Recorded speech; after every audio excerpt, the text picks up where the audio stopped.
All right, welcome everybody to the final of Wimbledon. The last match of the tournament is the men's final. We've already had pretty much every single other event done. I think it's everything else is done. This is the thing with Wimbledon, right? And I appreciate is that they end with the men's final. Everything else is completed before this match. This is the only match that. They have on, right? It's the last, they finish the tournament with this. They start the tournament on center court with this match, or this the defending champion. So yeah, let's see how it goes. I just watched the boys final. I'm glad I couldn't stream it anyway. I wasn't here, but unfortunately, Cruz went down, but I think it's probably not the worst thing that could have happened. So everything else is done. Let's go through all the champions so far from this tournament before we get into the preview for this one. So they have like under 14 juniors as well, which I had no idea about. The invitational doubles, mixed doubles went to Haas and Hingis. Sabulkova and Strikova took out the ladies' invitational, and then the Bryan brothers took out the men's doubles invitational. Who would have thought? Under 14 juniors went to Isha Manchala from America and Jonas Walty. The girls' doubles went to... Oh, God, why are these names so hard? Zajikova and Kovakova. Boys' doubles went to Miguel and Sesko. The girls and boys' singles. Girls' singles went to Pushkareva. And the boys' singles went to Lee, who took out Cruz Hewitt. Wheelchair quad doubles, Sasson and Vink got the win. For the quad doubles for the ladies doubles, wheelchair doubles, you had Kimiji and Zhu winning the doubles. On the men's side, you had the British pair, Reed and Hewitt, taking out the men's doubles. The quad singles went to Vink, so he won the quad doubles and quad singles. The ladies' wheelchair singles went to Kimiji over Groot. Love and love, and De Groot is like one of the greatest ladies wheelchair player of all time. Double bageling the greatest of all time. That's pretty crazy. Kimiji and Oda won the men's 1-on-1, so the Japanese pairing did very well in the wheelchair singles. And then the mixed doubles went to Penko and Aravalo, who took out the Aussie pair. The ladies' doubles went to Mladenovic and Go. Men's doubles went to Patton and Haliavaro. And then, of course, the ladies' singles went to Noskova yesterday. So that is the winners list for the tournament. Now on to this one. So, Zverev versus Sinner. We've seen it a bunch. I think this might be the most... I'm going to guess... I can't think of any other pair that have played more than them. They played 4 times in 5 tournaments. Unfortunately for Zverev, every time getting worse, but every time they got through, or Sinner got better. But the only one that I really think that matters out of the 4 that they played this year was Miami, because the 2 clay court events we're playing on grass. This is not going to be. This is not that those 2 matches are. They're not irrelevant, but they're not super. I don't think Zverev will be focusing on those 2 events, trying to play that game again, or trying to change that game. It's not clay. Indian Wells they played as well, but again, Indian Wells is a slow hard court, so I wouldn't really necessarily. I think Miami is the closest, so that's the one that I focused on when watching. I didn't watch the two singles matches over on the clay because, confidence for Zverev goes down from losing those matches, but I don't think they make as big of a difference than the Miami match this year. That was the big one. That was the one that Zverev was the closest to. So obviously Zverev would want to focus on the positives, and that was the closest out of the 4 that he had. Very high quality match. Sinner played very well. Zverev played very well as well. Zverev was actually had chances in the second set to get the lead, to get the break, to get in front, and then went to the tiebreak and he lost in straights. So there was opportunity for Zverev in that Miami match that they played in March. Sinner did play ridiculously well in the first set, not giving away any shot for Zverev. So it's going to be very interesting to see how Zverev starts this match, because and I know this is probably getting a little too crazy, but it might come down to if he can serve first. Because we know we've seen so many players that we've gone, oh, this guy could do something maybe, or this, whatever. And if you lose the toss and Sinner elects to serve, you're already down a set. Like, it's almost like you're already losing. You're already out. Not out, but you're already down, right? And if Zverev wins the toss and elects to receive, that might be one of the biggest mistakes he makes to start in that first set. He's got to serve first. You got to put the pressure, and you got to hold, right?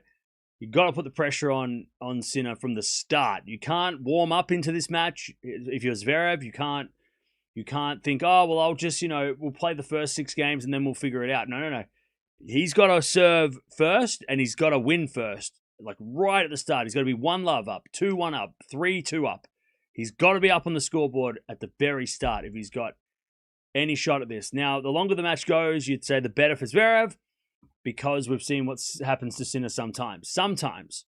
It's not a guarantee that Sinner at this, it's not like, there's at this point in time, Sinner fades. No. He hasn't won very many long matches, but it doesn't mean that Sinner can't win long matches. It doesn't mean that Sinner isn't capable of winning this match if it goes, 3.5, 4 hours. But if Zverev loses that first set, or if he goes down that first set, it's going to be very tough. We'll go through why that's the reason, because there's plenty of stats back that up too.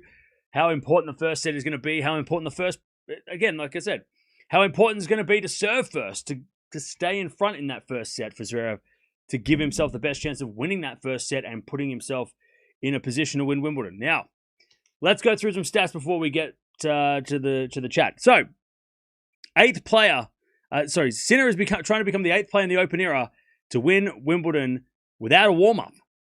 So usually the Wimbledon champions, and I'm saying 8th player, not 8th time, right? So because there's a lot of times when Djokovic didn't play a warm-up and he won. The 8th different player in the Open era to win Wimbledon without playing a warm-up. He chose not to play Halle this year, and that was strange. A lot of people thought that was strange. Proven that he's making the finals without any warm-up. So he warmed up into the tournament. So that is what he's trying to, one of the achievements he's trying to do. If Zverev wins, Zverev will become the 7th man in the Open era to win the Channel Slam. What's that? It's when you win the French Open and Wimbledon in the same season, back-to-back, because it's over the English Channel, which is what's between France and the UK. That bit of water, that's why it's called the Channel Slam. And the 3rd German player in history to win 2 or more slams. So that's another thing. Again, I don't think Zverev's too bothered about all these things. I think he just wants to beat Sinner. I don't know if he's that bothered about, I want to win, the Channel Slam, blah, blah. I think he's like, I just want to beat this guy. If I can beat this guy, everything else is a bonus.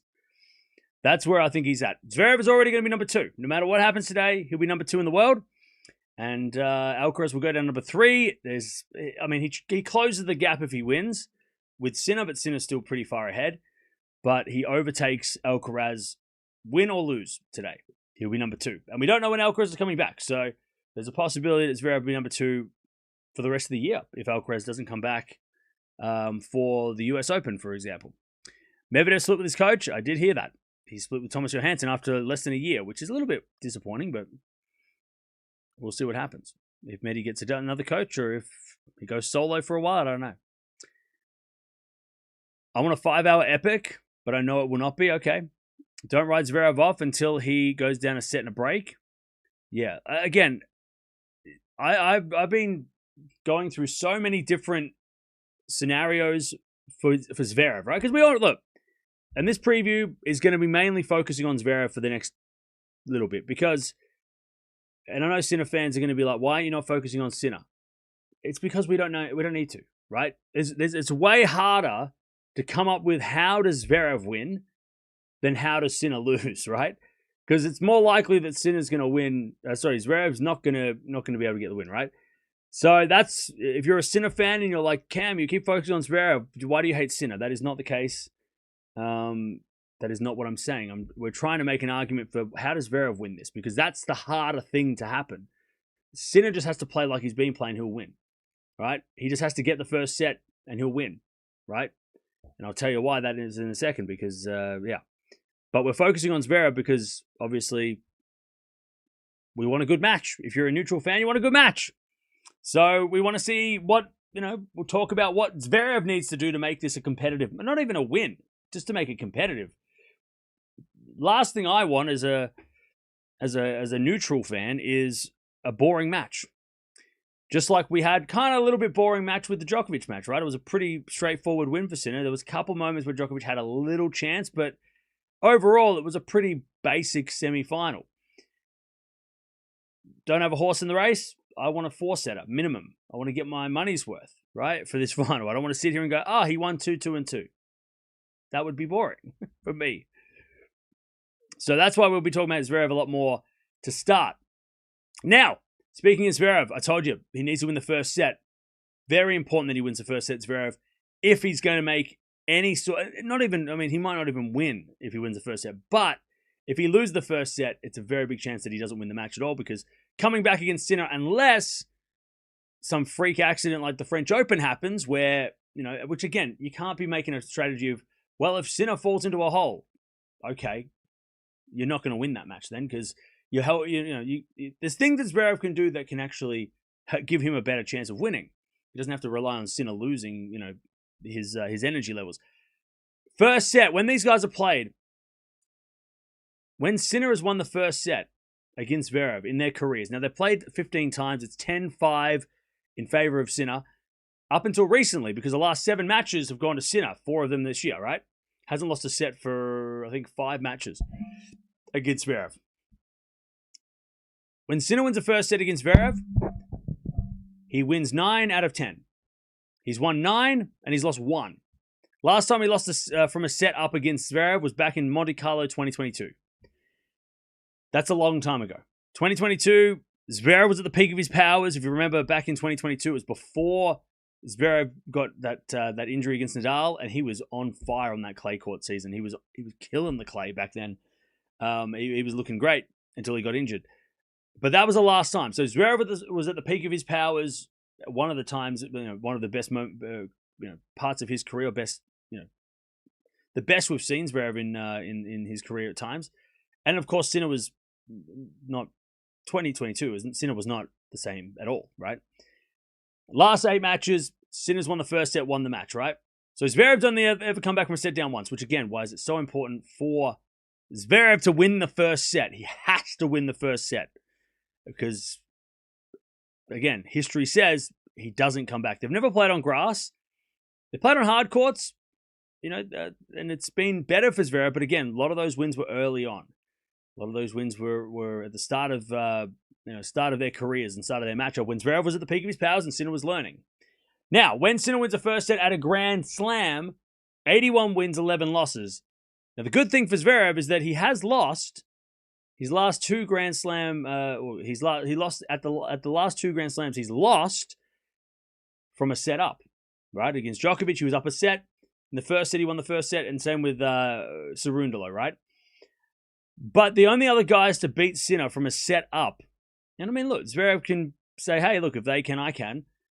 So we got Djokovic, Alcaraz, Medvedev, Altmaier, Fucsovics, Shapovalov, Khachanov, Bolt. Bolt was way back in the day. And of course, Cerundolo. So look, it's not like Zverev can't win if he loses the first set. But the odds of him winning go down to like less than 10%, right? If he doesn't get that first set. And again, that's not even, he wins the first set, it's not a guarantee that he wins the match, because when he's played other guys and he's won the first set, Zverev, he's got 101 wins and 19 losses. Hasn't lost a match from a set up since the US Open last year. And he did win he was up a set against Djokovic last year at the French and lost in 4, which feels like if that could be a similar scoreline to what we see today if Zverev does get the first set. But he is on a bit of a win streak when he wins the first set. Obviously, the big difference we're going to see with Zverev, hopefully, is that he has a whole newfound confidence because he's won that French Open. He's got that weight off his shoulders. He's, and if we're going to be blatantly obvious, right? And we're gonna call it out as it is. He wasn't supposed to be here. Zverev in the final of Wimbledon was not supposed to happen. He won the French Open. We thought, well, that's confidence, but nobody, I don't think anybody would have picked him to make the final. Maybe, I mean, look, did I pick him to make the quarters? Yeah, I thought he was going to lose to Fritz. I think a lot of people would have picked Fritz, Shelton, de Minaur over Zverev to make the final here. But so it happens that he got through Fritz because of well, he was serving amazing, he was playing amazing, but Fritz also was compromised. And then he obviously got that Ferry match, which was a nice semi-final. Hopefully that doesn't come back to hurt him because he hasn't played a tough match since Lehechka, which by far was his longest match too. So he's got nothing to lose, right? He's got nothing to, we'll see. We'll see what that looks like. We'll see what Zverev looks like with a Grand Slam against a guy that has consistently this season embarrassed him. Like, Sinner has embarrassed Zverev this year at times. Those two clay court matches that just kept getting worse and worse. I mean, it was hard to watch. It was hard to watch. So again, that's why I was excited by this final, because I'm excited to see how Zverev looks, if he looks any different. Not having the weight of the world and the expectation or the pressure of that, having not won a slam, but now he has. So we'll see. We'll see all of these things. And again, like I said, the first set is so important, because if Zverev doesn't win that first set, barring any sort of physical issue from Sinner, right? Injury, whatever, Zverev will not win this match if he loses the first set. That's just how it goes in this matchup. He loses the first set against Sinner, he loses 90% of the time. So the first set, and like I said earlier, it might even come down to winning the toss and electing to serve. If he wins the toss and elects to receive, it might be a long day for Zverev. So he's been serving great this week. He's been serving really good this week. He served amazing against Fritz. Obviously, Fritz wasn't 100%, but still, he served great. Even Fritz was saying, hey, look, my knee was stuffed, but he was still serving amazing. Like, it wasn't just because I wasn't my best, didn't mean that he wasn't playing ridiculous. So it's going to be really interesting for the first 10 minutes of this match when we find out who's going to elect to serve and receive. Like, that is going to be a big call, especially if Sinner wins the toss and he's going to go, I'm going to serve, because he has done that against Zverev over time. He knows that too. He knows, okay, well, if I'm in front on the scoreboard, good luck. Hey, thank you, Big Wolf in LA, for the 45 months as members. Appreciate that. Zverev needs to serve well, and he needs to have his forehand be peak. Well, yeah. He also needs to come to the net. Now, all the things that we say about Zverev before the Grand Slam win, he has to do this, he has to be aggressive, he has to play more positive, blah, blah, blah, blah. All of those things stay true against Sinner. All of those things. Now, he has been actually playing. We watched him play Lehechka. We've watched him play a few times. And he has actually looked more positive, right, than before the French. He has looked more aggressive. Maybe, that might be unintentional. I don't think he's trying to be more aggressive. I think he's just, again, that's where the confidence comes from, right? Got to be aggressive. And I watched that Miami match again, because I think that's the most relevant match when it comes to this. And if Zverev's doing some research, that's the match that he can take a lot more from than can take away from Madrid, right? Madrid was horrible. Monte Carlo wasn't great. Indian Wells was okay, but that Miami match was the best chance he's had this season to getting under Sinner's skin and getting in the game. He was playing very, very solid. He was serving well. Sinner was playing at a very high level too, and he was matching Sinner. He was coming to the net. He missed a very crucial smash at 4-0 in the second set tiebreak that cost him that second set tiebreak, which cost him the match. But again, positive, aggressive play. And that's, again, it starts with the serve, but then it also goes into he's got to bully Sinner a bit and force Sinner to hit passing shots, force Sinner to hit winners and not just stay back and rally. That's staying back and rally is going to be a waste of time. Unless, again, all of these things are unless something happens to Sinner. But again, if Sinner's fit, Sinner's healthy, Sinner's fine, Zverev has to do all these things to be in this, right?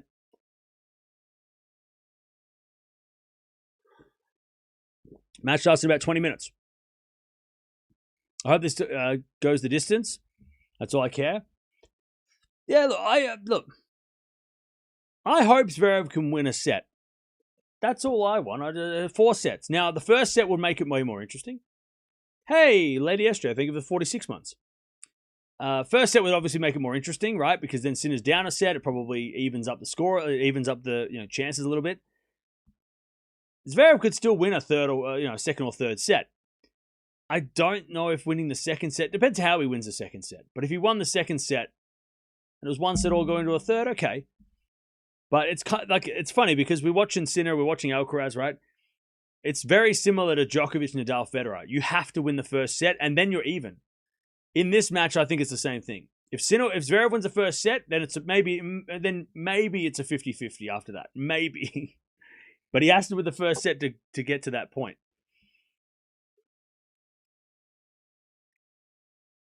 I can see a world where Zverev plays extremely well and still loses. Well, that could happen too. That could definitely happen too. Do you think this match will go 4 sets? I'm hoping it will go 4 sets, yeah. Here for a big fight in great tennis. Again, this first set is going to be so, so important. I hope it's not like the AO final. You mean the one that they played? Yeah, I don't think it's going to be like that. I don't think Zverev that day, he put in a shocking performance. And again, maybe because the pressures of winning a slam were there, all that stuff, right? But he doesn't have any of that pressure now. That's why this is going to be interesting too, to see what...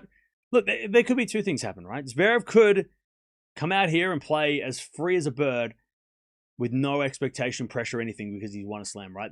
Like personal, there's obviously expectations from outside, but internal pressure, he won't have that, right?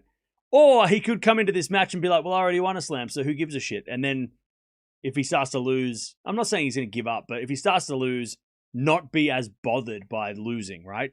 Because he's already got one. So that's where it's going to be really interesting to see where Zverev's head's at. If he does go down 2 sets to love, he might be like, well, mentally inside, he might be like, well, I won the French, so I'm not too bothered. And I made a final here. I've done really well. And accept the fate, right?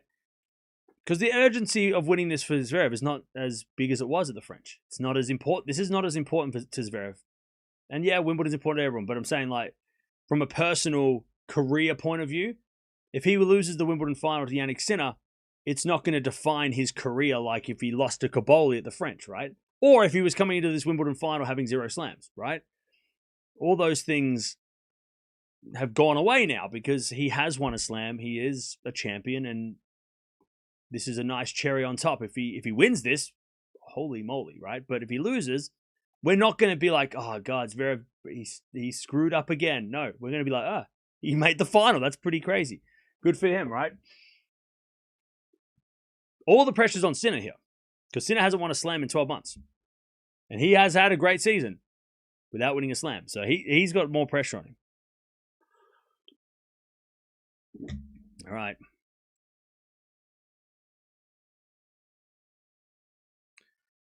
If Zverev wins today, Carlos is not allowed to miss a single tournament for the rest of his career. And I hope it's Sinner, okay? Mentally, he needs a win against Jannik. He does, but I don't think I don't think he's thinking this is it.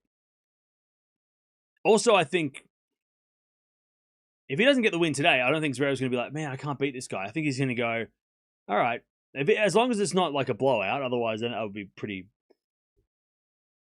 hard for Zverev, like, right? And go, oh shit, I can't beat this guy. But if it's a close if it's a 4-setter, there's a lot of positive because he hasn't won a set against Sinner for so long.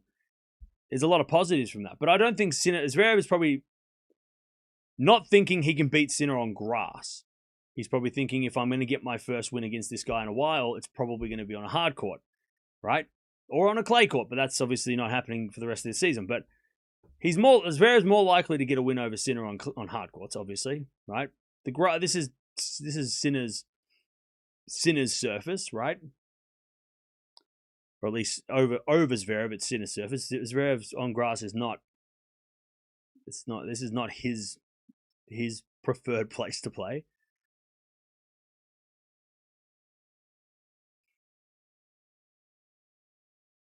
Zverev stands too deep and can't move well versus Sinner. That's why he's got to stand close and look. And I really hope it would be really fun to see Zverev be aggressive because it doesn't matter if he doesn't win this, right? And yeah, okay, it does matter if you lose a final of a slam, opportunities, blah, blah, blah. But I'm saying, like, again, in terms of his career legacy, this will be a great, like, we don't remember that Jim Courier made the final of Wimbledon and lost. We don't remember that. We remember that he won 4 slams, right? We don't remember those losses if you've done the things that we expected you to do, right? We're not going to remember Zverev losing a final of a Grand Slam at Wimbledon to Sinner as much as we're going to remember, you know, the 5-set loss against Team in America, right? When he had his first chance, right? Now that he's won one, we're not gonna put that. Same with Medvedev, right? The first couple of losses at Slam finals were like, oh, Medvedev, he's struggled. But then he won one, and now after that, we're kind of like, oh, but he got one, so it doesn't matter, right?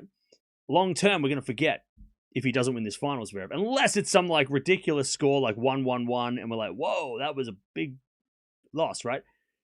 So yeah. I think if Zverev loses Wimbledon final, he won't be bothered. Yeah, he won't take this. I mean, it won't be as devastating as if he lost the French Open.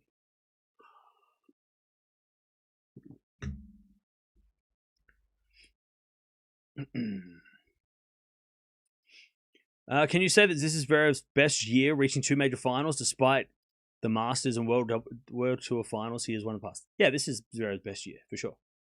I mean, he's made 2 Grand Slam finals, a semi-final of another, and he's just, like, look at the consistency, right? He's consistently lost to Sinner, but he's consistently made the semis and finals of the 1000s, right? Indian Wells, Miami. Rome was the only one that he failed. But you can put that down to a lot of playing a lot, right? So yeah, this is definitely Sinner's best. Sorry, Zverev's best season. Career best season. I mean, look, he won a slam. It's hard to argue any other season's better. Maybe the gold medal season, but again, it's hard to argue that a gold medal is better than a slam. This is the highest level of tennis that Zverev has played. Yeah, maybe. I mean, I still think the highest level was 2022. That was some of the most impressive tennis I've ever seen Zverev play.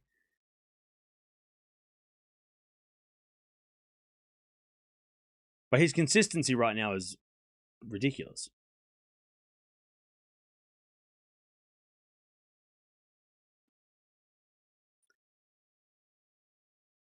I never be scared like today against Zverev. He will play more freely with less pressure after the French. Well, maybe. Again, the first set is so important. So important for Zverev.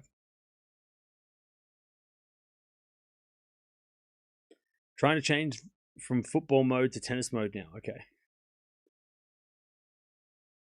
How often does Sinner and Zverev play on grass? They've never played on grass. First time. First grass meeting. Sinner has held 63 times in a row on serve against Zverev. Is that true? It's could be, yeah. I can't think of a time when Zverev's broken recently.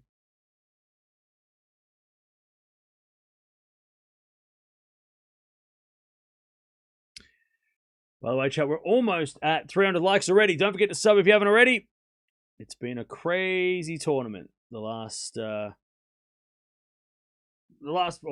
few weeks.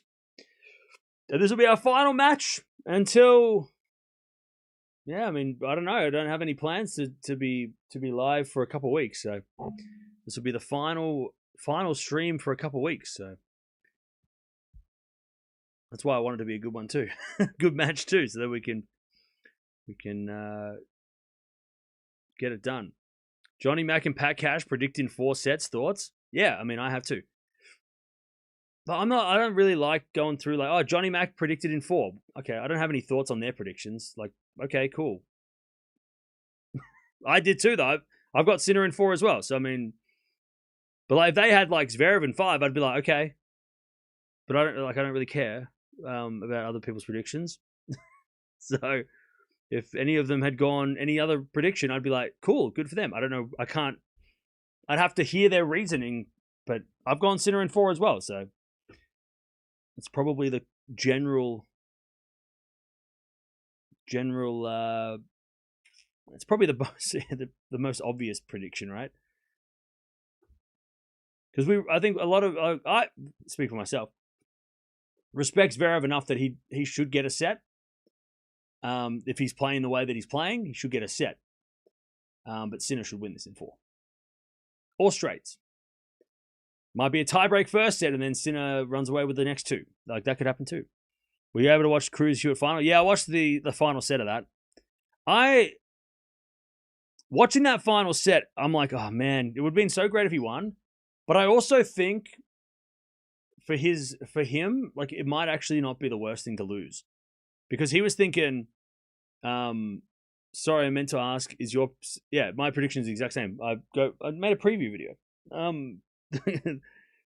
In my predictions, you can go watch the prediction.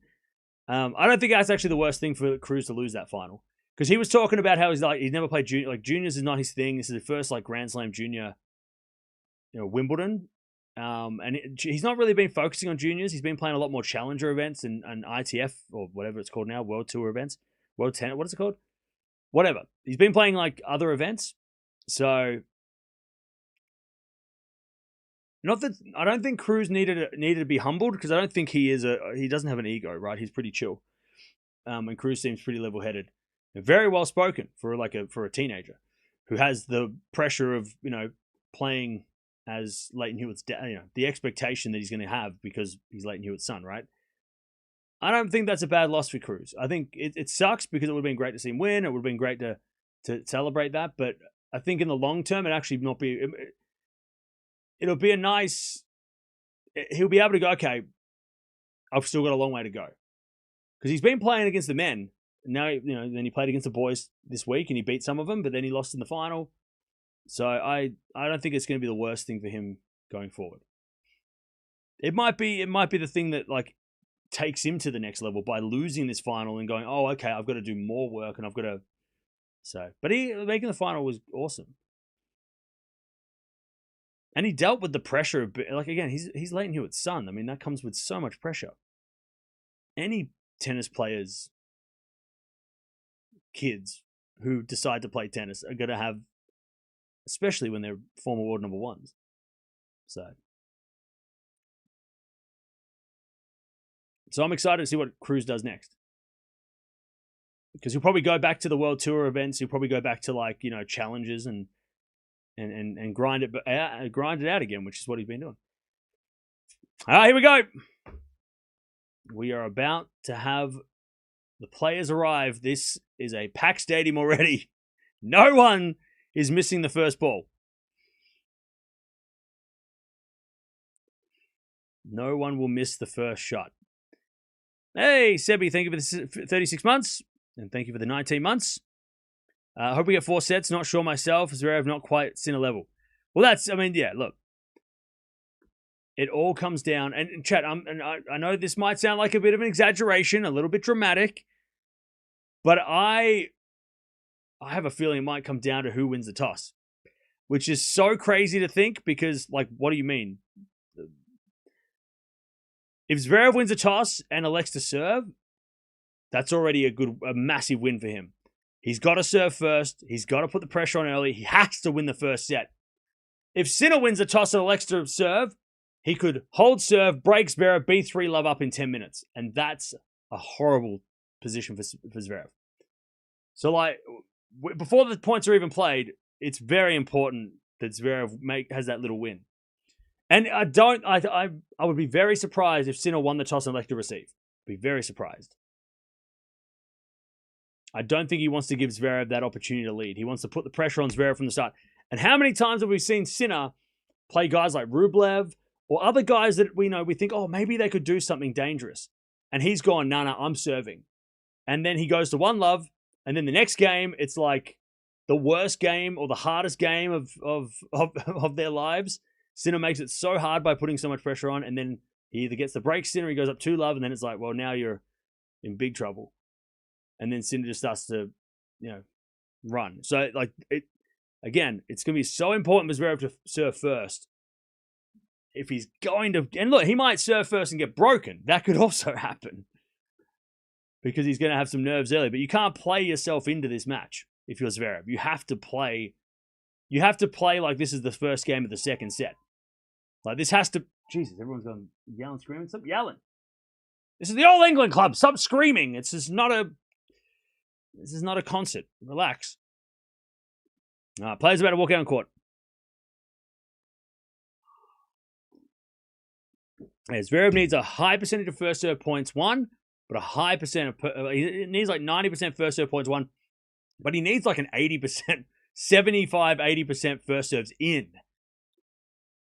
He did win a high amount of points on the second serve against Sinner back in Miami, though, so that's a good sign. But again, the first serve for Zverev is going to be so important. So important.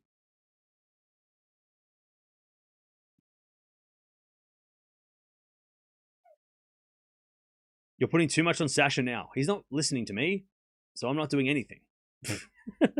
You think Zverev's listening to me right now? He's not. He's got his headphones on. He's probably listening to the, I don't know, Eminem. Hey, Vlado, thank you for the 44 months. All right. Chat, the first mini victory is if he can win the toss and elect a serve. That's where this whole thing starts. That's a lot of pressure on a coin toss. but am I right? Like, it's true. He has to serve first to at least feel like he's in control of this match from the start.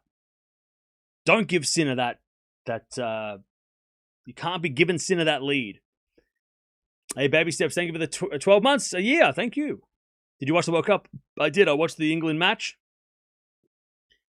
And, yeah, told you it was going to be 2-1. So I am very good at predicting football scores.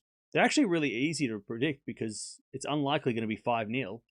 So you can either guess 1-0, 1-1, penalties, 2-1. Like, there's less options, so I find it much easier.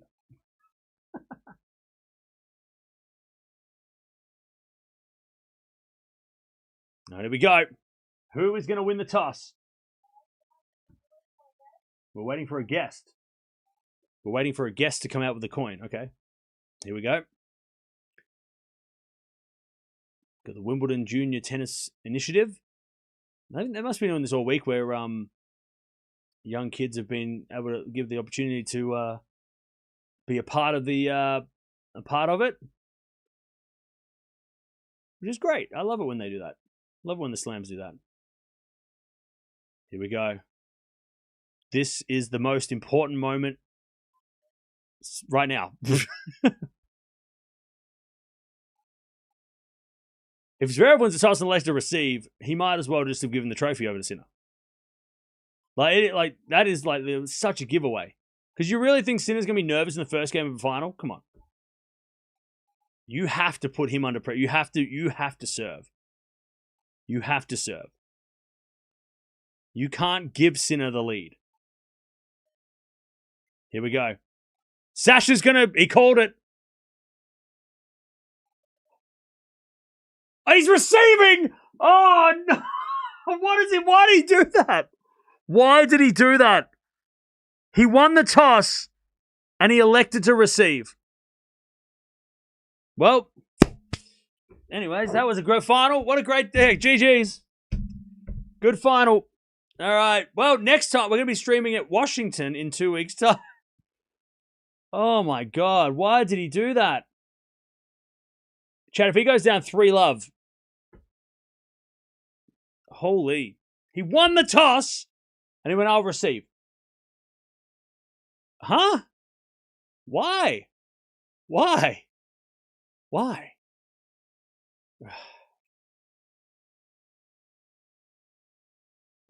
If he breaks in the first game, all right, I was wrong, but Sinner doesn't need. Sinner plays. Why would you do this? Chat, you watch this.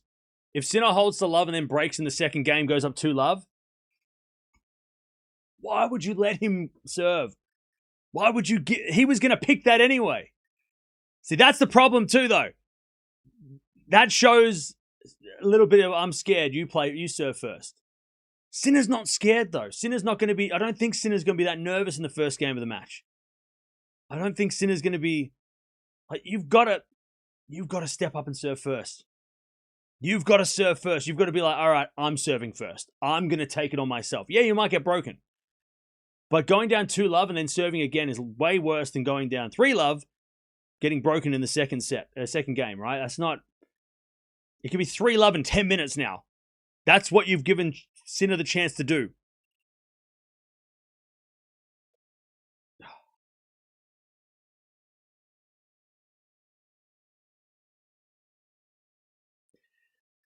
I don't like it. He won the toss. It wasn't even his choice. He won the toss, and it was his choice. Sorry, it wasn't like it was thrown upon him. Like, hey, I'm in a serve. Sinner would have served if he won the toss. Zverev gave him what he wanted.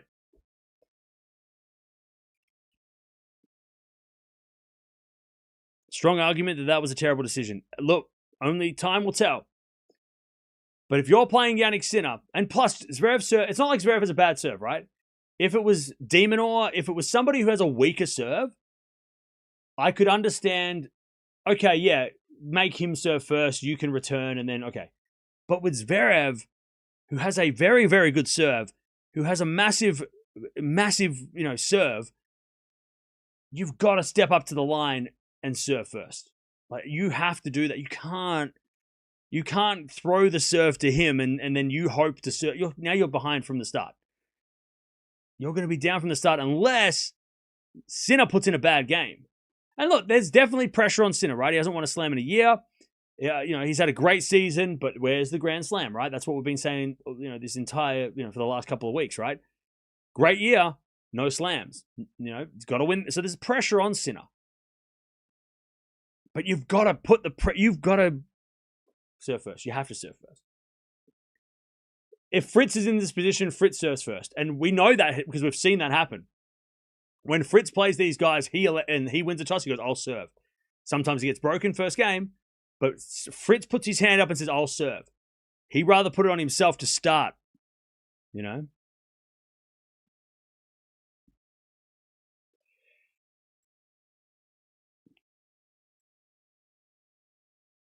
All right. I hate that he's done this. Like, actually. Like, this is like... Chad, you know where I'm coming from, right? Come on. You don't have to agree with me, but... I think that's such a... That is such a tell already, right? If we're playing poker, you've just given away... You've just given away what you've got. You've just gone, no, you serve. Oh, so you're nervous, right? Oh, so you don't feel comfortable serving. So you're a little bit scared, are you? Like, you've got to step up there and be like, I'm going to serve. And then Sinner might be like, oh, okay. Like, you got to step up. You can't play defense before you even play. Like, that's so... You've just given Sinner he's like, oh, okay, you're nervous. Whereas if he went, hey, I'm going to serve, and I'm going to take it upon myself to start this with my racket and my serve, Sinner might have thought, oh, okay. So already, Sinner's already got a mini win. Mentally. Why the silly start time? I don't know, because tradition. All right, chat. Brad Gilbert's book said it's okay to receive first. I agree with that too. But also in that book, it says that if you're playing against somebody who has a decent serve, you should serve first. I've read Winning Ugly as well. If you're playing against somebody that has a good serve, and Sinner has a great serve, Sinner served a lot of aces, more aces than Zverev this week. If you're playing somebody with a good serve that can hold, you need to serve first to take the lead. It's okay to receive if you're playing against somebody that you think you can break. I don't know if Zverev thinks he can break Sinner because he hasn't done it for a long time. You're letting Sinner serve first when you can't break him, then you're going to be down in this set. You're going to be serving at 4-5 to try and stay in the set. You're going to be serving to try and get to a tiebreak. You're like, let's see what happens. Sinner to serve. Who you got, chat? Who you got? I'm still going Sinner in 4. I still think it's going to be Sinner in 4. I just think that was this mistake. I think mentally it was a mistake already. But we'll see if it plays out that way. Sinner serves. A fault. Second serve.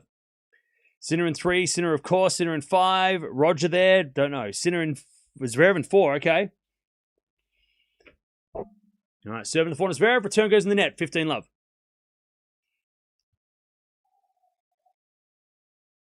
All right, 15 love. Any sign of Dutchy these days, Colin? I hate to tell you, but Dutchy's been there the entire time. I don't know what happened, mate. Dutchy's been here. All right, 15 love. Serving the forehand Zverev. Return goes short. Sinner forehand into the forehand Zverev. It's Sinner. Forehand again. Zverev with the forehand cross court. Sinner gets on the stretch. Zverev goes down the middle. Sinner. Backhand cross. Zverev gets it with his backhand into the forehand of Sinner. Zverev backhand again. To the backhand of Sinner. Zverev. Backhand again to the backhand of Sinner. They're just going backhand to backhand. At the moment, as Sinner goes up the line, Zverev with a forehand cross. Sinner gets it back. Zverev with a drop shot. Sinner's going to get there with a slice. Zverev with a volley. That's a nice rally there from Sasha. All right, 15-0. 15-0. That was a solid rally. All right, 15-0.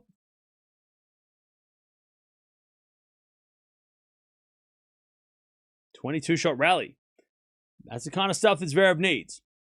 He needs those long rallies because, like we said, the longer this match goes, again, no guarantee that Sinner feels any fatigue, but Zverev's best chance of winning this match is extending this out as long as possible and pushing Sinner as physically as possible, especially early.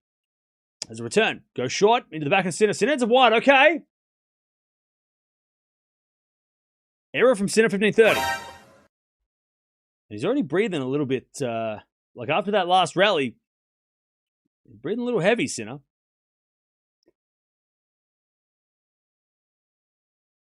All right, 15-30.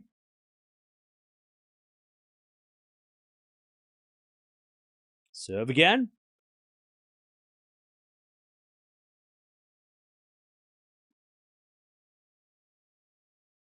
He's an ace out wide. How many times have we seen him do that to Djokovic? 30-0. 30-0.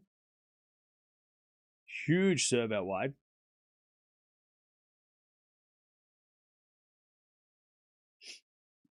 30-0.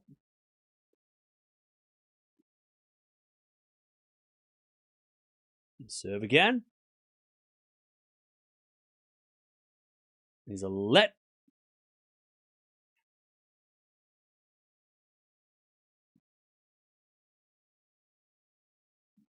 Serve again. Is it over 30 degrees? It's not. I don't think it's that hot yet.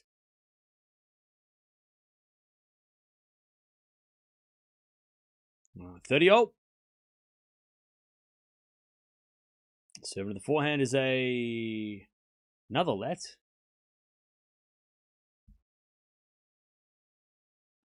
30-0.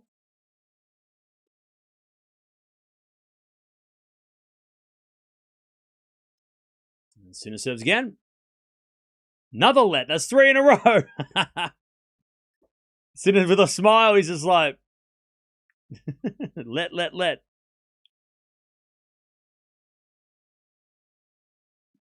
All right. First serve again. Fourth first serve of the point. If you do 3 lets, you got to run around with your pants down. That's a rule. Anyways, backhand. That's not a rule. Backhand goes long from Zverev. Good first serve eventually. 40-30. 40-30.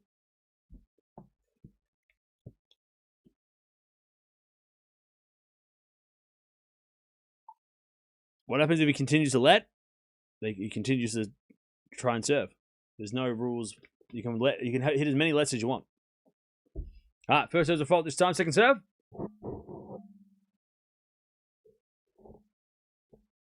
Second serve.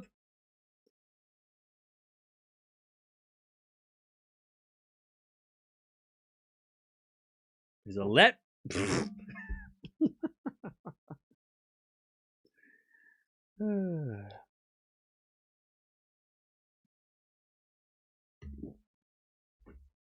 Serve.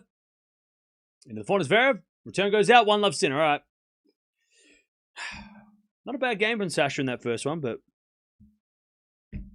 Sinner holds. 1 love. Now, chat, this This game, this very first game, is very important for Zverev. Because he elected to receive. And this first game here, if he gets broken here, God help him. Sinner, by the way, 14. By the way, why would you let this guy serve?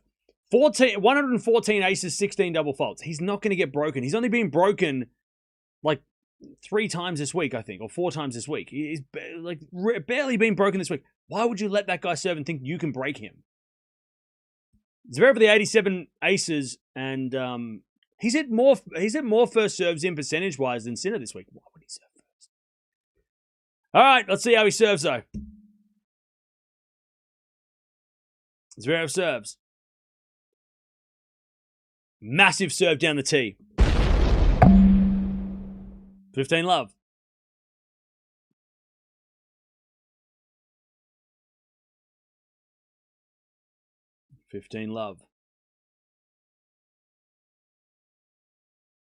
Zverev serves again.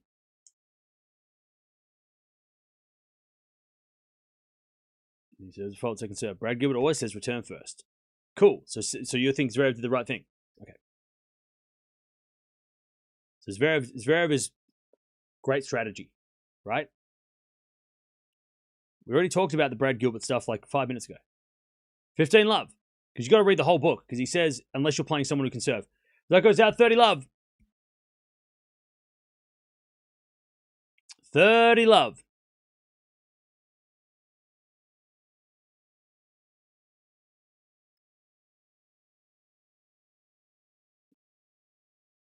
Love.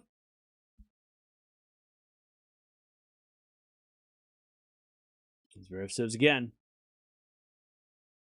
Fault. Second serve.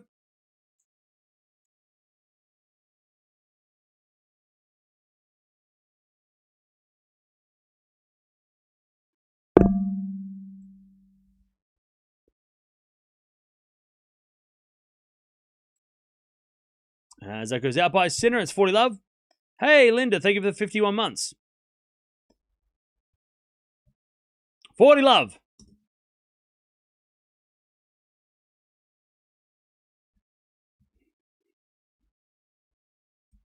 I read the book and won my local tennis league. Hey, nice. Yeah, I've got to find that quote of like what Brad Gilbert said, but he does say return first unless you're playing someone who has a decent serve. As Sinner hits the forehand long. Chat, I know it's early, but like just flip the 2 first games. If Zverev served first and did that, and then he had Sinner at 30 all, down 1 love. Come on now. You can't tell me that wouldn't have been a better position. Let's see if he can continue serving like that though. It's 1 game. Stop, Cam. Oh, shut up. You stop. Stop crying. Wipe those tears. We're only 2 games in. No crying. All right, back to Sinner.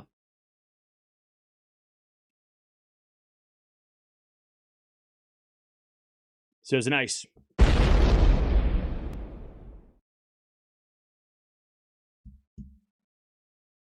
And Chad, I'm going to die on the hill that he should have served first.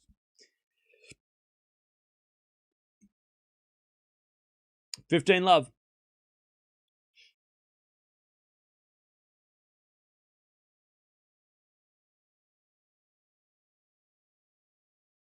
Serving to the forehand of Zverev. Forehand of Sinner to the forehand of Zverev. Sinner. Forehand to forehand. With Zverev. Sinner making Zverev move. Sinner now with the backhand. Into the backhand of Zverev. Again to the backhand of Sinner. The silly court camera. Can we go higher? I can't see. Backhand goes into the forehand of Zverev. Zverev overhits it. 30 love.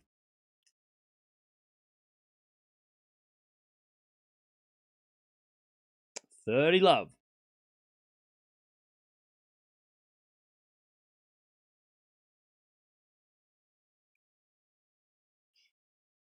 30 love.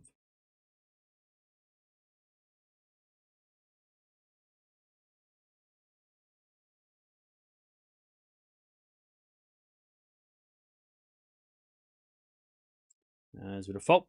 Second serve.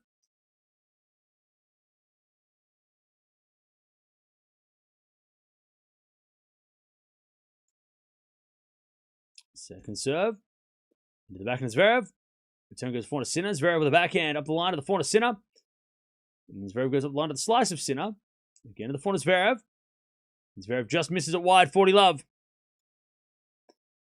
Yeah, can you stop saying the word dictator? It's really like not appropriate language.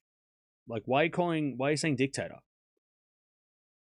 That's not like got anything to do with tennis. 40 love.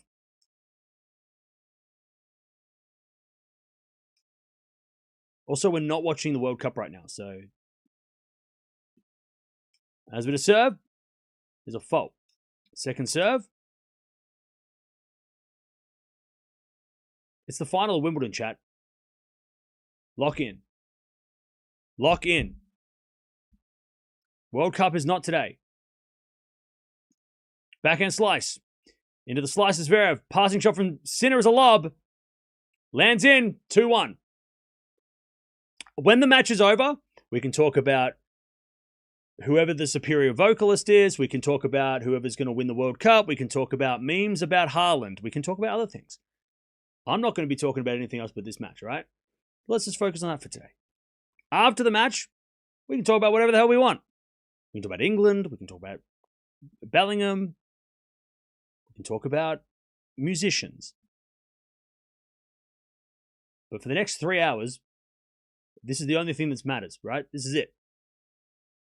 Sinner versus Zverev, and that's it. This is all that matters. Nothing else matters. And I'm not answering any other questions. What's a head-to-head between these two? 10-4 in favor of Sinner. And he's won the last 7.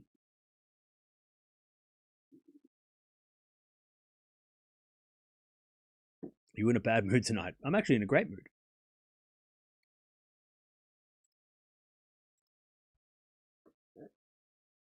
All right.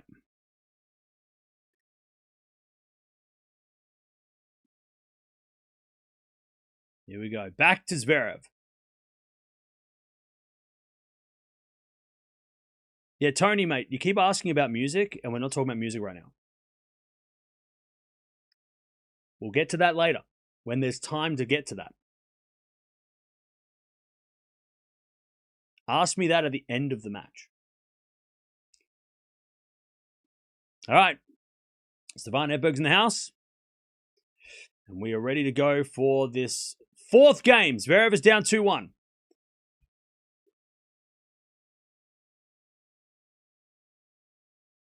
We're going to serve from Zverev into the backhand of Sinner. To the backhand of Zverev. Sinner with the backhand. Again to the backhand of Zverev. And Zverev overhits the love 15.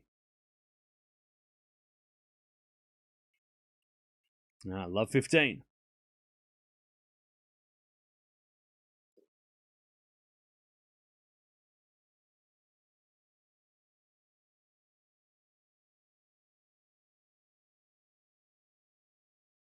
As a return from Sinner goes wide, 15-0. Look, you can talk about the Royal Box and who's in the stands and who's at Wimbledon for sure. Let's just try and keep it on track. 15-0.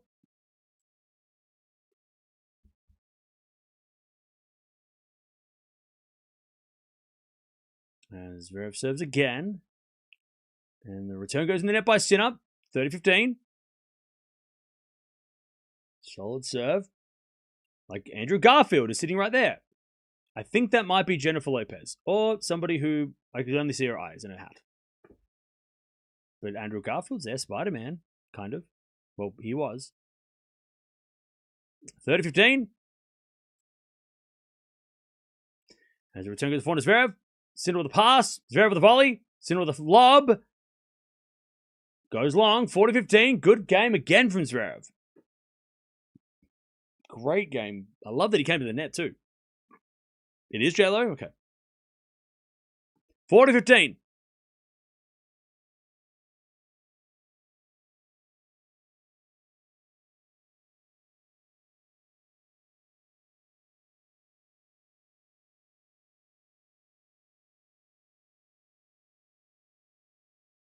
As the return goes in from Sinner to the forehand of Zverev.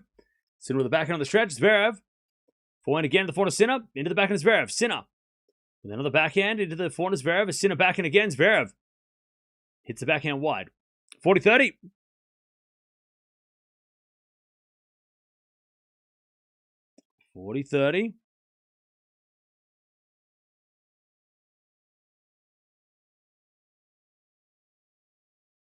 Also, shout out to Deb, who's doing a hell of a job. It's not easy to do finals. Moderating finals is as brutal as it sounds. Serve is a fault. Second serve. Second serve.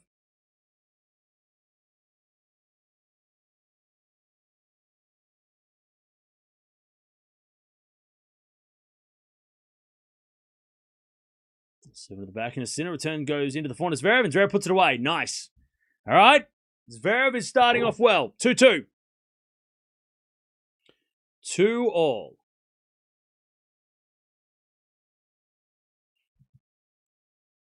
2 games all.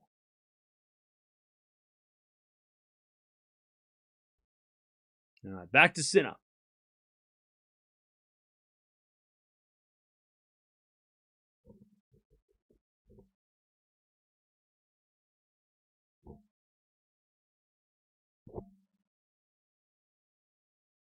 As he serves into the body of Zverev, return goes in though. And Sinner forehand to the back, and Zverev again to the front of Sinner. As Zverev forehand again to the front of Sinner. Sinner in the net, love 15. Now, Chad, I said at the start of the match that if Zverev loses the first set, this is over, because he's only ever come back once won against Sinner from a set down.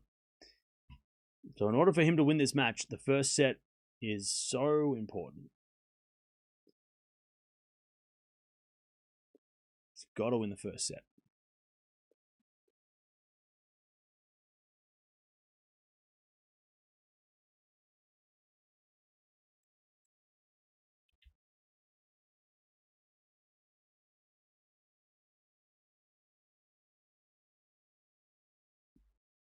First serve's a fault. Second serve.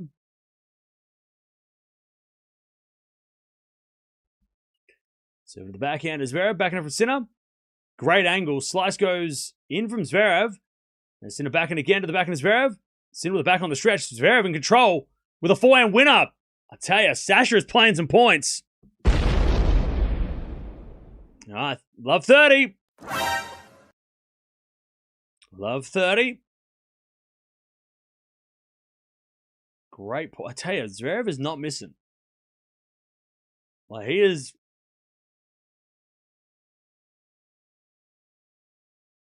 He's playing with belief. Love 30.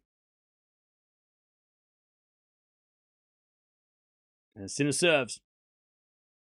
An ace. Hey, that was always going to happen, right? Wait for that one. Sinner was always going to serve an ace. That's his. He's borrowed that move from other players, but that's what champions do. All right, still down 15-30 though. 15-30.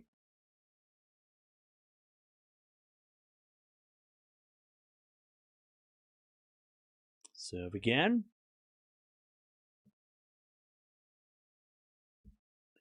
There's a fault. Second serve. By the way, chat, we're almost at 1,000 likes. Appreciate that. Don't forget to like the stream. See if we can get featured on the YouTube thing again. Second serve, the backhand Zverev. Backhand for Sinner up the line of the forehand Zverev as Sinner. Forehand again to the forehand Zverev. Oh, Zverev went for it. He missed it wide, but I like the intention. 30-all. He had a bit of a yell after missing that, but I don't mind that. I don't mind the... It's a positive error. Oh, no. Sinner's mum's back. That poor woman. I already feel her pain.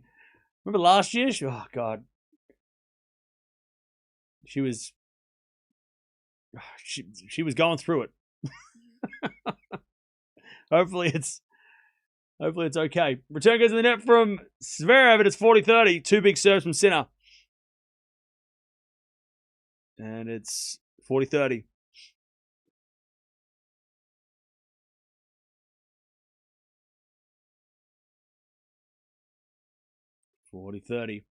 Did Zverev bring his grandma again? I don't think she's there, right? That was a lucky charm for Paris. Good serve down the tee. Zverev hits it out. Love 30 down. 3 big serves. But I tell you, at 15-30, I do like that Zverev had the intention to try and go for it, because he's not going to win this match by playing it safe. So, look, that's what Sinner's going to do, right? As soon as he goes down, he's going to start playing. He's going to start serving big. 3-2. All right. 3-2. By the way, chat, they're showing us the shot quality for this tournament. Zverev's got a 9.2. Why wouldn't you serve first? Your serve shot quality is better than Sinner's this tournament. And you said I mean, maybe that's why he said you serve, because I know I can hold. Again, in about 30 minutes to an hour, we'll know whether or not he made the right choice. But if you're serving at a 9.2 against Jannik Sinner, you got to put him under pressure straight away. You got to serve aces in the first game and put him under pressure. And look,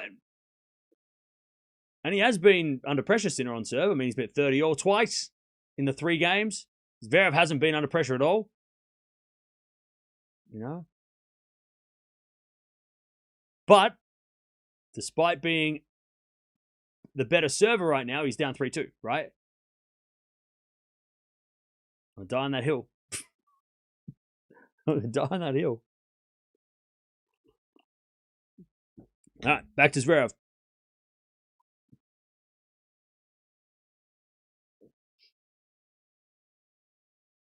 Zverev with a serve.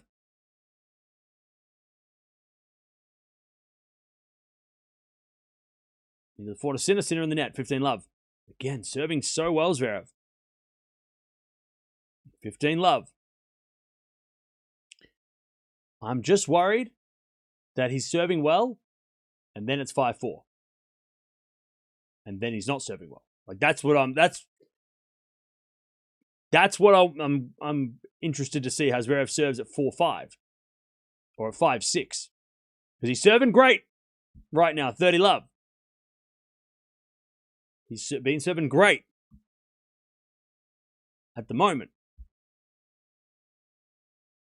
30 love.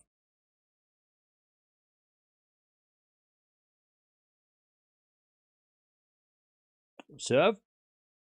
Great serve again. All right, 40 love. Again, serve botting his way to games.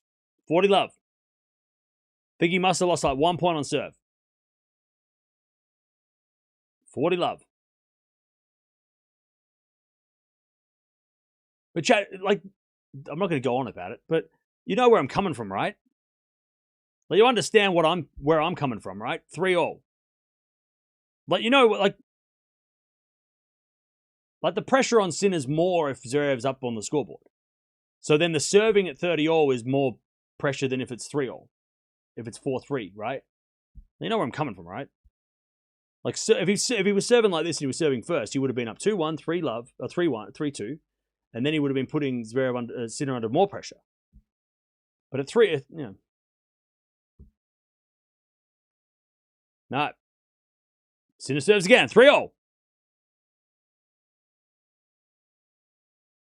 And he serves a fault.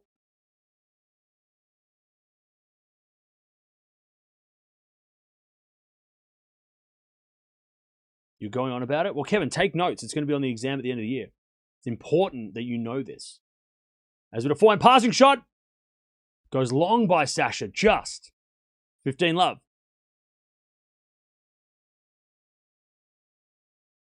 Cam never supports Novak. Okay.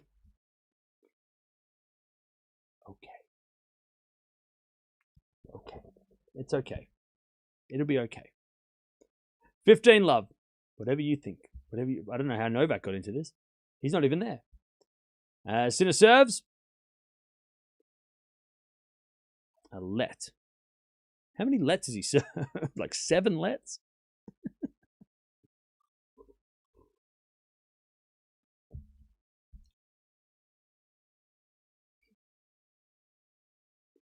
$15 love. Serve is a fault. Second serve.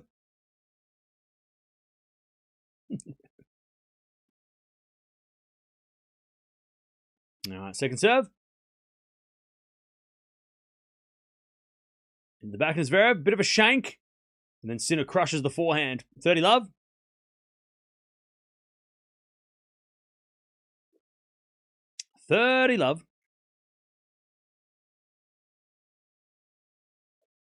Beautiful forehand.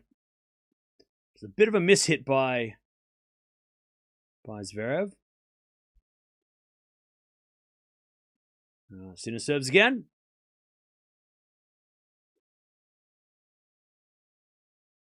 Ace out wide, 40 love. This is the thing too, right? Sinner might have had a shaky start in a couple of games, but if you don't catch Sinner early, he's only going to get better. His serve's only going to get better, right? 40 love.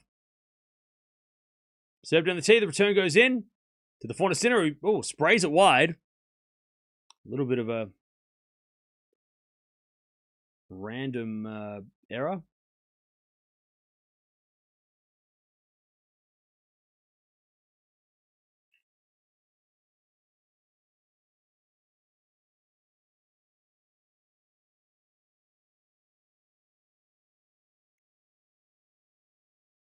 Serve again.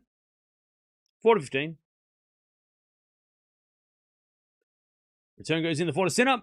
Zverev with the backhand cross court. Sinner gets it with his backhand. Zverev on the attack. As Sinner goes up the line wide. Again, I like the pressure that Zverev's putting on Sinner in these rallies. 40-30.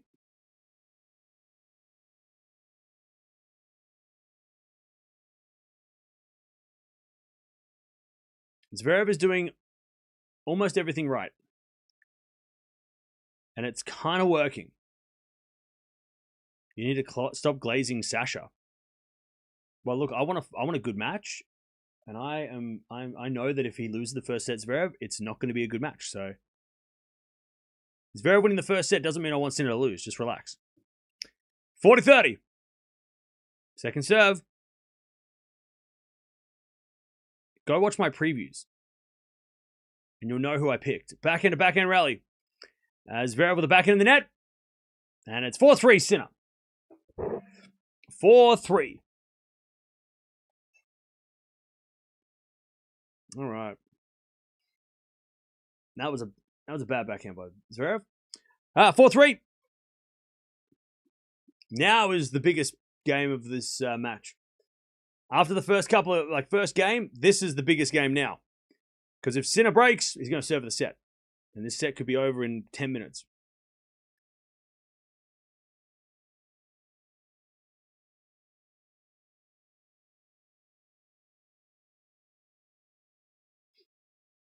Zverev has hardly lost a point on serve. Yeah. So far. Up until this point. But we know that Sinner at 4-all, 4-3, he's going to start putting the pressure on a lot more. He waits for these moments, just like all the great players do. They don't try and get the break in the first game. They wait until now, and then that's when they strike.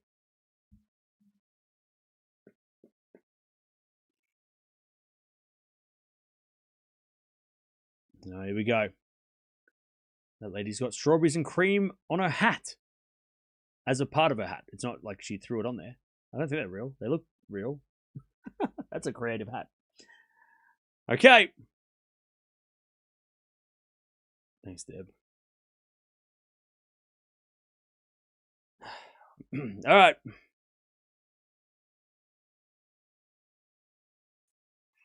Back to Zverev.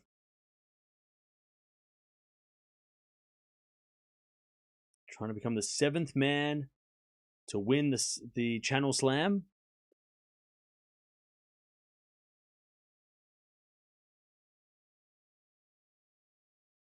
And I don't think anybody thought that when he won the French. We weren't thinking, oh, Wimbledon too. No. It was, he won the French. Good for him. He finally won a slam. And now he's 3 sets away from doing something that only 6 other people have done in the Open era on the men's side. That's crazy. All right, first serve to fault, second serve.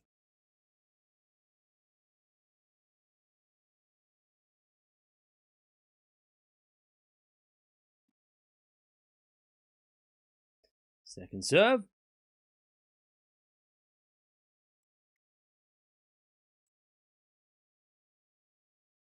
As the return goes out, good second serve, 15-love.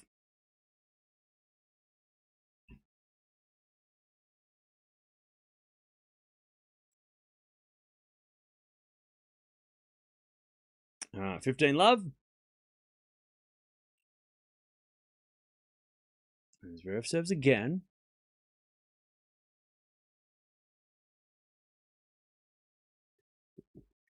As return goes in the front of Zverev. Oh, Zverev's forehand goes wide. 15-all. 15-all.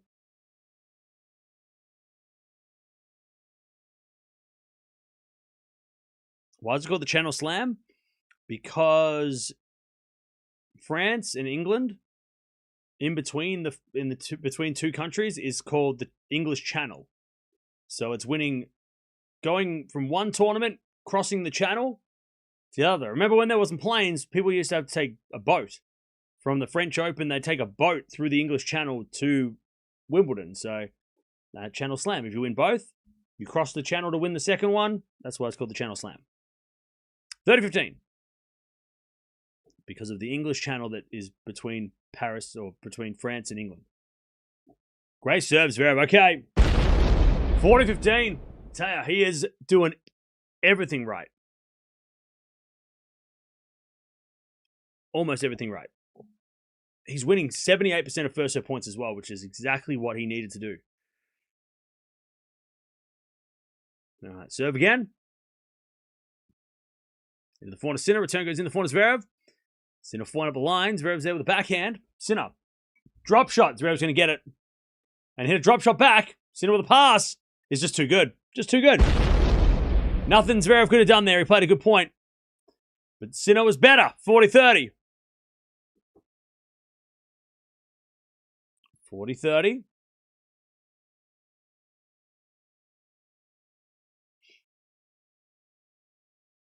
Nice pickup by Sinner.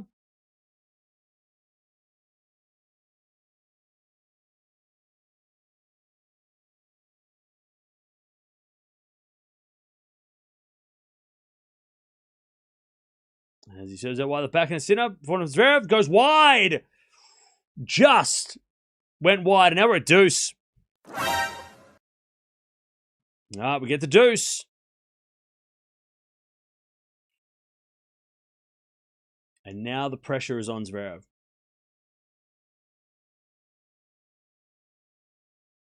Deuce.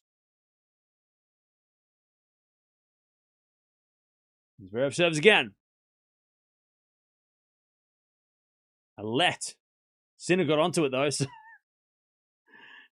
Sinner got a good return off, even though it was a let. Zverev's got to hit the serve a little bit closer to the lines.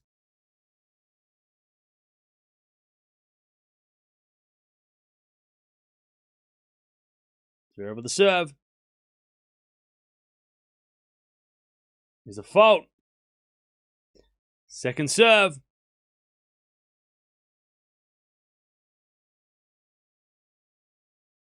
Second serve.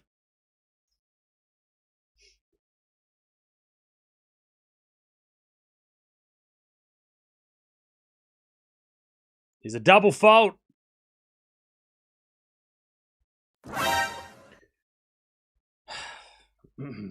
First break point of the match. Advantage Sinner. Zverev was up 40-15. And the double fault at deuce.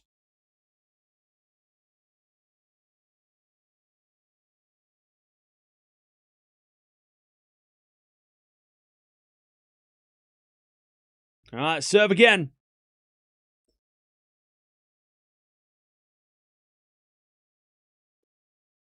Here's a fault. Second serve.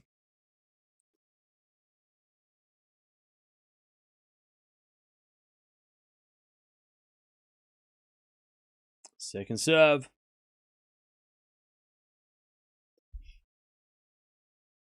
Into the forehand of Sinner.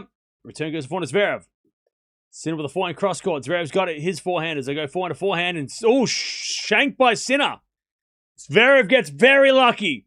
And he shouts in celebration. That was super lucky. Because Sinner was starting to settle in. Zverev gets very lucky. Back to deuce.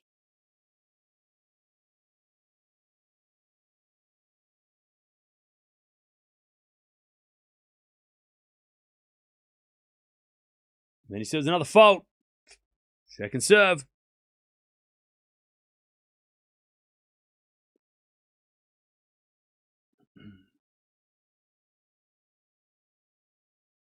Second serve.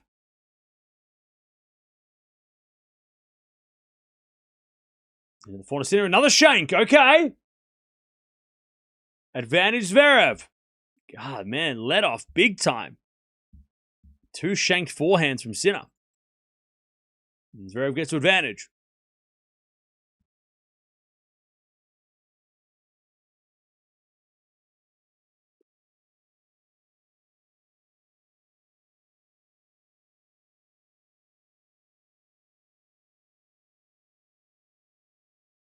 Good serve down the tee.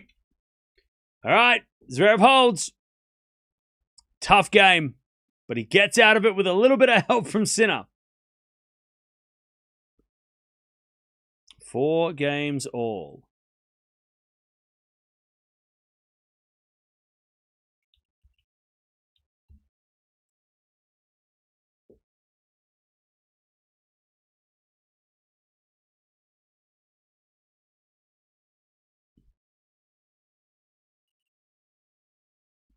All right. Sinner with a big serve down the tee. 15 love.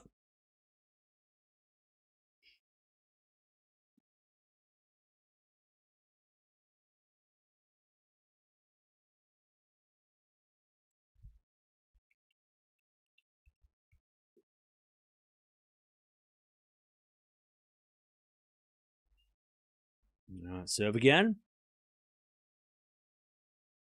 In the front of Zverev. Forehand from Sinner to the back of Zverev. And Sinner with a slice. Zverev winds up the forehand as Sinner with a pass. Goes in the net. Perceived pressure by Zverev. 15-0.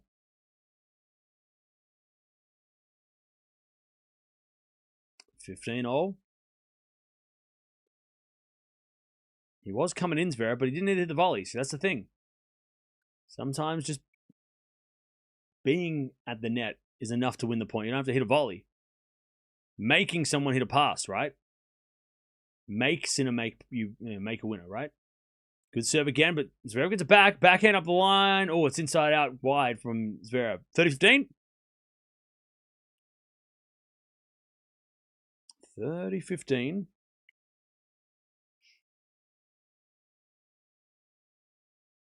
He really wants Zverev to win. I do want him to win this first set. Because then we got a good match. So you're right. Yes, I want Zverev to win this first set. First serve's a fault, second serve.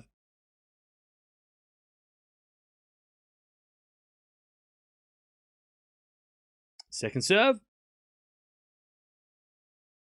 Into the forehand Zverev. Return goes into the forehand Sinner on the stretch. Sinner in the net. 30-all. Okay. 30-all. Sinner's forehand is just not as sharp as it usually is.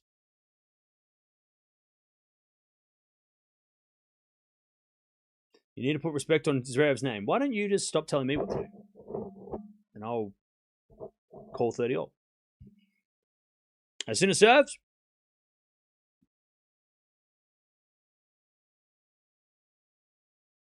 A fault. What does Zverev do with this? Second serve. Second serve into the back of Zverev. Return goes in the front of Sinner. And Sinner puts it away. Zverev stood so far behind the baseline. Sinner had the entire court to hit into. No intent from Zverev on that point. He stood back on the second serve. Now it was a good kick. And Zverev hit it from above his shoulders. But Zverev decided to stay back. And Sinner put it away. 40-30.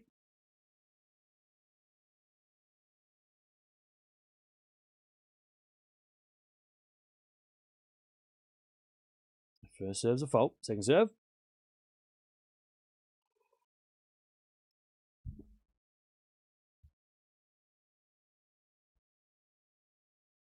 Serving to the back of Zverev. Return goes forehand to Sinner. Zverev. Forehand again to the forehand to Sinner. Zverev. Forehand again. Into the Sinner backhand. Zverev. Forehand again to the forehand to Sinner. Zverev again with the forehand. Oh, he went for it, but it went wide. Again, I like that from Zverev. I like the intent, but he missed it. All right. First sign of trouble on the serve, and Sinner holds 5-4. Now, this is is why I got so mad when Zverev decided to receive. This is the moment. Let's see if he can make a fool of me. Imagine telling a streamer with free commentary what to do. It is what it is. All right. The thing about Zverev is that he's playing as well as he can, and Sinner is nowhere near his best. Right? Right? Nathaniel gets it. Right? I don't think Zverev can play better right now. He's playing as well as he can. He still has nothing to show for it. He's still down 4-5. And that's as good. Like, this is as good as Zverev can play. And Sinner is shanking the ball, not serving his best. Sinner's only going to get better. So Zverev, again, has to win this first set. Because he's put in so much good work. But also, if Sinner gets better and he's already down a set, Zverev, he's not going to get out of here, and he's not even going to get a set after this set. This is it. Like, he's playing the best he can. Sinner's not quite locked in as much as we know he can be. Like, this set is even more important for Sasha. And again, it doesn't mean he's going to win the match, because Sinner could go off in the second and just go run through it in 4, right? But if Zverev's going to make this a match, he's doing everything right, but he hasn't got anything to show for it yet. He has to win the set. And he's serving to stay in the set. Good serve. Return goes short. Zverev with a forehand winner. 15 love. Ben Stiller is there? Yeah, he's there. Doesn't he work anymore? I think, isn't Ben Stiller like a director? I think he's a director. I don't think he's in front of the camera much anymore. Anyways, 15 love.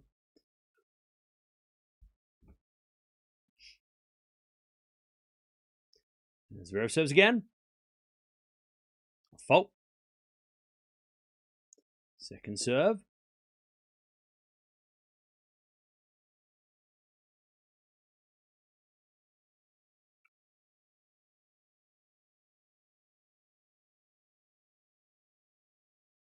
Serving the forehand to Sinner. Return goes back and it's Zverev. Sinner. Forehand cross court. Zverev slices it back. Sinner on the attack. As Zverev the pass. Oh, what a shot by Zverev! He had him on the run there, Sinner. But then Zverev slapped it for a winner. Phenomenal shot. 30 love. That's a good point by Sinner too. He did everything right. He had Zverev on the stretch. But then Zverev just slaps the forehand winner. I'll tell you, chat. This guy is not the same guy that Sinner played in Rome or in Madrid. That guy that he played in Madrid was lost. Ace out wide, 40 love. I mean, Zverev is, and yes, you can say, oh, because he won the French Cam, that's why. Yeah, no shit. But like, there's every reason to go, like, win the French Open, then come into this match and go, oh, this is the guy that I don't know how to beat. Zverev has got a short-term memory. He doesn't remember what happened before the French. He's like, well, before the French Open, I don't remember. He's got amnesia. He's like, I only remember what happened from the French Open onwards. And so he should, because he's playing phenomenal. Sinner hits the tape and it goes in. That's a lucky shot. 40-15. But this is the best we've seen Zverev play Sinner ever. Not ever. This year, right? 5th meeting. This is the best set of tennis we've seen Zverev play against Sinner. He looks like he doesn't fear Sinner. He's not intimidated by Sinner. He is playing as well as he's ever played against Sinner in the recent matches. And he's also catching Sinner, who's not quite at his best at the moment. Zverev with a lovely forehand, and Sinner hits it out 5-5. He's bullying Sinner a little bit from the baseline. All right, Dustin Hoffman's in the house. Ben Still and Dustin Hoffman, aren't they? When their father or son in a movie? All right, 5-0. 5-5. Back to Sinner.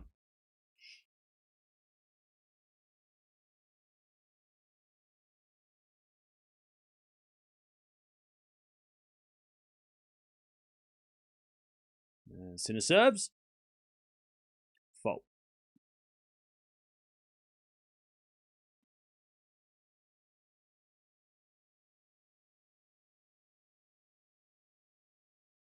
There's the backhand return, goes the backhand to Sinner. Backhand to Zverev. Again, the backhand to Sinner. Zverev. Again, the backhand to Sinner. Now to the forehand Zverev is Sinner. Backhand again to the forehand Zverev. Now Sinner forehand. Goes deep into the forehand Zverev, who goes cross-court and wide. I love that he's going after Sinner, though. Camera works rubbish. Yeah, I hate court level camera. Sucks. Like, it is zero. Like, chat, nobody likes court level camera. It doesn't give us any. Like, yeah, okay, they hit it hard. No shit, they're the best players in the world. It's a terrible camera angle. It's only good, like, maybe on a side view to see how low they hit it over the net, or like see how the ball.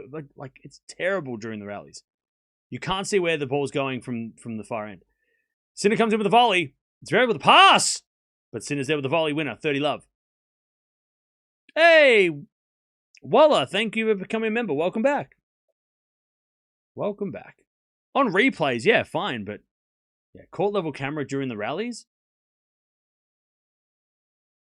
It does not. It's so dumb. It's a dumb. What's it show? Oh, how hard they hit it. Okay. Doesn't show. It doesn't help with placement of the ball. It doesn't show you any. It takes away so much more than it shows. It's a useless camera angle. And I'll die on that hill.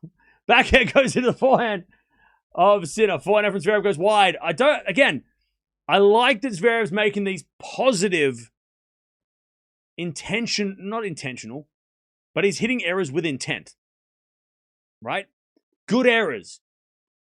He's not hitting silly, dumb errors where he's just hitting in the net because he's nervous. He's going after his forehand, and he's missing sometimes by a fair margin. But it still sends a message to Sinner to go, hey, look, if you don't hit the right shot, I'm going to go after you. Good ace out wide, 6-5. Like, I like the mentality of Zverev is attack, right? And even though Sinner is winning those points because Zverev's making errors, it's still going to plant a seed in Sinner's head going, oh shit, if they go in, I'm in trouble. So I like what Zverev's done so far in this set. Even though he has thrown in some errors at times. But he's not making stupid errors, right? He's not hitting errors in the net where, with no power, or he's not hitting. He's trying to go for it. And that sends a message even if you miss. All right, let's see if Zverev can keep this set alive. How we doing, chat?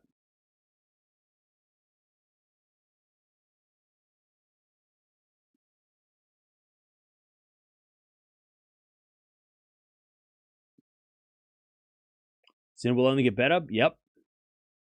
Do I play tennis? Not currently, but I have played a lot of tennis over my life. And I've also been a coach.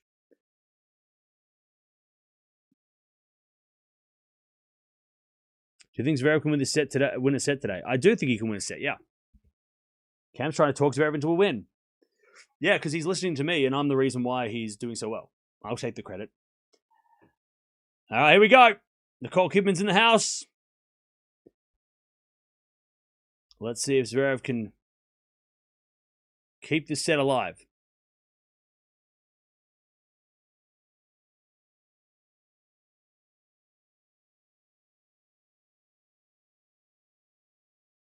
Zverev serves. A fault.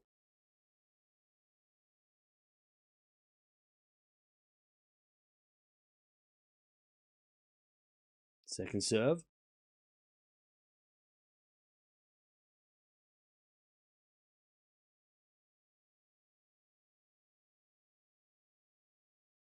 To the backhand of Sinner. Return the forehand to Zverev. Sinner. Forehand to the slices. Zverev. Sinner forehand again comes in and puts it away. Love 15. I tell you, chat.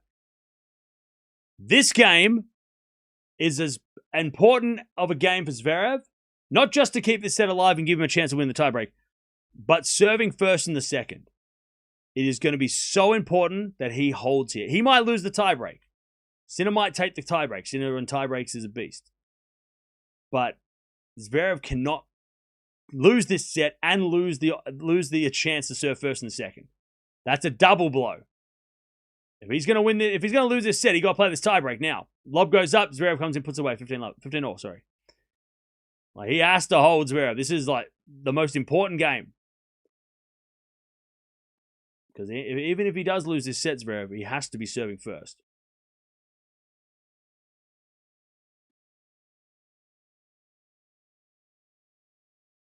No, 15 all. And Sinner knows that too. Like, hey, if I can break you to win this set, I get to serve first. Sinner could be starting to run away. A7T. All right, big serve. 30-15. Does it really matter who serves first? It's not important. Okay, tell me you've never played tennis. And tell me if you've never played tennis without telling me. We're almost at 1,000 likes, by the way. It isn't important to serve first. Okay. Backhand return goes in net. 40-15.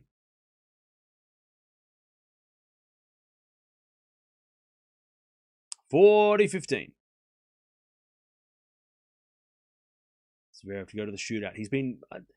you could argue that Zverev's been the better player in this set. 40-15.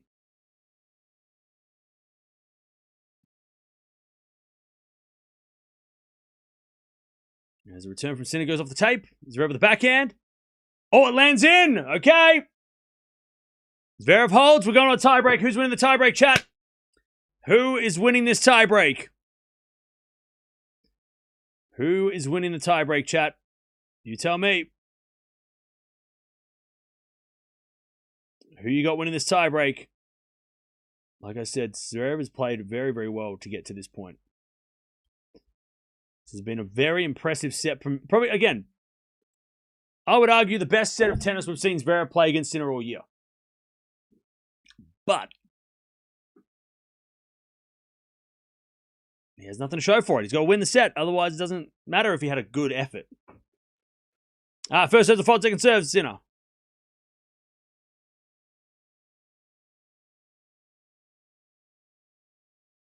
As the backhand return goes into the forehand of Sinner. Sinner up the line is a good shot. One love Sinner. One love Sinner.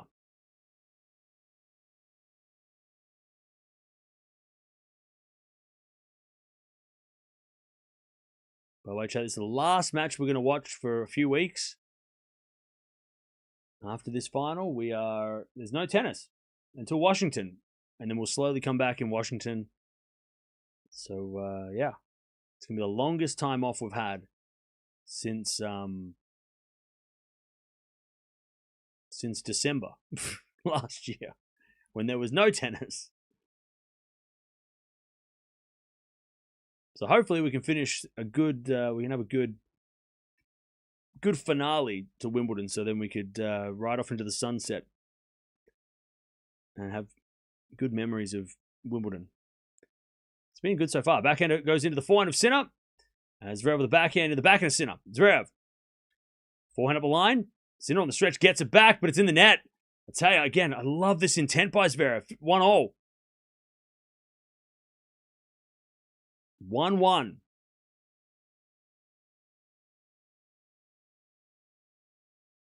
He is playing so positive.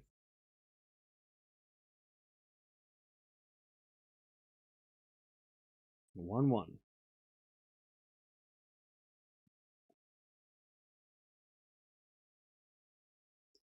Zverev serves. A fault. Second serve.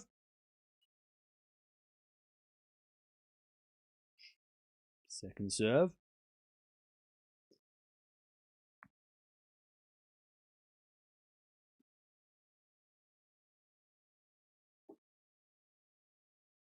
Into the backhand of Sinner. Return the back to Zverev.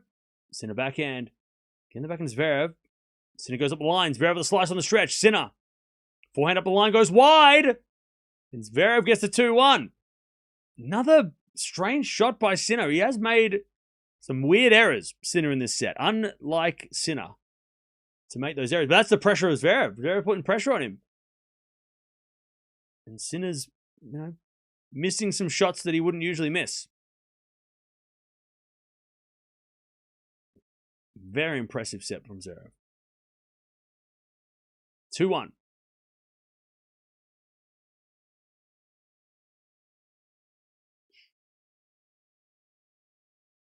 Sinner serves.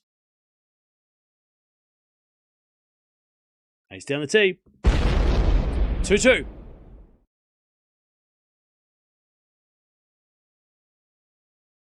Two all.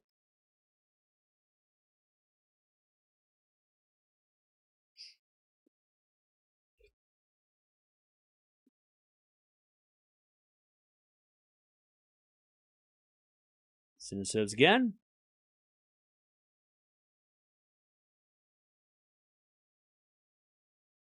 Into the forehand is Zverev. Zverev shanks it wide. 3-2. Sinner.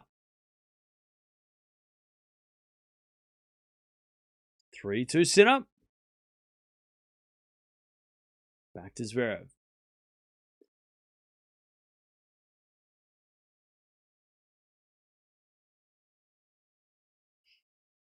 Three and two.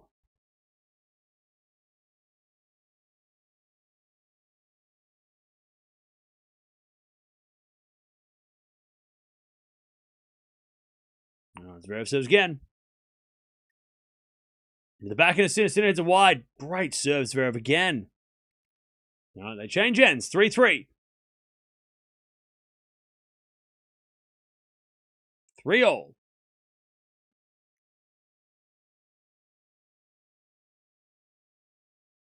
Ruud Wawrinka's second round in Gstaad. Yeah, cool. All right, 3-3.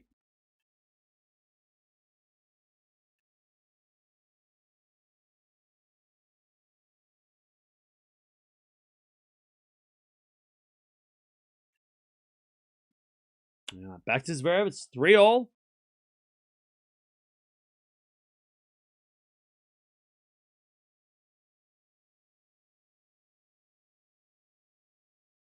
Zverev serves again. Ace. Chalk flew up everywhere. It was like an explosion of chalk. 4-3. That was just like a pile of chalk. Just blew up all over the court. Great serve. All right, 4-3.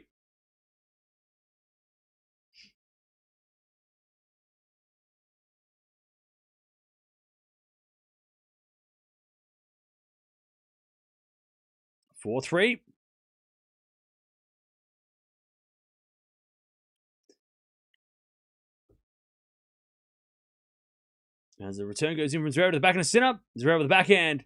And the volley of Sinner too good. I tell you, Zverev's backhand wasn't bad. It was about this high over the net. Not a bad passing attempt, but great hands from Sinner.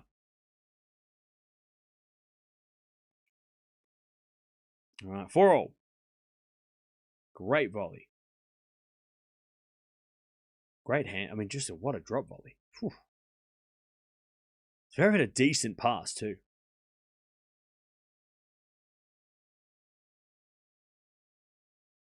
All right, serve again.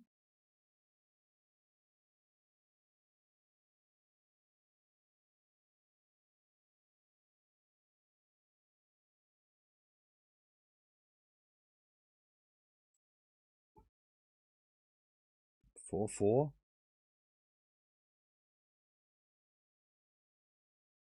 Ace down the tee. 5-4 Sinner.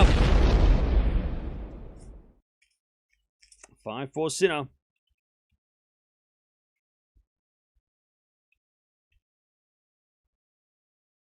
All right, 5-4 Sinner.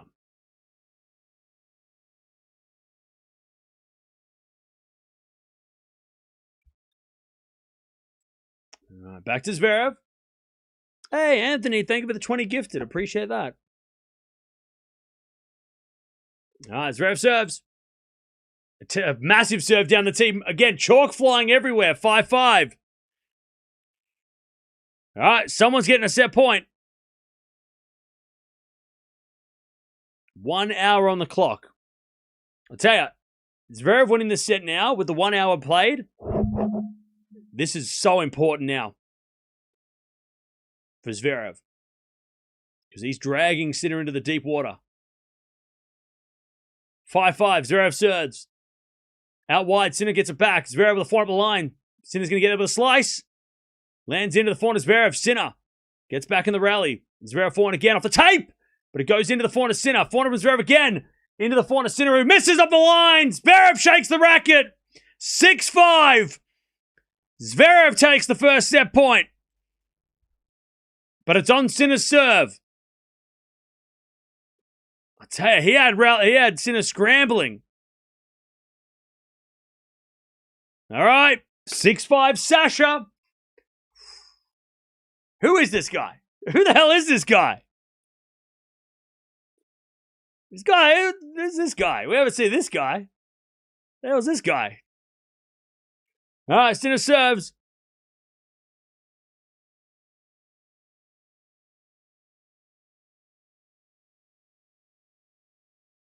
Set point for Zverev. Serving to the forehand of Zverev. Return goes in. Sinner drop shot. Zverev's going to get it. And hit a slice. Sinner passing shot. Too good. Too good. Too good. Too good. 6-0. There was nothing Zverev was going to do there. I mean, maybe hit a drop shot off the drop shot would have been a better option, but I think he was just happy to get it back. It was such a good drop shot. And it's 6-0. That's the drop shot that Sinner's been practicing for Alcaraz. He hasn't needed it because he's played Alcaraz once in, 9 months. But it worked. Sinner's mum shaking her head. She's just going through it. She's like, I'm never coming back to this. I'm never coming back to tennis. I'm staying home. All right, 6-0. I think Zverev's dad, Sinner's dad, he has not moved a muscle. I think he's asleep. He's sitting in the back row of the coach's box. He's wearing sunglasses, so he's probably asleep. 6-0. Ace Amity, 7-6 Sinner. Set point for Sinner, but it's on the Zverev serve. 7-6 Sinner.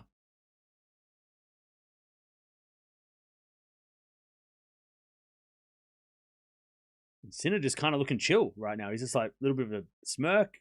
Just, all right, it's 7-6 Sinner. But it's on the Zverev serve.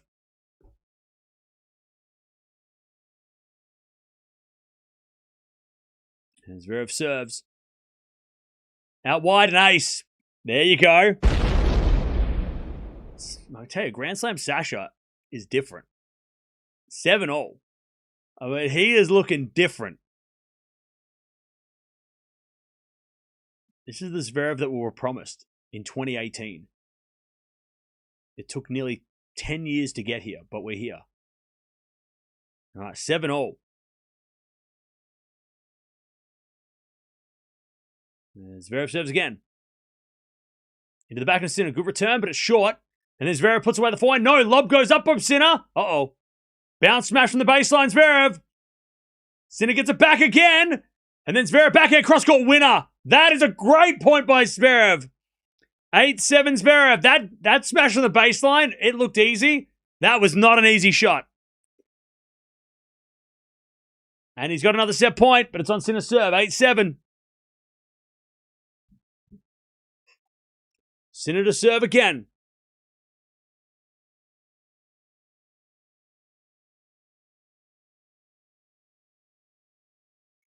Eight, 7. Sinner with a serve. Into the forehand of Zverev. Return goes in the forehand of Sinner. Zverev. Cross court. Into the forehand of Sinner. Zverev with the forehand again. To the forehand of Sinner. Up the middle to the backhand of Zverev. Sinner backhand. Goes into the forehand of Zverev. Who hits it down the line for a winner. Zverev is screaming. Wow. Who the hell is this guy? Grand Slam Sasha takes the first. And the reaction shows as well. This guy is a scary beast. This guy is really scary. 9-7 in the bracket. That's his first set against Sinner in years. Well, not really years. About nearly a year. Holy. This guy's different. This guy's different. He needed that first set. We knew he needed that first set. And he was the better player in that first set as well. Wow. The reaction was, I mean, that was a roar. 18 winners, 7 errors by Sinner. Sinner played really well, right? Only one break point. That was against Sinner, and Zverev didn't take it.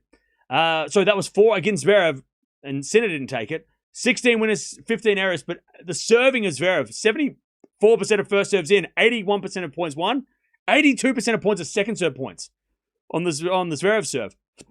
Sinner served well too, 8 aces. But man, I tell you, Zverev does not look bothered.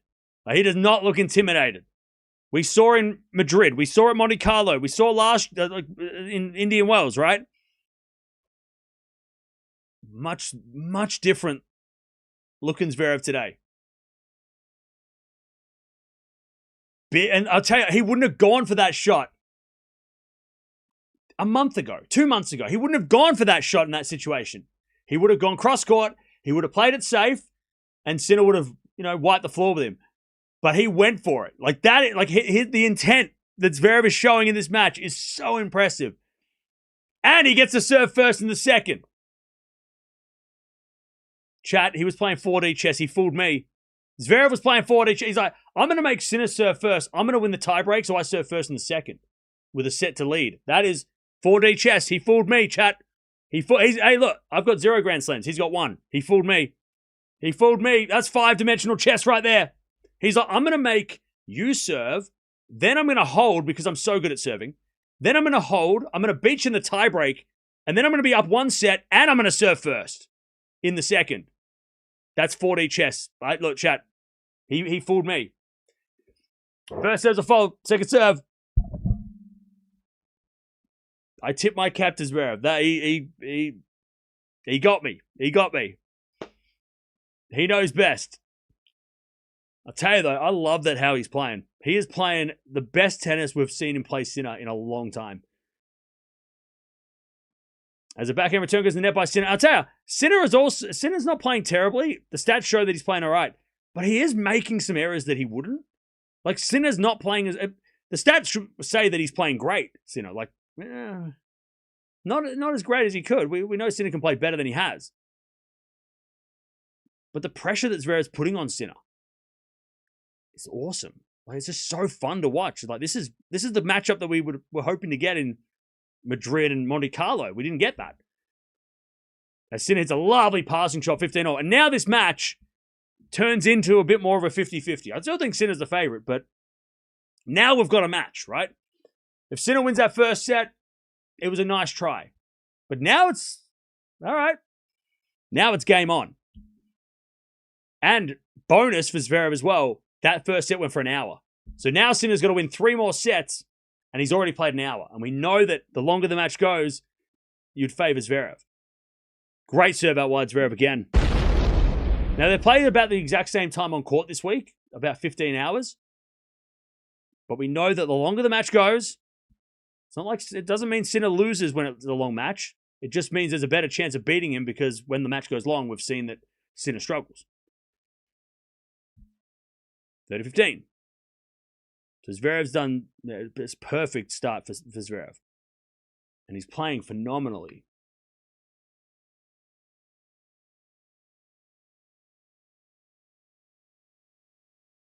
All right, 30-15.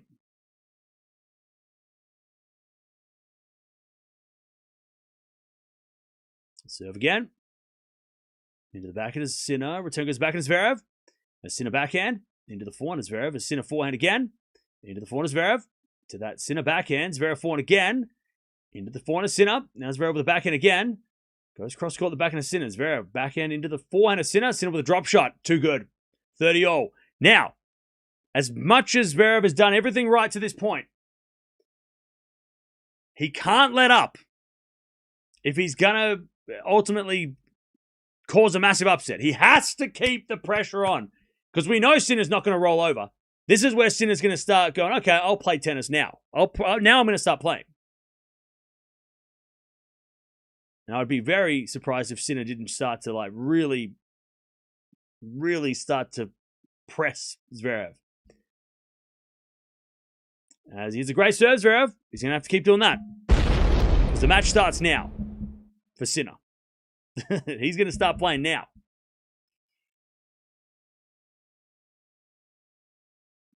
All right, 40-30.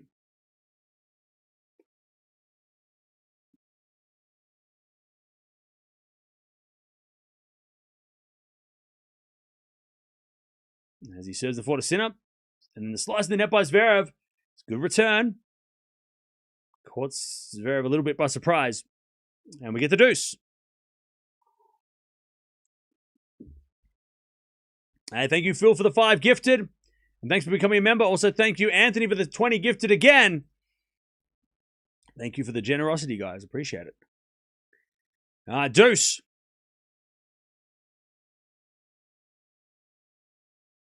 Great serve down the tee. Return goes short. Zverev backhand winner. Zverev serving is ridiculous. Advantage Zverev.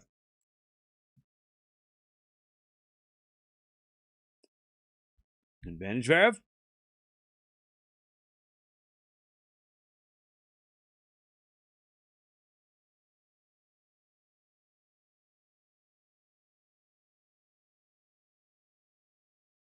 Serve.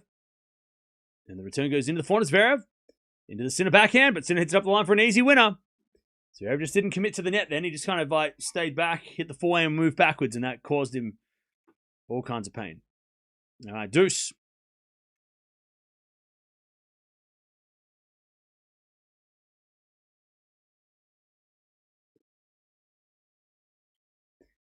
We get the deuce.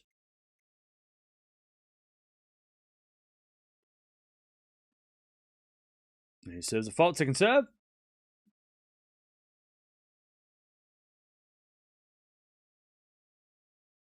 Second serve.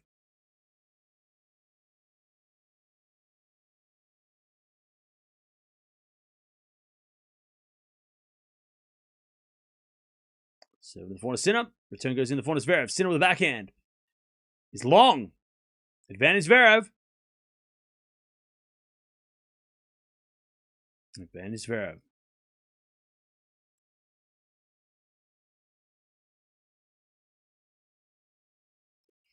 Advantage Zverev.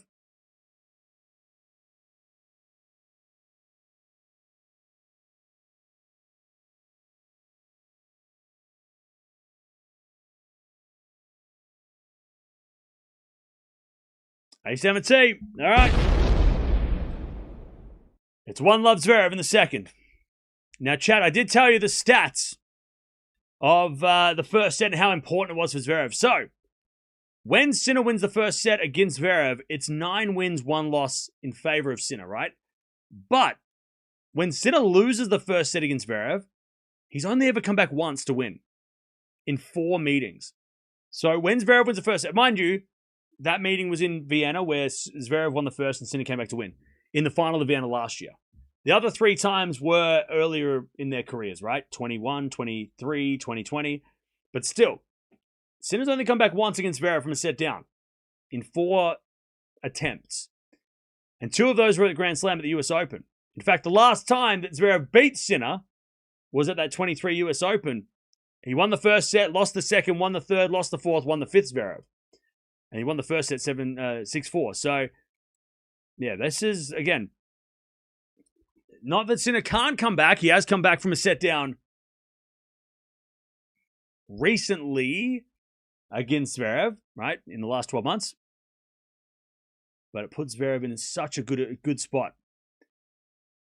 Also, when Zverev wins the first set at a slam, he's only lost 19 times. Before this week, 19 times. And he's won 107 times.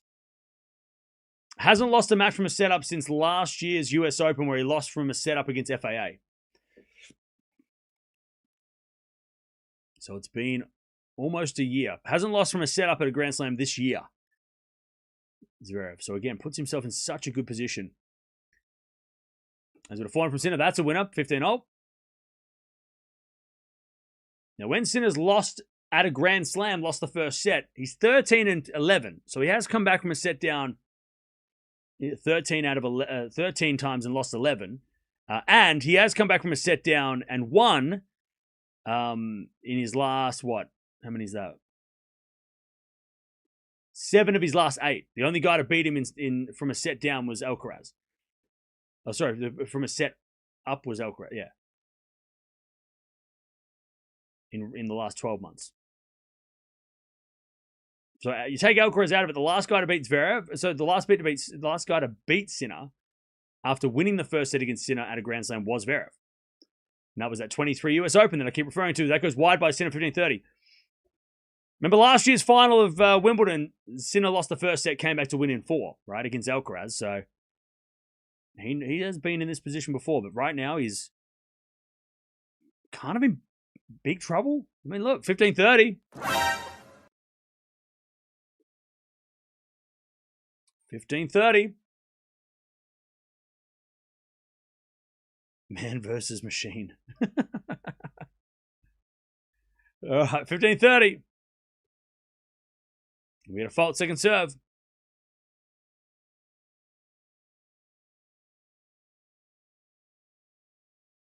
Second serve. Into the backhand. Serve and volley. Oh, and the volley didn't need to be hit. Zverev hit it in the net on the return. Sinner with a second serve volley. It definitely affected Zverev's return. He kind of tricked Zverev. 30-all.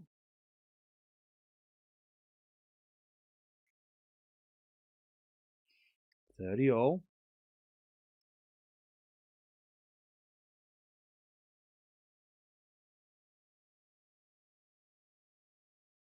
And then ace out wide. You knew that was happening. You know when Sinner gets to 30-all, he's going to serve the serve. Hasn't faced a break point yet, Sinner. 40-30.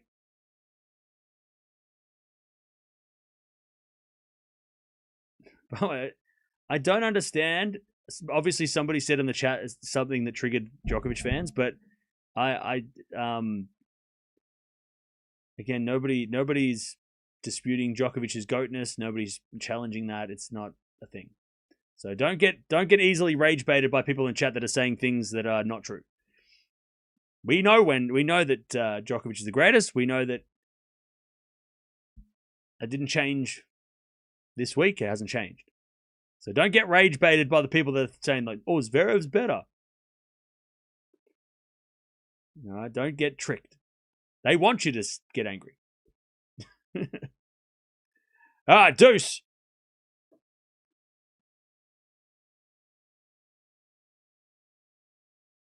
Great serve again, but the return goes in, and then Sinner smacks it up the line with a forehand, advantage Sinner.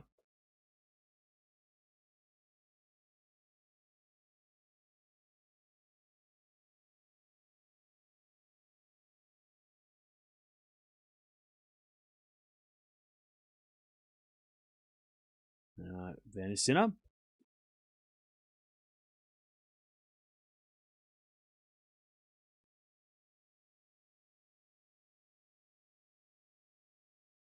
Serving to the forehand of Zverev. Zverev in the net. It's 1-1 in the second. All right. Watching it with you commentating, the court is slow. Hey, thank you, Scott, for the donation. Yeah, I'm in the court. I think he has been playing a bit slow, but Cam, I'm worried for Sinner right now. Thoughts? I'm not worried for Sinner yet. I think it's fine. I think Zverev played a phenomenal first set. But I'm not worried for Sinner. I'm not worried for Sinner yet. The last game showed that, right? That how like Zverev almost got broken in that first game. He was struggling on serve straight away in the second set. So yeah, I'm not worried for Sinner.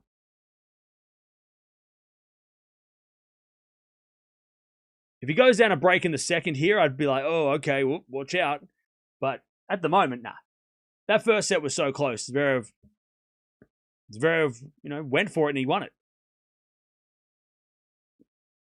Was it a 4-4 rally? Sinner shanks it long. 30 love.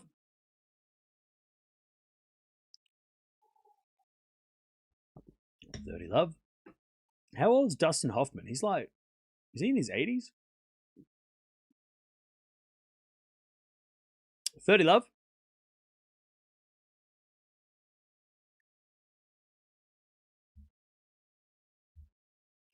As a return, goes in the forehand of Zverev up the line to the slice of Sinner. Zverev backhand. Straight to Sinner's forehand. Zverev with a volley. Too good. I tell you, Zverev is suffocating Sinner in these rallies, which is something that he doesn't do. Like something that he didn't do, hasn't been doing against Sinner. That's why he's, hasn't been as competitive against this, this version of Sinner over the last couple of years. He's just suffocating him. He's serving big, but then he's also like forcing Sinner to have to make, decisions that he's sometime getting wrong, which we don't see from Sinner. Sinner usually makes the right call most of the time.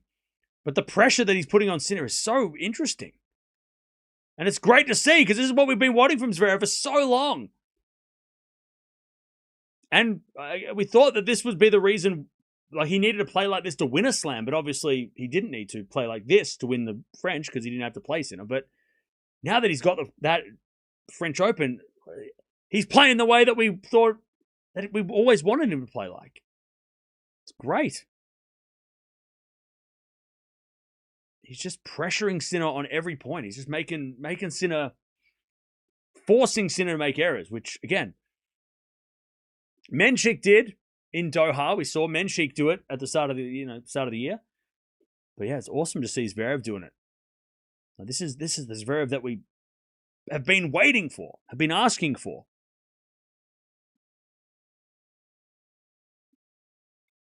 All right, how are we doing, chat? Where are we watching from? I haven't asked that yet. Where are we watching from?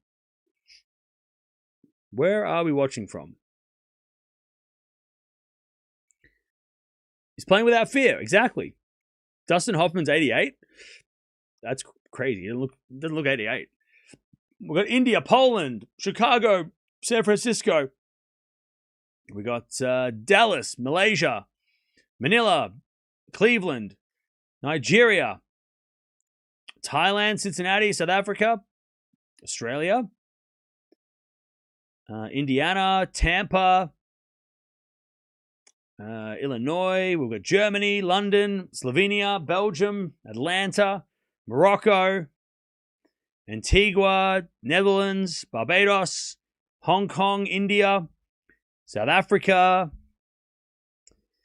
Johannesburg.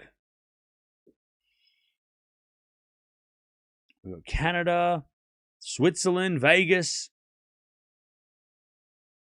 New York, Honduras, Bangladesh, Virginia, Tennessee, Mumbai, France. Sinner serves a fault second serve. Pakistan, Alabama, Nebraska, Denmark. As a return goes forehand of Sinner, forehand from Zverev to the back of Sinner. Zverev on the attack. Goes cross court. Slice in from Sinner. Zverev with a slice backhand comes to the net. Sinner with a pass. Too good. I tell you, the defensive slice from Sinner in that rally really helped him because it got Zverev to have to slice and come to the net. Zverev was playing so well until that slice forehand from Sinner. And that was a great defensive slice. And it popped. It made Zverev's slice pop up because it was so low. And then Sinner was able to attack the pass. But I tell you, that was a good rally by Zverev up until Sinner got that nice defensive slice. And Sinner serves another fault second serve.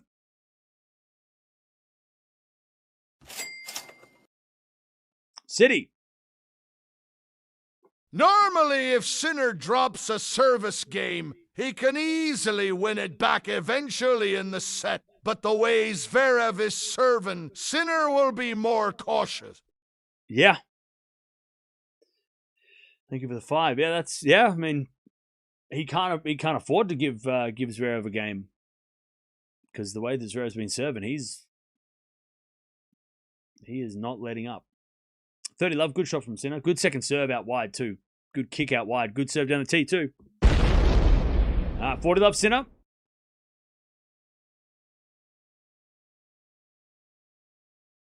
$40 love.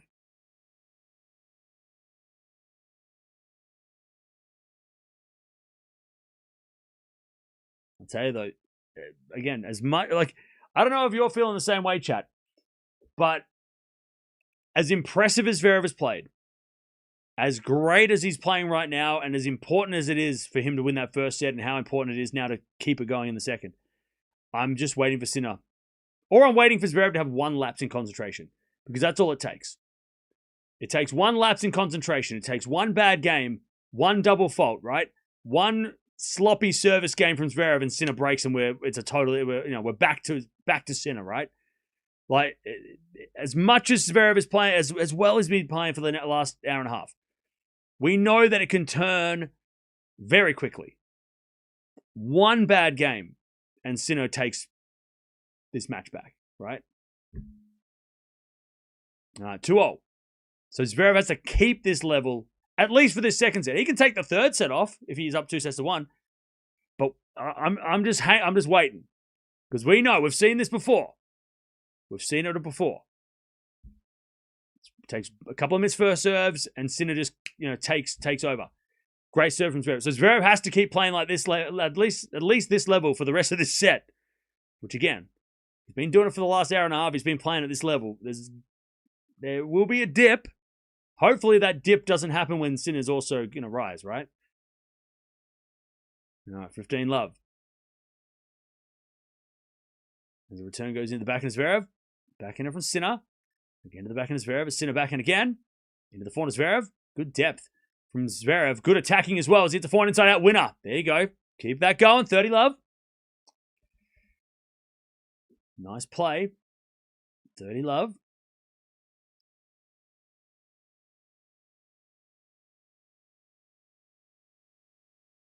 Zverev serves again.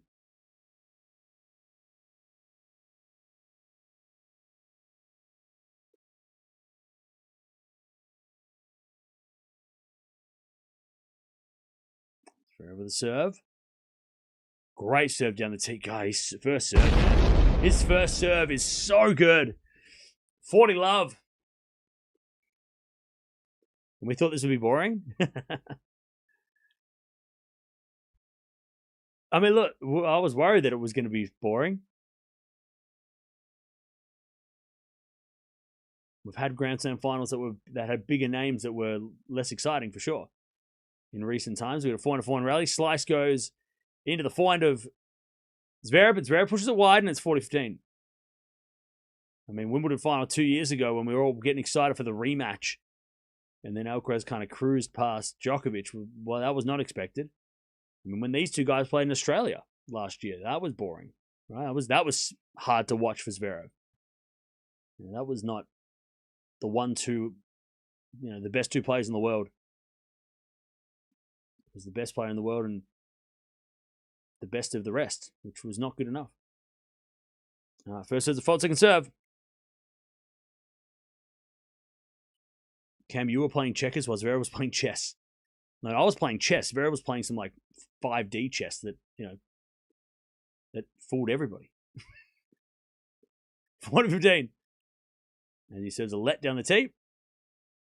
Zverev to stay in front.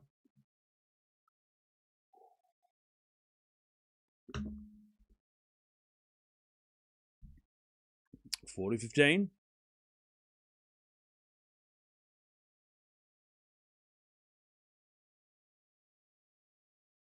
Serving to the backhand of Sinner. Backhand of Zverev. Line goes wide. 40-30. Again, that wasn't the intent of showing aggression was there, but no execution. 40-30. By the way, chat, we got to 1,000 likes. Appreciate that. Can we get to 2,000 likes? Come on, it's Grand Slam final. Surely we can get to 2,000. Great serve out wide. Return goes in. Zverev puts it away. God, that first serve is key. 3-2. Zverev stays in front. Interdimensional chess, yeah.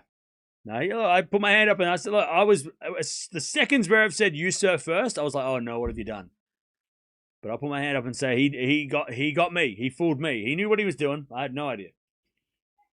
I didn't realize he was thinking about serving first in the second set. All right. 3-2. Zverev in the second. Still no breaks. Only a couple of break points.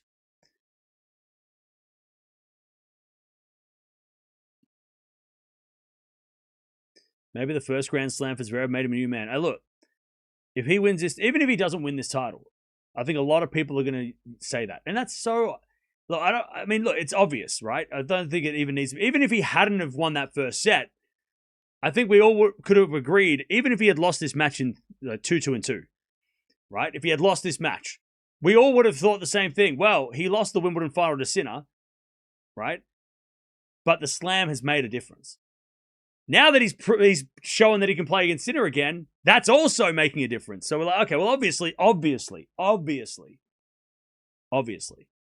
winning the Grand Slam helps. It helped him. It's helped him. All right, 3-2. Well, he is a... I don't think he's a new man. I think he's just he's free to play now. Because Zverev is capable of this. That's why we wouldn't have been so disappointed in Zverev, right? About losing all those, losing those chances that he had before the French. And how disappointing it was when he lost to, Sinner in Madrid and stuff. We know that Zverev was capable of this. Now that he has the slam, he can show what we all believed he could do. He's playing like he's playing exactly like he did when he won the ATP Finals in 2018, right? When he had nothing to lose and he was young back then. Obviously, with the multiple Grand Slam finals and the expectation getting higher and higher every time, it weighed him down. But now that he's got that weight off him again, like, this is the Zverev that we were promised. I love it. Because this now changes the ATP landscape a bit, right? Maybe it's not a Sinkeraz tour. Maybe Zverev is, going to be a bigger... I mean, he did push Alcaraz to 5 at the Australian Open too, so, it's not like he hasn't been competitive against them, but as we had double fault Sinner 15-0. But, this is the Zverev that we knew.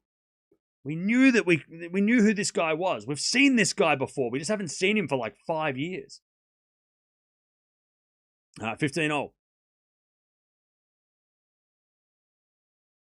Double fault from Sinner. You don't see that very often. As he serves again. Great serve out wide ace. 30-15. Are we looking at a new big three? I don't like that term.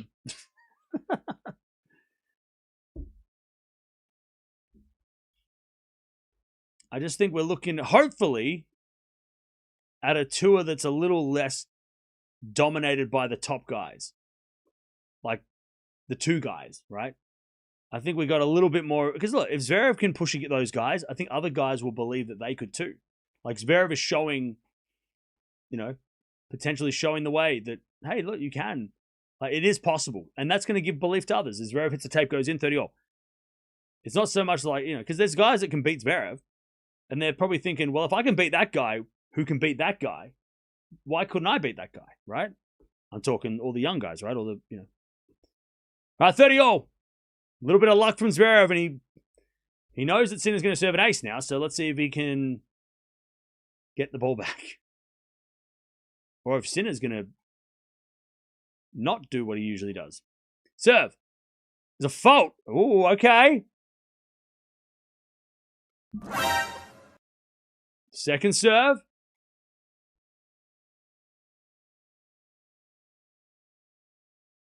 Serve out wide the corner, Zverev. Oh, return the net. Ooh, Zverev went for it. It's a good second serve. 40-30. 40-30.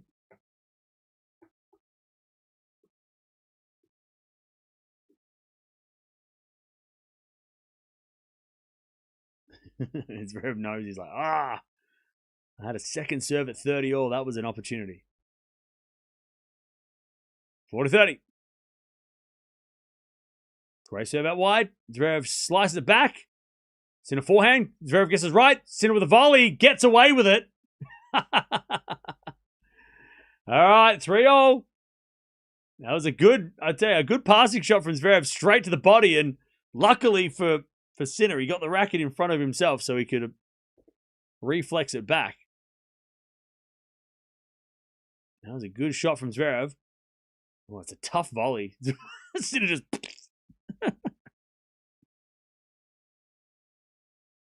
I mean, he just had to get the ball over because Zverev wasn't making it back. All right, the shadows are starting to come over now. Those annoying shadows that we saw yesterday. Ugh. I mean, I do think it's weird that they made seven volleys, Zverev. Okay, and then a volley again from Zverev goes long. Great passing shot from Sinner. Love 15. Great hands from Sinner. I do question why they made it. I mean, they've done like 4 p.m. blah blah blah all the time, right? Like, that's the finals time, but these shadows are annoying. Nice passing shot backhand up the line from Sinner. Zverev volleys it long. All right, 15. Love 15. Serve again. Into the backhand of Sinner. Return goes in the net. 15 all.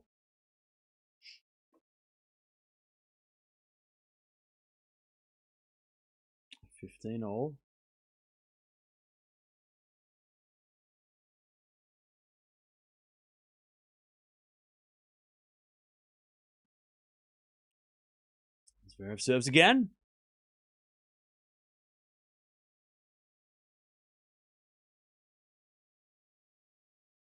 Into the forehand of Sinner. Zverev with the forehand. Into the backhand of Sinner. Zverev with the volley. Sinner's going to get a passing shot. Zverev volleys it down. Sinner with a lob. Zverev runs back. Hits a backhand pass. Sinner with a volley, but Zverev with a forehand. Oh, Sinner had it, but he missed it. Great reactions from Zverev. He almost let Sinner get back into it, though. He hit the volley straight at, or hit the forehand straight at Sinner, and Sinner just couldn't reflex that one. 30-15. Great lob by Sinner. I'd say the backhand, but the backhand pass from Zverev, he wasn't, like, he had his back turned to Sinner as he turned around to hit that cross court. That was a hell of a shot. But he almost gave Sinner the point there. 30-15. Got away with that. Serving to the forehand of Sinner. Sinner on the net. Man, that serve. 40-15. That first serve of Sasha. 40-15.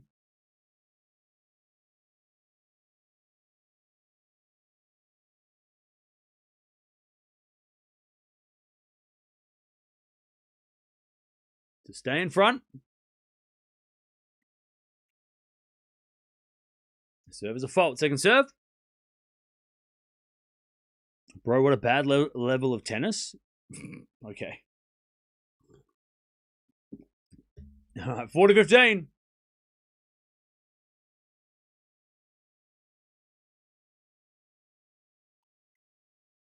Serving to the back in the center. Return goes forward to Zverev. Zverev hits a winner. Chat, this might be one of the best matches so far that Zverev's ever played. Like, he didn't play this well at Roland Garros. Like, you know what I mean? Like, Zverev didn't play this well at the French Open, and he won that whole thing. This might be one of the greatest matches we've seen of Sasha ever.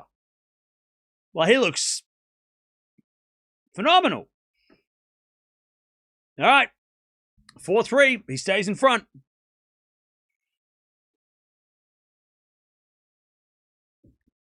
How we doing, chat? How we doing? Who's winning this set? Who has got this set, do you reckon? Who's going to win this set? I still don't think Sinner has to win this set. Because remember, Jannik Sinner fans will remember this. Sinner was down 2 sets to love against Medvedev at the Australian Open in his first Grand Slam final. He came back to win.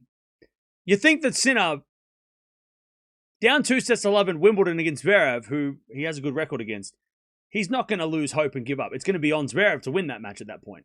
He can come back and win from 2 sets down if that happens.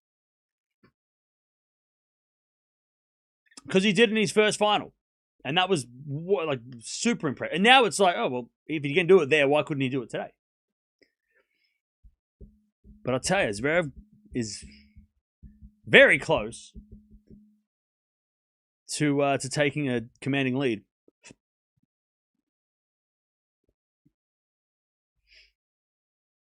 Zverev is not Medvedev, okay? Okay. Zverev looking confident and calm. Sinner also calm and will adjust Well, yeah, these next games are huge. Here we go. Sinner serving 4-3 Zverev in the second. As the return goes in from Zverev into the forehand of Sinner. Zverev with the forehand. Nope, can't get it. Sinner unleashes. 15 love. 15 love.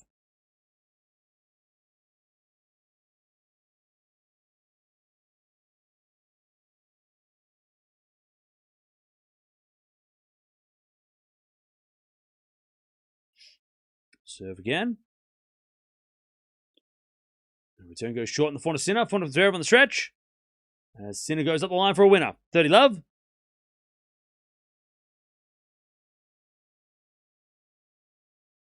30 love.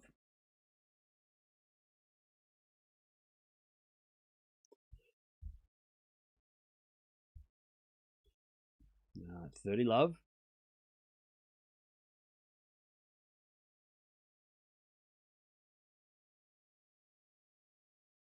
As the backhand return from Zverev goes wide. 40 love. Good serve from Sinner.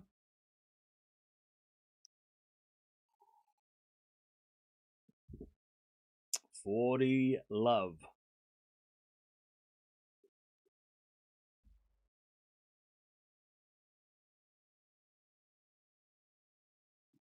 Sinner serves again. That's a fault.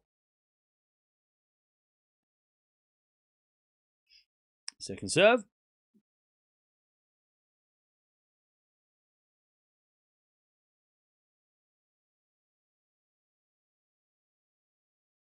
Crowd's getting a little overexcited. 40 love. As the backhand return goes into the forehand of Sinner. Forehand from Zverev. Sinner hit it long, and it's 40-15. 40-15.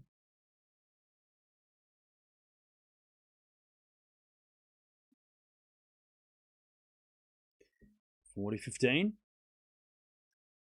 Sinner serves again.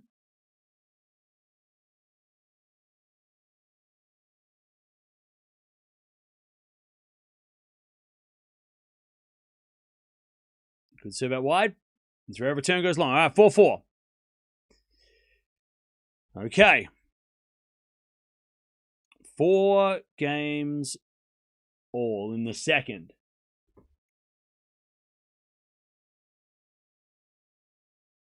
Back to Zverev.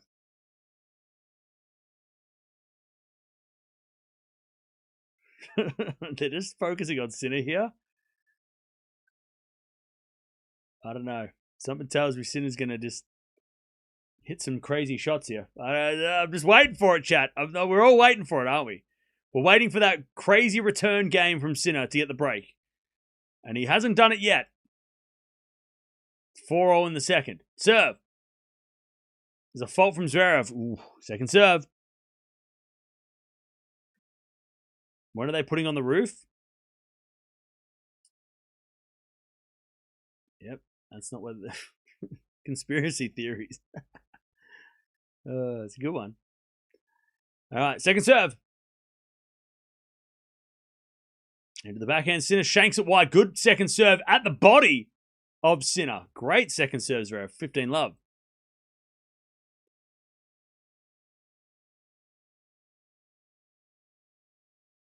15 love, Zverev.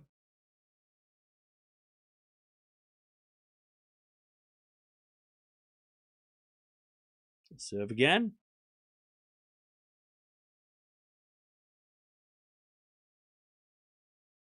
Great serve out wide. Return goes in from Sinner to the forehand of Zverev. A Sinner backhand to the backhand of Zverev. Into that Sinner forehand. Zverev. Forehand again to the forehand of Sinner. Zverev forehand again. Goes long. All right, 15-0. Nice exchange. A little shake of the racket from Sinner. 15-0. 15-0.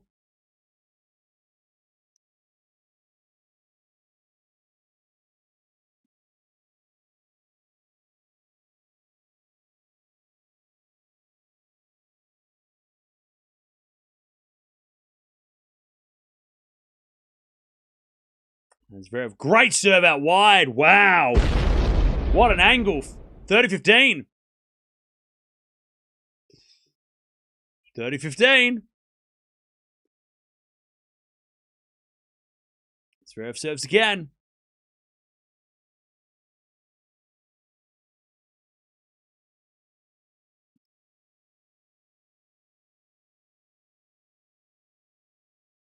Another ace. Holy shit. He's a serve bot. 40-15. 40-15.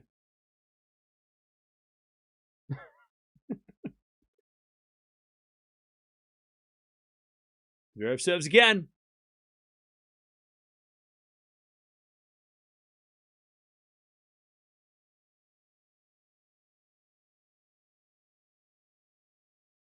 As the backhand return goes in the backhand, Zverev. Sinner on the attack. Hits it away. Nice returns from Sinner right at the feet of Zverev. Keep it classy, Cam. Look, I'm an adult. Everyone here should be an adult. I'm using, cussing is adult words, all right? And we're all adults here. 40-30.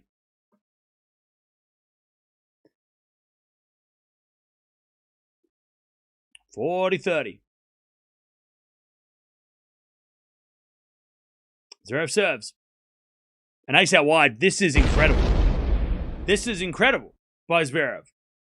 And now Sinner's going to serve to stay in the second. 139 out wide. Monster serve. Okay. You're better than that? I'm actually not. I swear a lot in real life. I actually don't swear that much on stream. In real life, I'm an Australian. We cuss. That's just how it is. All right. I'm on my best behavior on stream. I try not to let the swear words fly. You know Aussies. You'll hear them. I don't swear that much compared to normal Aussies, but we do swear. It's part of our vocabulary. It is what it is. All right. It's very pulling of Wawrinka 2014. Yeah, maybe. Chat, I'm not going to say it because I don't want to say anything, but this game's going to be really interesting.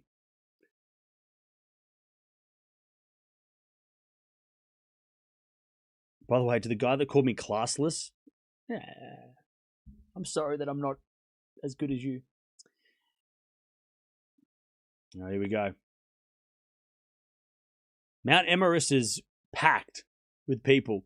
I don't think it's that hot today, so it's not, it's still warm, but it's not as hot as it's been, right? The heat wave is way worse. Nah, that's all right, be good. It's fine. I'll try, I'll do my best, but sometimes when crazy things happen, crazy things happen.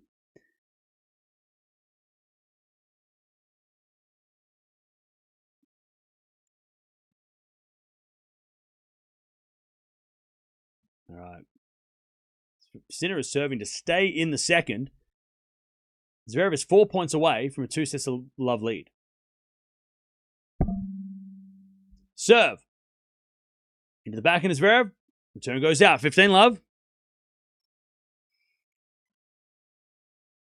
And almost 2 hours played.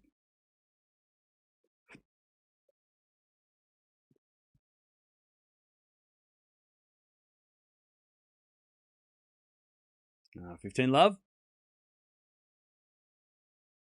Got a let from Sinner.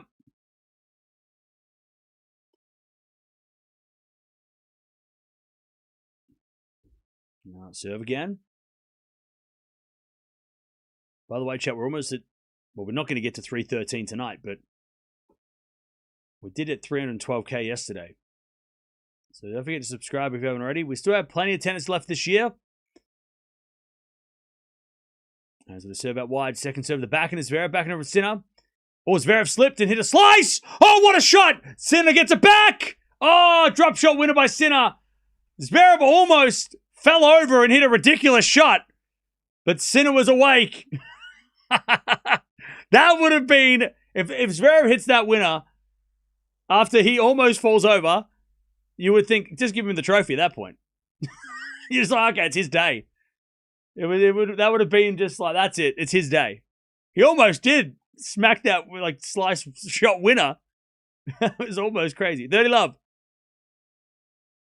7 to the backhand as Zverev. Return goes into the forehand to Sinner. Zverev on the attack to the forehand to Sinner. Zverev drop shot. Sinner's going to get it and hit a slice. Zverev with a lob. Sinner with a smash. Zverev with another forehand. Sinner on the attack. Missed it. Wow. All right, good hustle by both. How important was that slice from Sinner in the last? It could have been 15-30. Nice lob by... I'll tell you, that was a good over-the-shoulder smash by Sinner as well. It's a pity that he missed the easy forehand because he hit a really good over-the-shoulder smash to give himself a chance to win the point, but he missed the easy one. 30-15. Seven to the forehand. Zverev return to the forehand. Sinner. Zverev forehand goes in the net. Sinner's shot looked out. Zverev thought it was out. Hawkeye said it was in. That looked long, but I'm also looking at a smaller screen from a long way away, and the umpire is just like, yeah, that was in.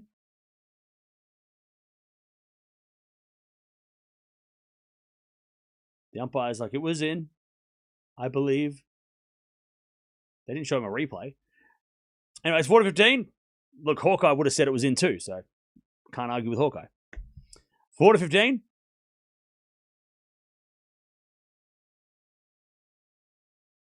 As we have second serve, the slices Zverev. Sinner comes in with a drive volley into the net. Sloppy shot from Sinner. 40-30.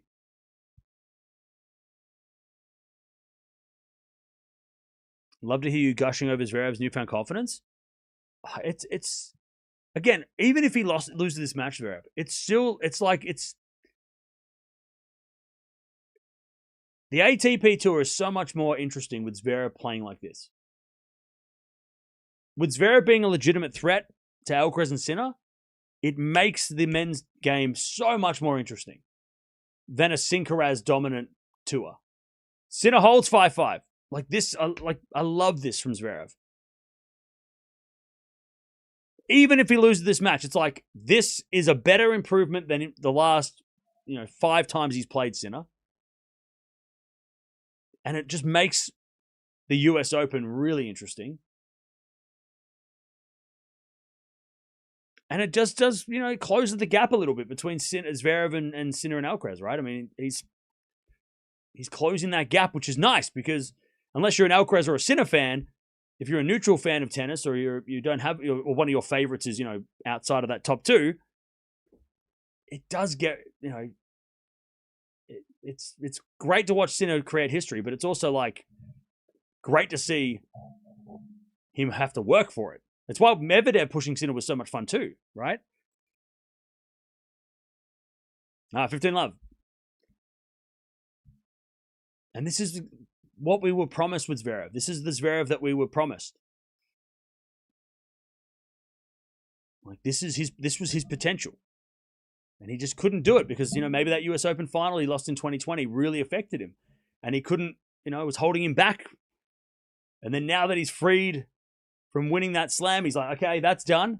Tick that box. I've achieved my, what everybody expected of me. Now he can play without any of that expectation. It's awesome. Yeah, he is literally the original next gen. I mean, the next gen finals were based around Zverev. He was the face of the next gen before that became a general term. 30-love. But it's awesome to see him play like this. And then he hits it out. 30-15. Like, he's playing so positive.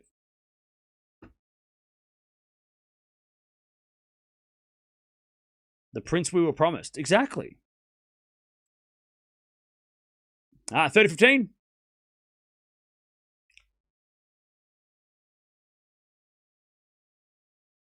Zverev serves again.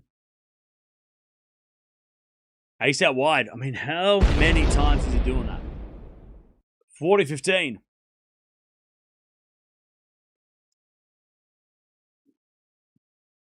If you don't mind me asking, why is there a gate around your couch?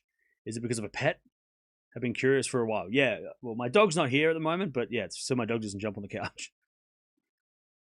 My dog has black fur, so it'll just completely mess the couch up. Great serve again, 6-5. And this couch, if you don't know the history of this couch was actually bought by people in chat. It was people donated to the fund. We funded this couch, and I went and picked it up. So I don't want my dog to... If I had bought it with my own money, maybe I'd be a little less precious about it. But because a lot of people in the chat donated towards purchasing this couch off eBay for $500, I feel a responsibility to keep it. I don't even sit on it. The cage is there, so I don't sit on it as well. I feel like I'm just kind of like keeping it safe. It's not my couch. All right. Zverev got the lead, 6-5 in the second. We've had no breaks to serve for this entire match. It's been a very good serving display by both. Where is Mia? Mia's down at my parents' house.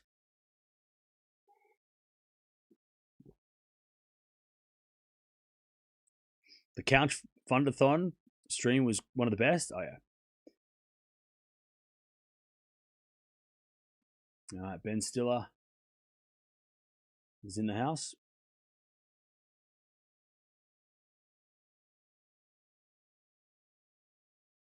All right, here we go. We've had no breaks. Can Sinner get to the second set tiebreak?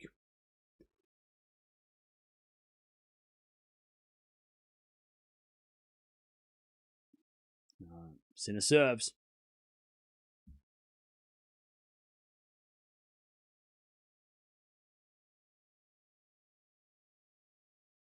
Sinner with a serve. Is a let. It's a good return by Zverev too.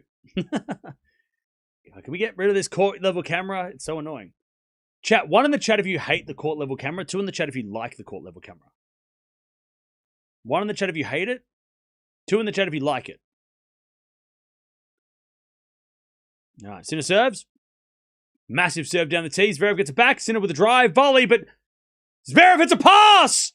What a shot by Zverev! Love 15. Beautiful. And look, that court level camera ruined the entire thing because we couldn't see where Zverev's shot landed. Luckily, we get replays. Yeah, see, the court level camera ruined that shot. It could have looked so much better from a higher view. Court level camera sucks. You're robbing us of moments. Love 15. Serve to the backhand of Zverev. Good return. To the backhand of Sinner. Zverev's in the rally. A Sinner backhand again.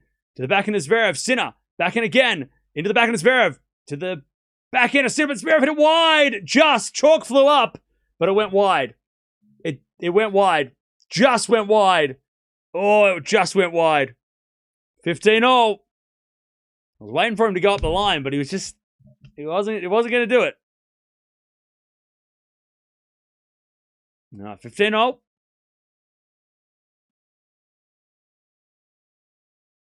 You could not buy the couch on your own? No, I could. But when I mentioned it on stream, Deb donated $5 and then somebody else donated 10 and then somebody donated 10 and then people started donating. And then it became a thing. It wasn't like I came on here and begged for the money for the couch. I was going to buy it. But people donated. And then it became a thing. 4-4 rally. As we're back in now from Sinner. Deep into the forehand is Zverev. Sinner back in the rally with a drop shot. Zverev's going to get there with a forehand, but it's in the net. Zverev puts her hands up and goes, I should have won that point. 30-15. But no, I was going to buy this. But when I mentioned it on stream, during the Halloween stream of, I think it was 2023, right? 24? People started to donate. And then it became a thing. I don't tend to e-beg. 30-15. There's a backhand in the net. 40-15. 40-15. Sinner to take us to a second set tiebreak.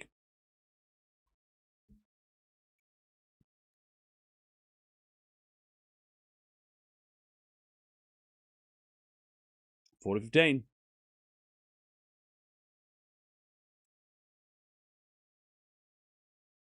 And he says a fault second serve.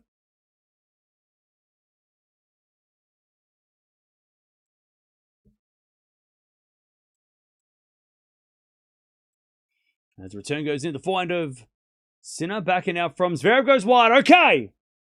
All right. 2 hours played. Second set tiebreak. No breaks of serve so far. Who's winning this second set tiebreak, chat? Who is winning this second set tiebreak? Who is winning this second set tiebreak?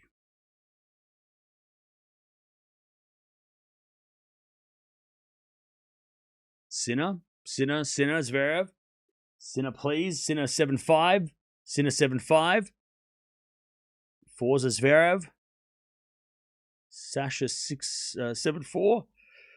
7-5 Sinner, 7-5 Zverev. 10-8 Zverev. 7-5 Zverev, 7-5 Zverev.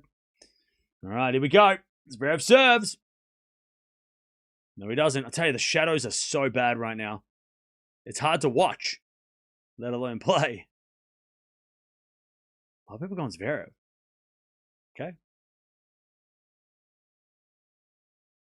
As he serves. Into the forehand of Sinner. Great return. Zverev with the backhand. Goes into the backhand of Sinner. Zverev. Backhand to backhand with Sinner. Now to the forehand of Zverev. Zverev hits it wide.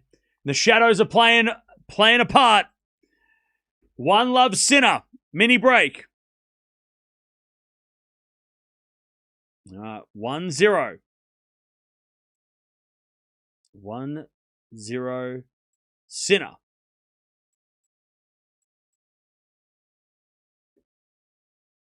All right, Sinner serves.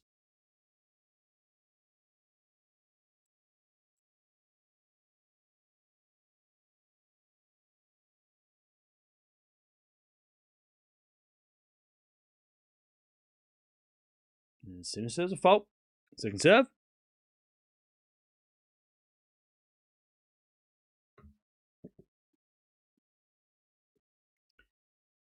Second serve, the backhand of Zverev. Deep return, the backhand of Sinner. Up the line to the slice of Zverev. Sinner. Forehand inside out. To the backhand of Zverev is Sinner. In control. Zverev just defending. Hits a forehand. Long. 2-love. Sinner with a shake of the fist. 2-love.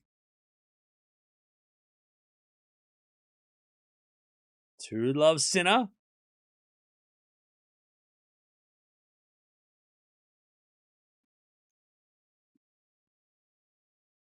It's only 1 mini break. Zverev was in that rally, but Sinner was just hitting it in the awkward place that Zverev could only defend. Sinner serves again. Into the slice of Zverev. Return goes into the forehand of Sinner. Zverev with a lob. Sinner's going to hit a smash. He's going to let it bounce first. And then hit a smash. Puts it away. All right, 3-love Sinner. 3-love Sinner. All right, it's only 1 mini break, but a lot of pressure on Zverev now. First time under pressure on serve for the match almost. All right, 3-love. Hasn't been under pressure on serve this bad. All right, 3-love.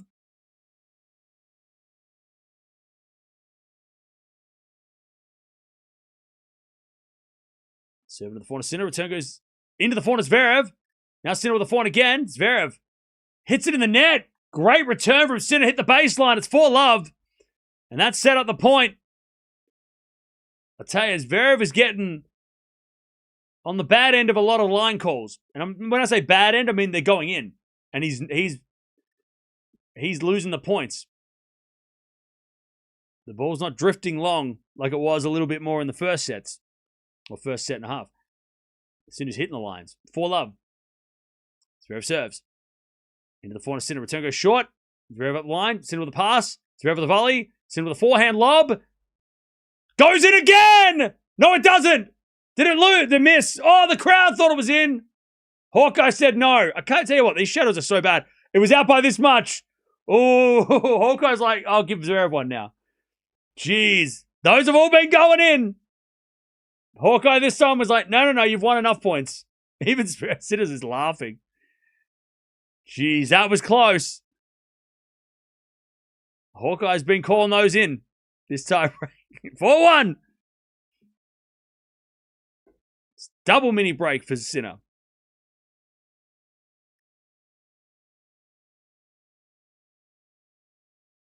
Sinner serves. Fault.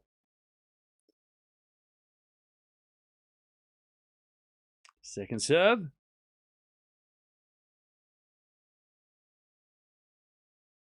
Into the back, and it's Zverev. Into the deep into the back of Sinner. Sinner in the net. All right, Zverev gets one back. 4-2. Cam Williams wants Sinner to win. What a loser. Bro, your name is Road Less Traveled, and you don't have a profile picture. How can I have a serious conversation with somebody who won't show their face or use their name?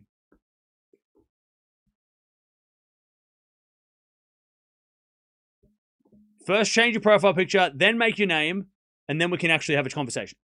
4-2. I'm not gonna argue with a random person that doesn't even have a name. Are you even a person? You might be a bot. I don't know. 4-2. Oh, you got acknowledged. Congrats. I'm glad you're having a great weekend. Tell everybody at work tomorrow. Serve. Into the forehand, Zverev, and Zverev hits it out. 5-2. Sinner. But it's only one mini break. 5-2. 5-2.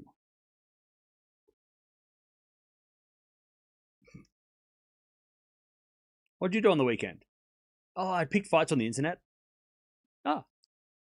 What'd you do? Oh, watch the World Cup. Gardened. Was productive. Yeah, whatever. We all have hobbies. 5-2. Serve goes in the forehand of Sinner. Backhand of Zverev. Sinner with the back up the line. Zverev's there with a slice. Sinner on the attack. Hits away the forehand winner. He's got 4 set points. 6-2. 6-2 Sinner. And he's been in control of his tiebreak from the start. 6-2. Now remember, Sinner serves first in the third. 6-2.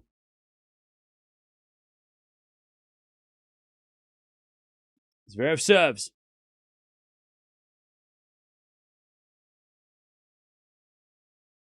Into the back of the Sinner. Return goes back to Zverev. Zverev hits it wide with 1 set all. 1 set all in this final of Wimbledon. And that was Sinner's tiebreak from the start. And he levels it, and he serves first. In the third set. Nothing Zverev could do in that set, in that tiebreak. He was down early, never recovered. And it's 1 set all after 2 hours. Now, chat, it is very much well known that Jannik Sinner, when he plays a certain time, and I'll tell you the exact time, he doesn't win matches. And that time is 3 hours and 48 minutes. He's never won a match over 3 hours 48. That's just a fact. I'm looking at it here, right? He's lost all matches, which I think there's about 7 matches that have gone over that time. The longest match he's ever won was 3 hours and 48 minutes. Currently, we're at over 2 hours. We've got 2 more sets minimum. So that's something to think about. No break points in that set, by the way. 15 winners, 11 errors from Zverev. Zverev actually played better in that second set. Sinner, 18 winners, 6 errors. That was, he played like that in the first set too. Tiebreak, he dominated, but yeah, that was, both were playing very good level of tennis in that second set too. Now look, Sinner could win the next 2 sets in an hour.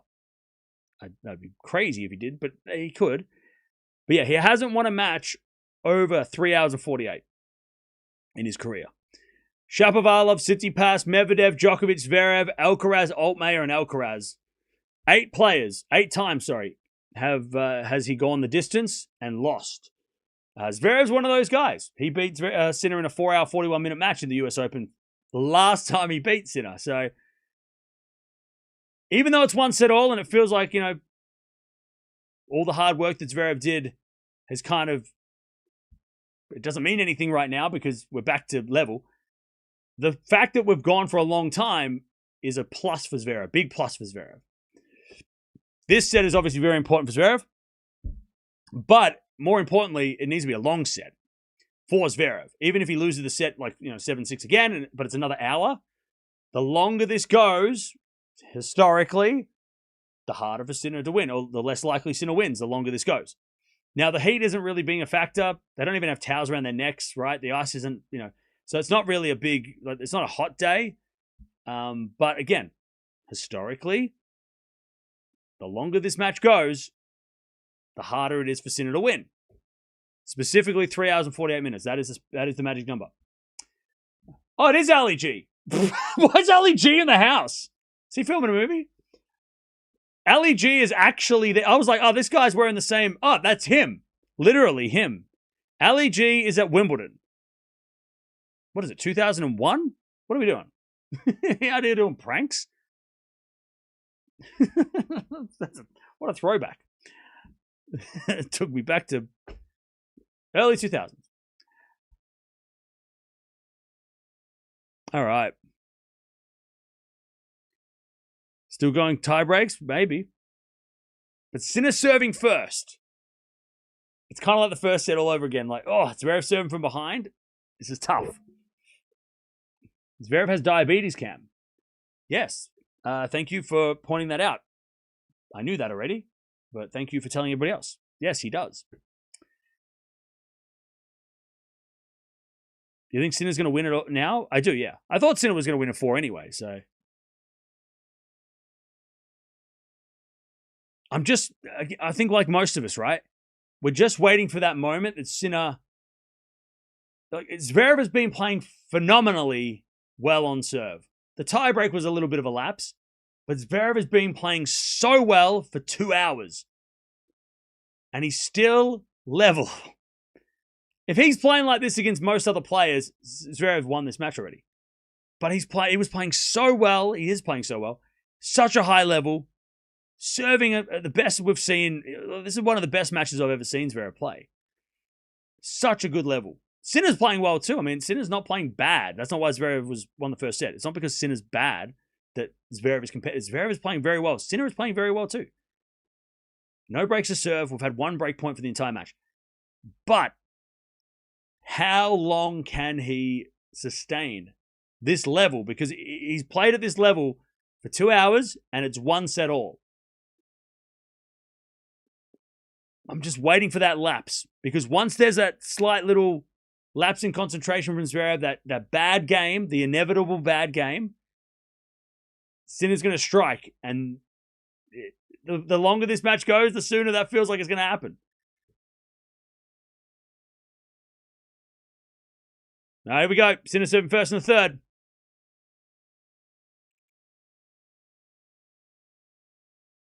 There's people in the royal box trying to find their seats. It's been a fun match. Yeah, it's been a great match. Like the first 2 sets of this match for Zverev has been like, again,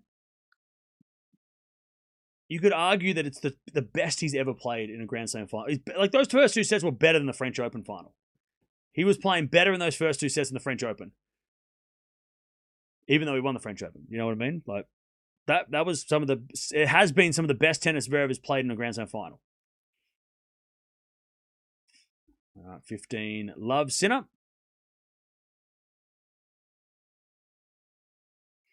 15. Love.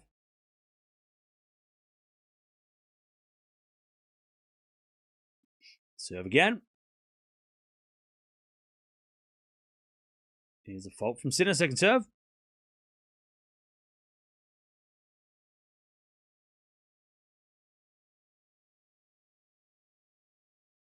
As the return goes net by Zverev. And these shadows are slowly going to become less and less of a problem. It's at the moment very awkward. The shadows are sort of taking up 3/4 of the court.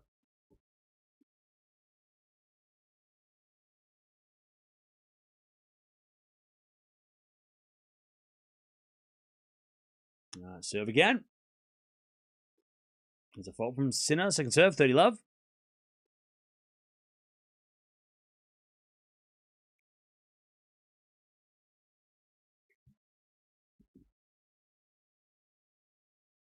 Serve. Into the forehand of Zverev. Return the forehand to Sinner. Zverev with the backhand. Goes wide. 40 love. 40 love.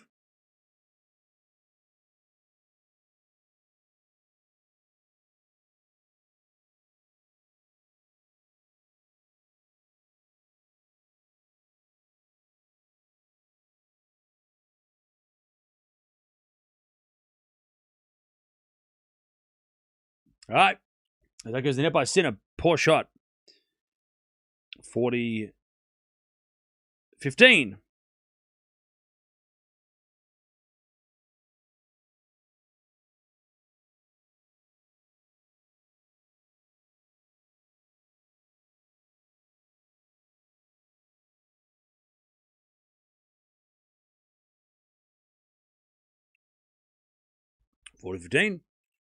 And we're going to serve again.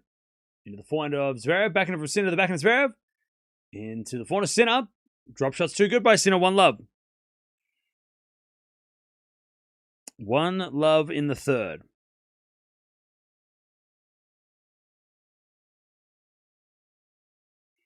All right.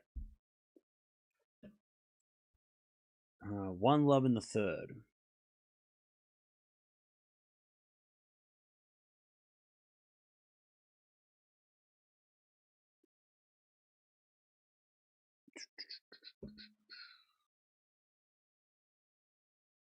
Remind me, Cam, after a tiebreak, who serves first? So, the tiebreak is considered one game, right? So, it's 6-all. Let's say Zverev is serving to get to the tiebreak. So, 6-5, Zverev serves. 6-all, we play a tiebreak. That game, or that tiebreak, is considered a service game for Sinner. And then the following game, the first game of the next set, is back to Zverev. So, that's what's just happened, right? So Sinner served to get to the tiebreak. Zverev served first in the tiebreak, which considered that as his service game, even though technically he only served a couple of, half the points. And then we're back to Sinner on the next one. So that's, just think of whoever serves first in the tiebreak, that's their service game. So then the opposite person serves in the next set, or the next game. That made sense in my head. There's a backhand return. Goes in the backhand as Zverev. Slice from Sinner as Zverev with a forehand. In the net. I'll tell you, I think Zverev needs these shadows to piss off because they're really getting in the way. He's made a lot more errors when these shadows have just been all kinds of awkward. He needs these shadows to leave. And also, he might be getting a little mentally tired because he's played so good for so long, Zverev. He hasn't been able to have a break. So he might be throwing in some errors as well because, again, how long can he keep that level? As the return goes in by Sinner to the backhand of Zverev. Sinner with a forehand. Too good. Love 30. Love 30.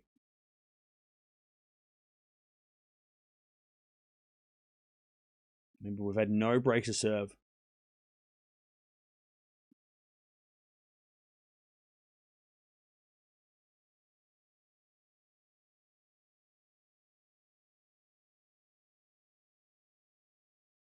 Serve. Into the back of Sinner. Return goes forward to Zverev. Sinner. Cross-court backhand. Zverev with a slice. Sinner. Forehand again. Goes to that Zverev backhand. Sinner in control. Hits a drop shot in the net. Ooh. Zverev got lucky. 15-30. Zverev's not getting free points on serve in this game yet. 15-30.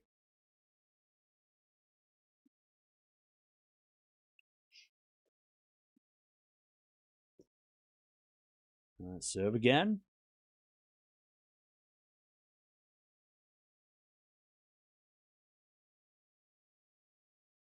The flop shot. It's wild.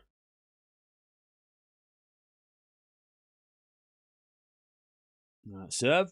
Into the backhand of Sinner. Return goes in. The forehand of Zverev. Sinner with the point on the stretch. As Zverev cross-court forehand. Sinner gets it back. As Zverev goes up the line. Sinner there with a backhand. Zverev. Backhand of his own as they go backhand to backhand. Another backhand from Sinner to the slices. Zverev. Now Sinner with a forehand on the attack. Zverev gets it back. Off the tape. Sinner goes up the line and wide. Zverev got so lucky. Zverev got so lucky.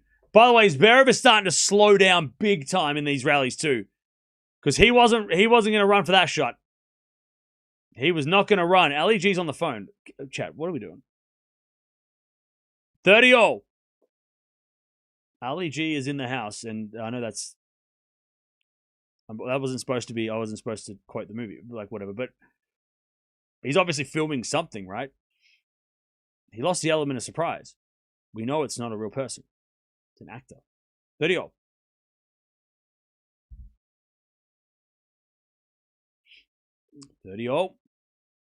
Zverev needs a first serve. And he hits an ace. That's a first serve. That's the best kind of serve. 40-30. 40-30.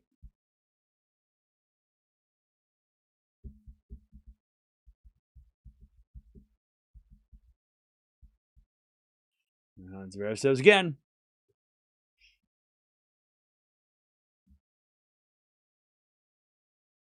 Great serving. All right. Sasha holds 1-1.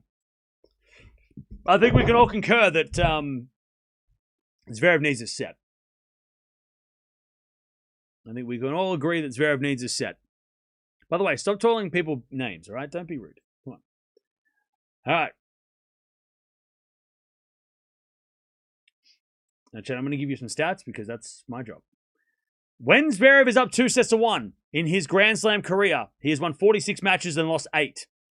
When he's down, this is Zverev, when he's down 2-1, 11 wins, 22 losses. He hasn't come back from 2-1 down since Roland Garros 2 years ago, Zverev.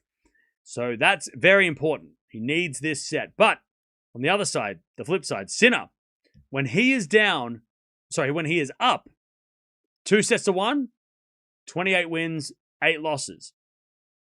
But he has lost, this is weird, he has lost his last 4 matches from being up 2-1, which is a weird stat, but it's true. When he's down 2-1, Sinner's only won 3 times. So this set is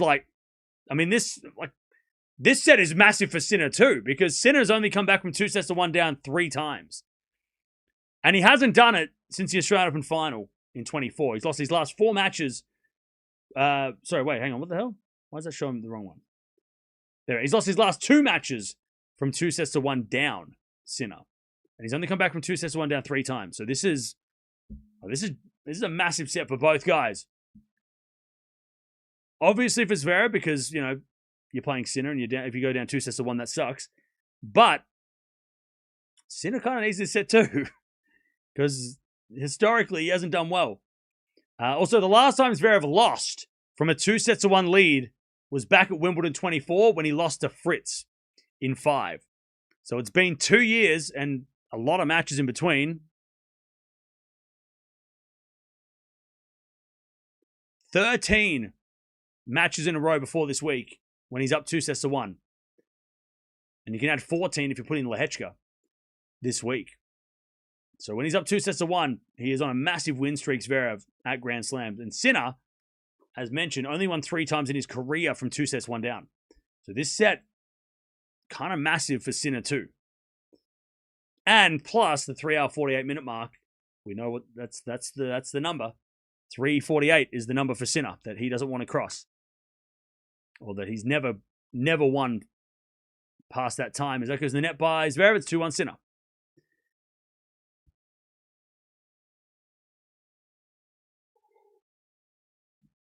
All right, 2-1. And it's been 2 hours and 24 minutes. So we're still it would have to go 5 sets to be 3 hours 48, I think.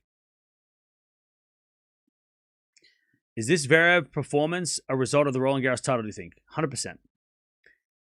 100%. Zverev is playing like this because he's playing with nothing to lose, with no pressure, with the fact that he's a slam champ, you know? Your stats aren't correct. Oh, sorry. Sinner did win. Sorry, that didn't count this week. That's up until this week. You're right. Kecmanovic was up 2-1 and he came back to win. You're right. You're right. So 4. Still not great, but yeah, you're right. He came back against Kecmanovic this week. That's up until this week. I don't know why they haven't updated for this week, but the stats are from before Wimbledon, pre-Wimbledon. But you're right. Kecmanovic did come back. So 4 times in his career. Still not that many times. Still a low number for somebody who we've come to know as one of the most dominant players in the world. To only come back 4 times from 2-1, that's not great. All right. I did say before this week, didn't I, chat? When I'm reading out these stats, it's before this week. Maybe not against Carlos, but against Zverev, yes. Okay. There we go. 2-1.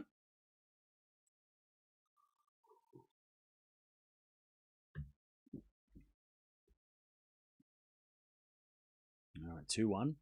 But yeah, Zverev is playing, again, like I said, win or lose this match from this point, this is probably the best Grand Slam final Zverev has played. And he won the French.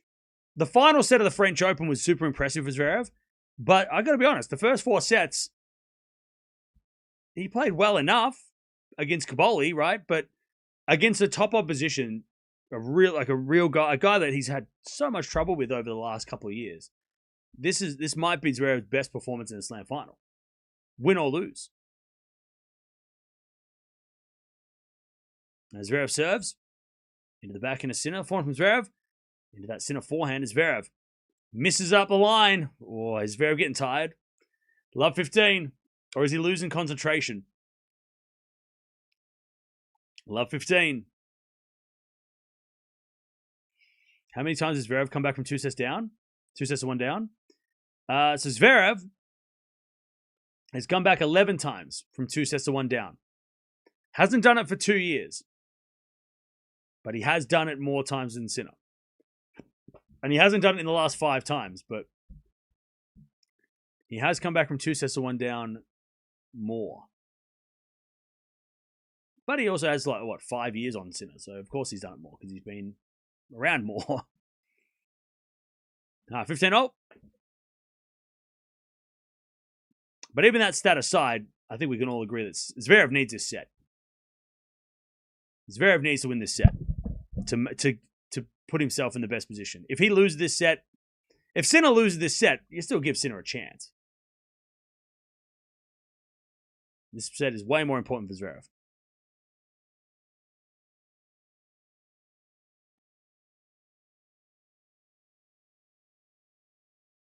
No worries, Buck. Yeah, I missed out on this. I forgot that he was down 2-1. It's been a long 2 weeks. 30-15. First serve's a fault from Zverev. Second serve.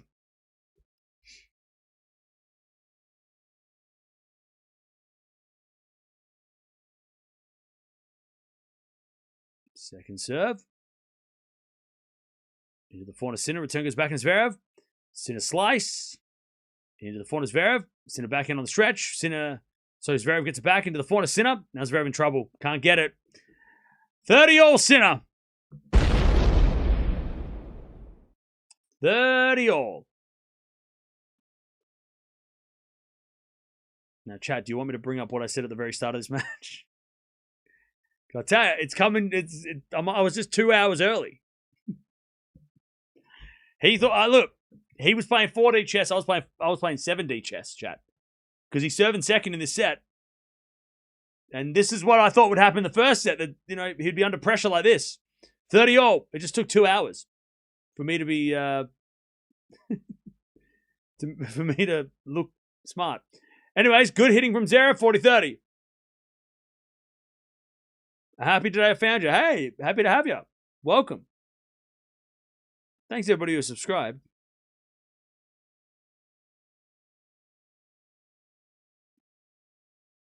Sinner just sliding around on the grass. Hey, look, it's a final day. You can fuck up the grass. Who cares? We're going to rip it up anyway. Yeah, slip and slide. Ruin the grass. It's fine. We're going to tear it up after this anyway. Don't worry about it. It's the last day. Go wild. Make a mess. Good serving Zverev. 2-0. It's the last day. Who cares? Just ruin it. Just slip and slide. Scuff it up. I don't care. We're going to dig it up anyway. Start planting the new stuff. Do you reckon they do that tomorrow, or do they do that next week? Or do it like tomorrow? Like the groundskeepers come out tomorrow and go, "Whoop, get rid of this." And they start planting grass tomorrow? Put them straight to work. All right, 2-0. As the return goes back in Sinner. Sinner goes back behind Zverev. Good shot. The shadows are slowly creeping off the court. When's Carlos coming back? No idea. Hopefully soon. Hopefully very soon. Me.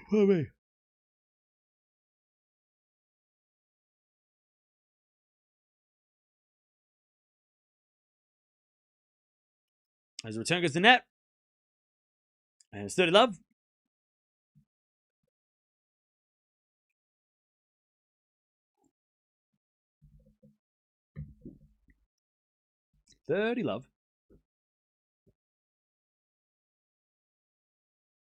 Serve again. With the 4 Zverev. Return. Goes long. 40 love. Hey, Doctor Who's in the house. It starts in October when they plant the grass. Oh, okay. I was kidding. I didn't, but yeah. When do they actually rip up this grass, though? They do it tomorrow, right? 4-4 rally. Sin hits it wide. 40-15. Is 65 games the max of how many games they could play in a match? I think so, yeah. Yeah, 65 games is the maximum amount of games you can play. By the way, there's 8 Doctor Who's. Yeah, but like it's fun when I say there's Doctor Who and you have to guess which one. A7T. Also, I don't know their names because I don't watch the show. I just know he's from Doctor Who. All right, 3-2.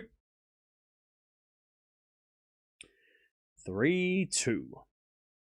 What time does the Eala play tomorrow? Yeah, I'm actually going to the Philippines for the meet and greet tomorrow, so I'll stream it. Actually, not a bad idea, but also I don't have any flights booked, so I ain't going tomorrow.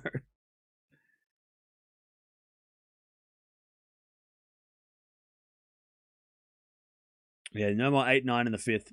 It's 7. It's a tie break in the 5th. That's it. 6-all. They go to a shootout. No more extended final sets, which I find so annoying. I wish they did do that.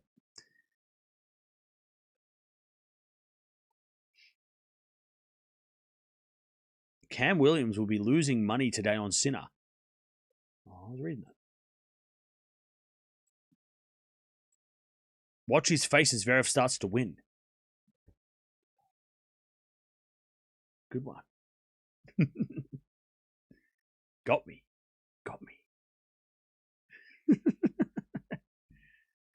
I think one of the most amusing parts of doing this thing is the amount of people that come in here and like, for some reason, I don't know why I get accused of being biased when I'm like, I want good matches, so of course I'm going to go for the person that, you know, I want Zverev to win the first set because it's more interesting. I don't want to sit here and watch a straight sets beat down. That's about as boring as it gets. So of course I'm going to go for the person that, like, I want Zverev to win this set because I think it's more interesting. But that's one of the most fascinating things. People are like, oh, you're going to be sad. I probably won't be sad. I'm not actually that emotionally invested in this match, but okay. Cool. 3-2. My favorite lost on day one, so, you know. And Leighton Hewitt retired 10 years ago, so. 3-2 Sinner. But it's funny when people come in here and just like, you're going to cry. I don't think I will cry. Great pickup by Sinner on the stretch. Into the 4 Zverev. Oh, Zverev hit it out. All right. Love 15. Great hustle by Sinner. Great hustle. Great hustle. They probably don't like you, Cam. What? People don't like me? What? Can't believe that makes me sad. As we're back in now from Zverev at the line. Into the forehand of Sinner. Great pass, but Zverev with the volley. It's too good. 15-0. What do you mean they don't like me? What? What's not to like? I'm a nice person.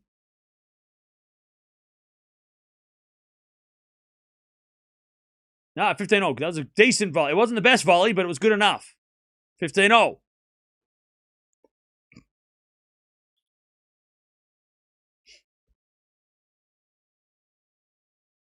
Zverev serves again. An ace out wide. Great serve. 30-15.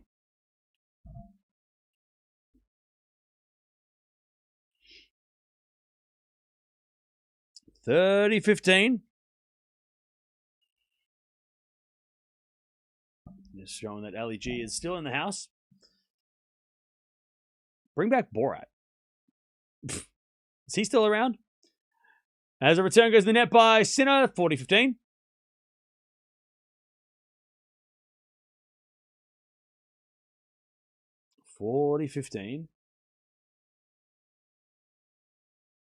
To just keep things level.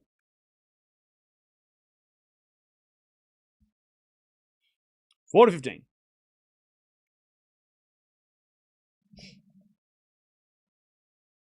Great serve. Return goes into the net by Sinner. 3-0. Still no breaks a serve. 3 games all.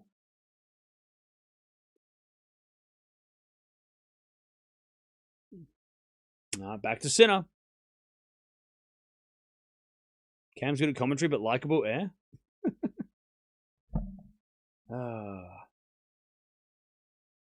Thank you. That's very nice of you to say. You sound like a peach. All right, 3-0. As a default, second serve. Sun's still in the very awkward spot where Zverev's returning, right in the corner. And Sinner serves a let. We're probably I'd say about 10 minutes away from the court being in shade. And then the sun won't be annoying. All right, serve. Oh, double fault. Okay. Love 15.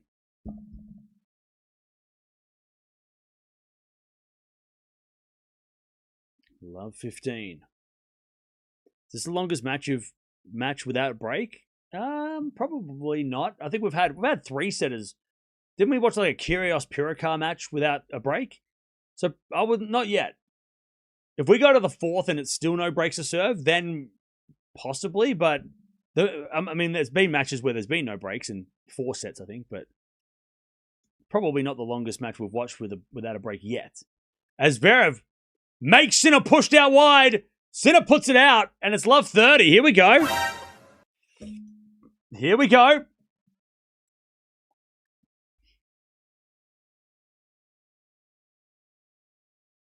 Love 30. Chat, we've had 0 breaks to serve for the entire match so far. We've only had 1 break point for the entire match so far. All right, love 30. You know what happens next, though, right? Chat, you know what happens next, right? Love 30, Sinner serves, right? Next. What's next? He serves an ace. But no, that comes back. And then Sinner puts away anyway. It was a great serve anyway.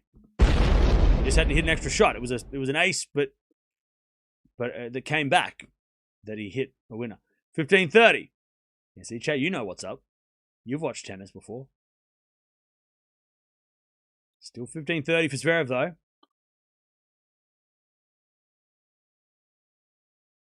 Yes, we know. I'm just checking. By the way, don't put scores in the chat, especially when they're wrong. Serve. Into the back of Zverev. Zverev in the net, 30-0. And if they're right, that's even worse, because you're ruining it for everybody. You're ruining everything. 30-0. All right. 30-0.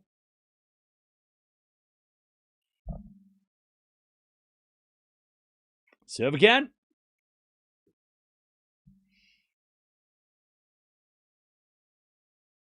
Into the forehand, Zverev hits it wide.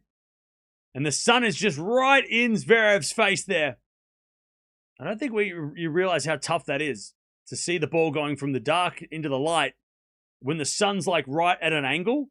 I mean, when the sun's directly above you, yeah, it's awkward to serve. But when the sun's sort of at an angle and in the corner of your eye when you're trying to hit a ball, that's just as annoying. 40-30.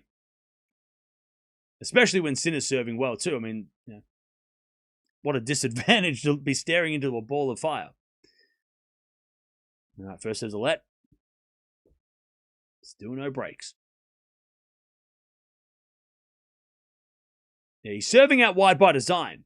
It's not like he's serving out wide because he's serving out wide on the deuce side to make Zverev serve into that, like return into the sun, from the sun.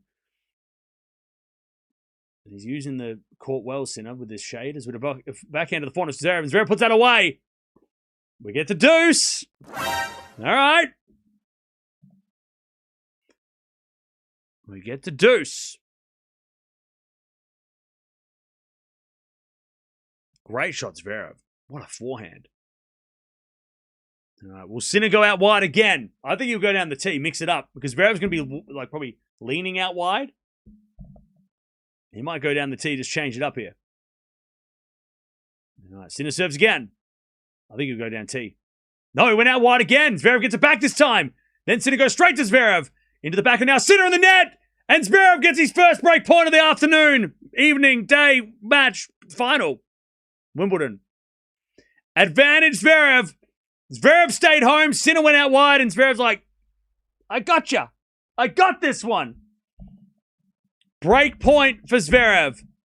We've had no breaks for the entire match. Only the second break point of the match. Combined.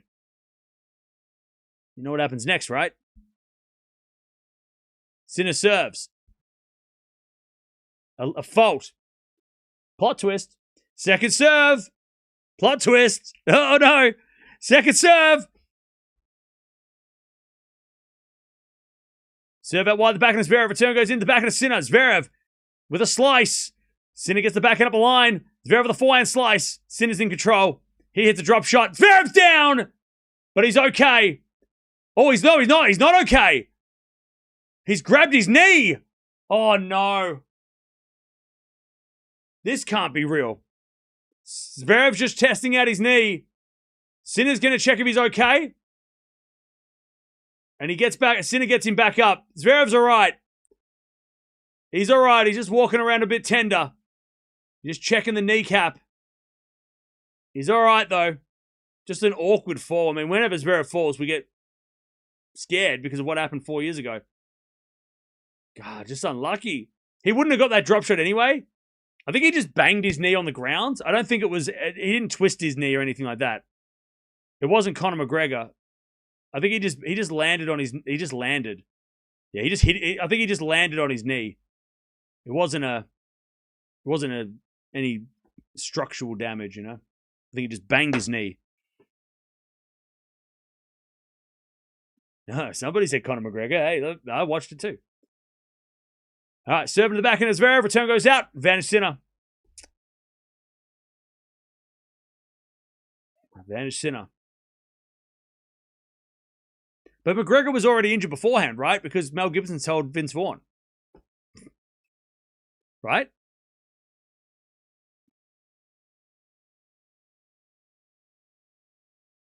Right? Advantage Sinner. As he serves a fault second serve. I tell you, when Zverev had the break point, though, he did make a big mistake by hitting a slice instead of going for the backhand. That was where he messed up. And then he did slip, but he stuffed it up with the slice and gave Sinner a chance to attack, and he did. Backhand to backhand rally. As Sinner goes in the forehand of Zverev. Sinner backhand again. Into the Zverev forehand. As Sinner defending. Zverev goes up the line. Sinner's there with a backhand. Cross court at the backhand of Zverev, who hits a drop shot. Sinner's going to get it. And Zverev with a pass, can't get it.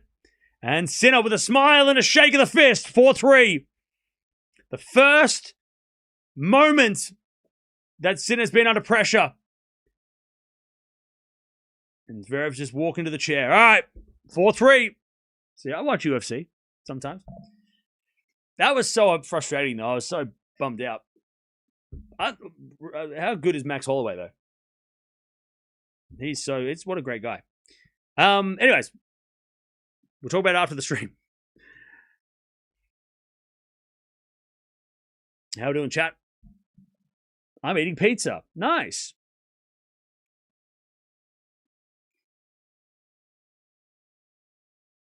Sinner moves quite well, yeah.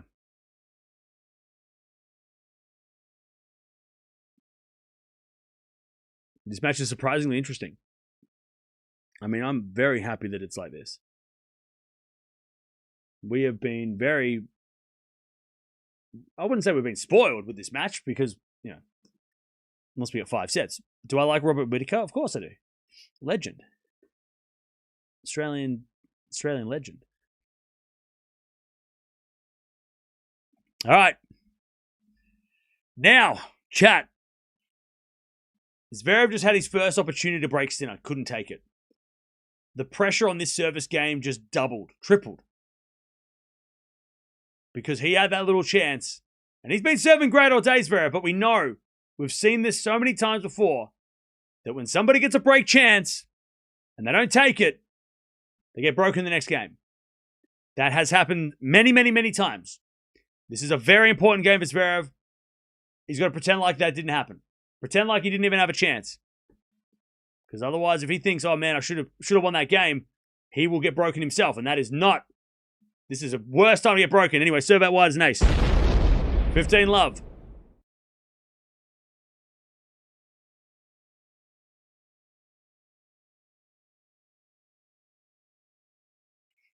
All right, 15 love. As the return goes into the backhand of Zverev. Sinner with the backhand. Into the backhand of Zverev. Zverev in the net. 15-all. Now the shadows are almost covering the entire court. By the way, to anybody who's calling Sinner's girlfriend a jinx, grow up and stop being annoying. You've said it like 700 times. Leave her alone. All right? 15-all. Zverev serves a fault. Second serve. Second serve.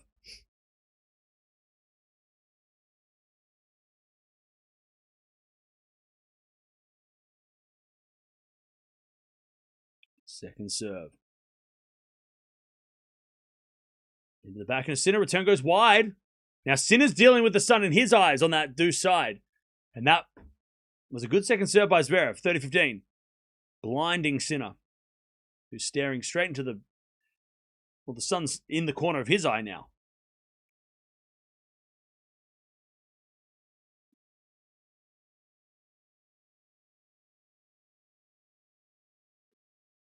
All right. 30-15. 7 the forehand Sinner. Return goes in the forehand of Zverev. Sinner with the backhand. Again to the forehand of Zverev as Sinner. Forehand of the line. Zverev gets it with the backhand into the backhand of Sinner. Zverev in trouble. Forehand to forehand now. Sinner hits a drop shot. Zverev's going to get there. And hit a backhand straight to Sinner. It's a passing shot in the net. Ooh. Zverev got lucky there. 40-15. Hey, what the hell? Ah, Christine, thank you for the 50 gifted. What?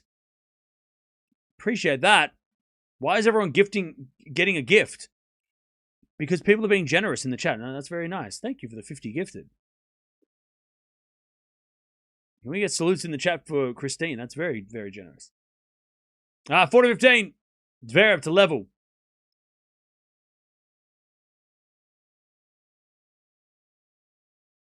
Serve to the forehand of Sinner. Return goes in the forehand of Zverev. Sinner with a slice.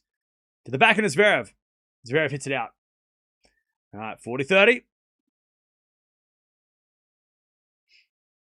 40-30.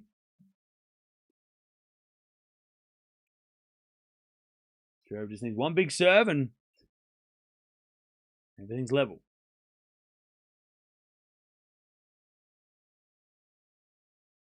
You smell a deuce? It wasn't me. I didn't do it. 40-30. And Zverev serves. Into the backhand of Sinner. Return goes into the backhand of Zverev. Zverev hits it wide.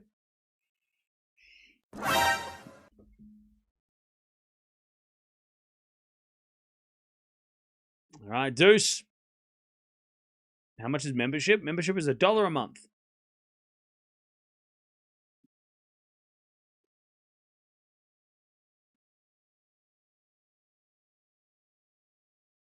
All right, Zverev serves.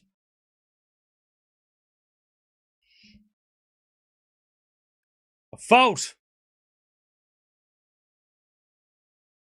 Second serve. Second serve.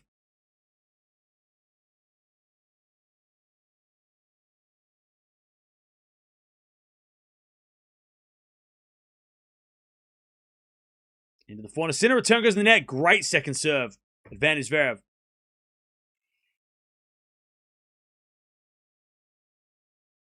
Advantage Zverev.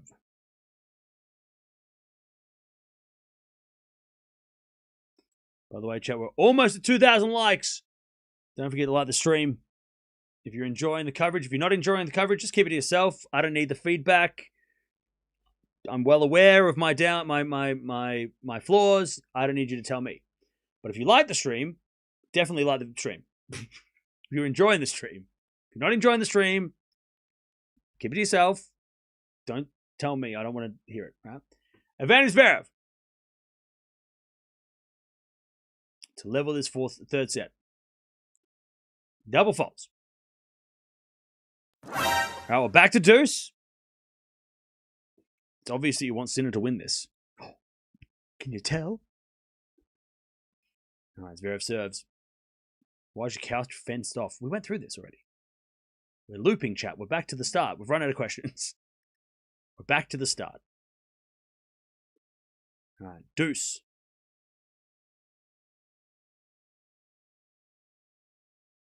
And Zverev serves a fault. God, where's that serve gone? Where's that serve? Second serve.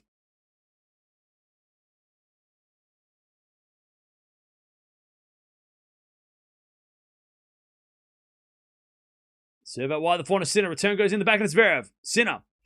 With a forehand to the forehand of Zverev. Again, the forehand of Sinner. Zverev. Shanks it long. No, it lands in. No, it landed out. Hawkeye, speak up. We can't hear you. Use your outside voice. Speak up, Hawkeye. I'm deaf. I'm not, but I could be if I keep shouting. Breakpoint Sinner. Went out by this much. Advantage Sinner.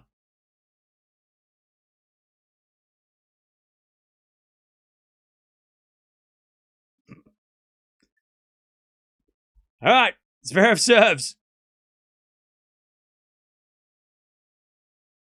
Fault. Second serve.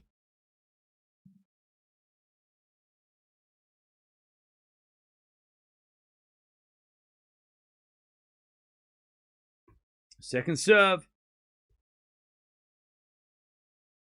Down the tee, the forehand of Sinner. Return goes back in Zverev. Sinner on the stretch. Slips over. Zverev on the back number line. Sinner gets back up. He's in the rally against Sinner. Zverev. Now he's in a little bit of trouble. He played it safe, Zverev, and he hits it out! And he throws his racket into the grass. 5-3. Sinner gets the first break of the match. Oh, he saw Sinner slip over. And then he played it safe. And he knows it. Sinner slipped and he went up the line. And Sinner recovered. The first break of the match. And I wonder if Sinner slipping distracted Zverev a bit. Because when you're in the corner of your eye, you see the guy fall over. Zverev's going to get in trouble for doing that. He just nearly broke the grass. It's like golf. You got to patch that divot, mate. All right, Sinner serving for a 2-1 lead. As the backhand return goes short in the front of Sinner. Drop shot's good. Too good from Sinner. 15-love. God. And I reckon... See, what Zverev should have done, and he knows this because that's why he threw his racket across the ground, he should have gone back behind Sinner because Sinner jumps back up, starts sprinting, and then Zverev hits it to him. If Zverev goes cross-court backhand, Sinner's running away from the shot. Because Sinner's reaction as soon as he fell was to get back up and sprint and cover the open court. And that's where Zverev hit it straight too. Zverev was, he knows. He goes backhand cross. Doesn't even have to be hard. He would hit the winner because Sinner was like springed up and then started sprinting. He didn't wait. He started running straight away. Zverev knows that was a very bad miss. 30 love. First serve's a fault, second serve.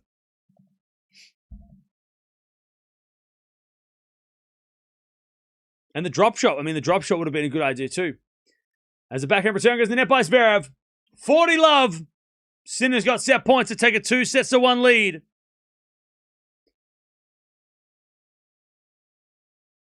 And Zverev's trying to get his team to give him some confidence here because he's like, come on, we're not out of this yet, guys. Why is he cheerleading his team? They should be doing the opposite. They should be doing it to him, right? He's got to encourage his team. Don't worry, chin up, guys. Ace down the tee, 2-1 for Sinner. Chat, how quickly things can turn. How quick. And that was the moment we were waiting for. All right, Zverev's going to be serving first in the fourth. Now, chat, time check. Time check. 2 hours and 57 minutes. If Zverev's able to win this next set, he will force Sinner to try and win the longest match he's ever won. We know that 3:48 is the time that Sinner has not been able to win over that time. I don't know if that matters to Zverev. I don't know if he knows that. I don't know if Sinner gives a shit. But that is the time. But for that time to be reached, this next set has to go for at least, it goes for another 45 minutes, right? At least has to go to the fifth set if Zverev's going to win it. Or this, I mean, imagine if it gets to 3:48 or 3:49 and then Zverev breaks and wins a set. That'd be crazy. Anyways, we'll keep a time check because that is it's not a sure thing. It's not like he can't win over that time, but he just hasn't yet. There's a reason why he's number one. Oh. Thank you, Dragos, for the 20. Appreciate that. That's very generous. I don't know why it was delayed, but thank you for the 20. That's a reason why he's number one. But we're waiting as well, weren't we? And I'll tell you, look, again, credit to Zverev. For nearly 3 hours, he was able to sustain the pressure of that Sinner was putting on his serve, but also that, and there was that opportunity for Zverev. And I know people are going to think that I jinxed it, but no, it's just because we watched a lot of tennis. We know we know how these things work. Why is the other set gone? Hang on, chat. Hold on. You are kidding me. Why has it disappeared?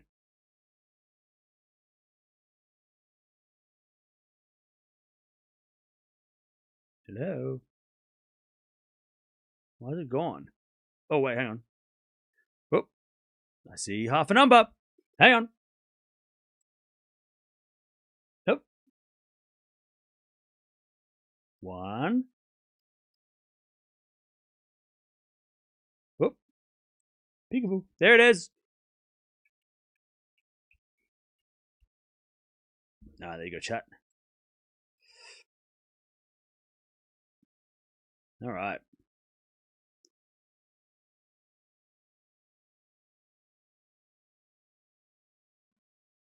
All right. I think Zverev went to the bathroom, so we're just waiting for him to be back. But yeah, that's that one chance he got against Sinner's serve that he wasn't able to take, and then he gets broken in the next game. I mean, it is a tale as old as time that happens. You get your chance, you don't take it, and then the next game you get broken yourself. I mean, that happens so often in this sport. That is why it's not hard to predict. Okay. All right, but Zverev is serving first for the first time in a set. Will that make a difference? If he can serve the way he's been serving, then we'll see. But Zverev is going to serve first in this set.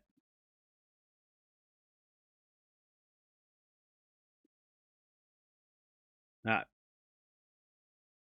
Here we go.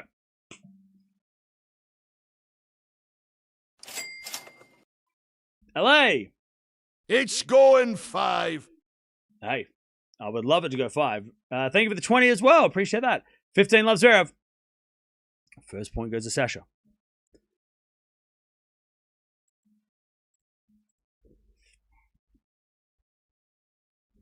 No, 15 love. Serving to the backhand of Sinner. To the forehand of Zverev. Sinner with the backhand. It goes wide. 30 love.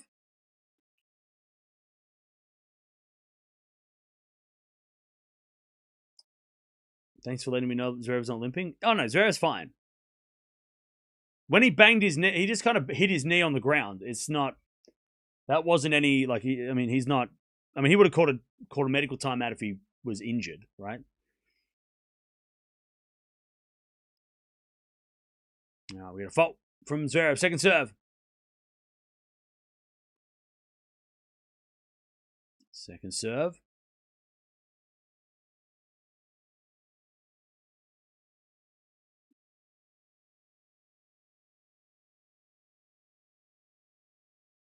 As the return goes back into Zverev. Oh, Zverev goes up the line wide. 30-15.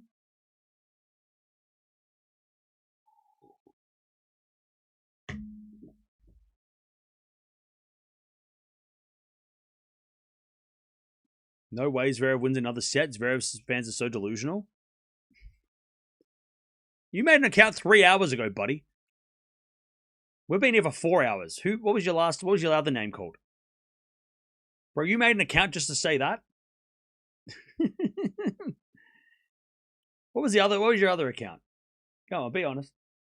30-15.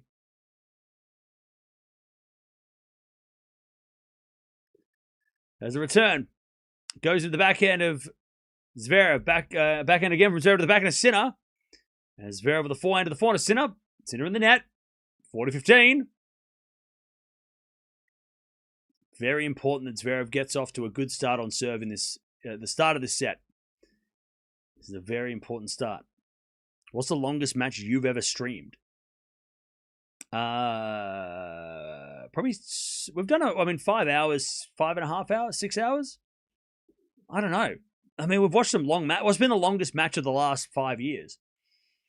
40-15. Good serve down the tee. Sinner gets it back. Zverev's backhand, the backhand of Sinner. Sinner in the net. I'll tell you, a couple of errors from Sinner in that game. One loves Zverev. I'm just trying to think. Roland Garros last year. Australian Open Final 22 was long. Yeah, I don't know. We've definitely watched 5-hour matches. Obviously, we watched one this week, right? French Open last year. That's probably probably that. That's probably been the longest match we've ever watched or streamed. We've done like 7-hour streams before too, because we don't just start when the first point played and then leave. There's like I think the longest stream I've ever done was when Djokovic was going through the deportation stuff. And we watched like 13 hours of a court case, which was so boring. It was worth watching because it was such a big deal, but it was not, it doesn't count as a match, but I sat here and yapped for 13 hours straight. But yeah, match-wise, I think it's probably Roland Garros last year. 2019 Wimbledon as well. That's on that list as well. It's one of the longest ones. 2023 Wimbledon final. Yeah, true. That's another one.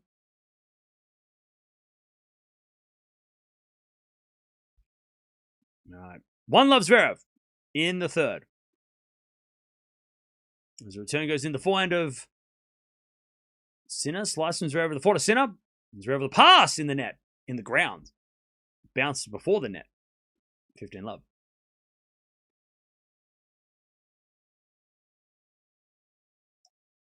$15 love.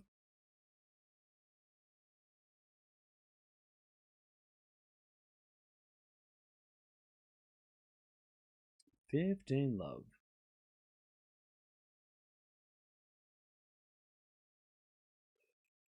As with the back of return goes long. 30 love.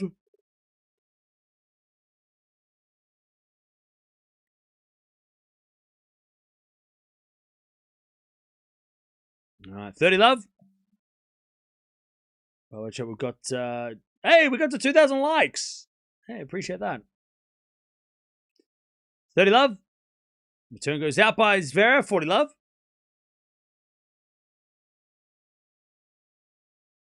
40 love.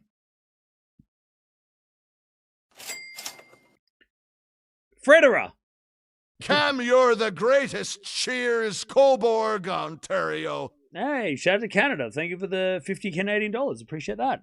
Can we get some salutes in the chat for all the donations? Very generous. As with a 4-4 rally, Zverev to the back and a Sinner. And Sinner hits it out. 40-15.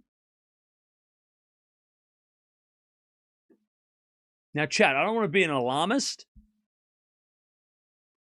And I don't want to, like... look, I'm not being dramatic. Not really. Sinner kind of looks a little tired. He's making some errors. And he looks a little bit, to start this fourth set, he's not looking super sharp. Second serve. Serve to the back of Zverev, return goes to the back of Sinner. Zverev, forehand. Cross-court winner. Zverev, Sinner doesn't even run to it. Sinner doesn't look zippy. Maybe after winning the third set, he's like, oh, cool, I can actually relax a little bit. I mean, look, Zverev looked like he was pretty beat at the end of the third, but Sinner does look like he's a little bit, like he's just sort of picking and choosing when he's running. And he's made a couple errors as well, which, you know, again, maybe it's because they've both been playing at a high level that Sinner's got the cushion now of the 2-1 lead. He can take a little bit of a back seat for a few points. I don't have to run everything down yet. As the backhand return goes into the backhand of Sinner, forehand from Zverev. Into the forehand Sinner on the stretch. Zverev on the attack. He smells the blood. And he hits a winner. We get to deuce. I love this from Zverev. He can sense it too. He sees that Sinner's not running for everything. He's like, all right, let's go. Deuce. Nice aggression from Zverev.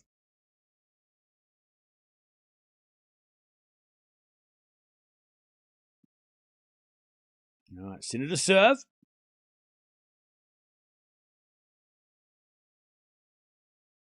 Yeah, 40 love to deuce. 7 to the back of Zverev. Return goes short. Sinner backhand pass. Comes to the net. Zverev with a pass in the net. Oh, Zverev had a shot. He knows it too. Zverev should... you just need to make him volley. Zverev had a chance. Very tough chance to get the pass, but... advantage Sinner. To level the fourth.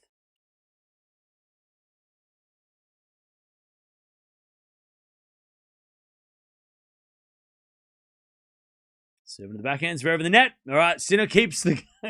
he keeps level. 1-1. Still unbroken. 1-1.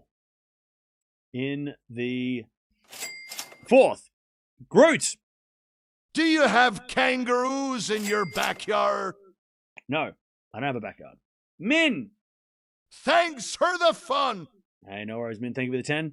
No, I don't have... they're not in my backyard, but I could probably drive like 10 minutes and find some. Like, they are around. Kangaroos are around. But they're not, like, in my backyard. I think I could probably drive about maybe 10 minutes, 15 minutes and find them.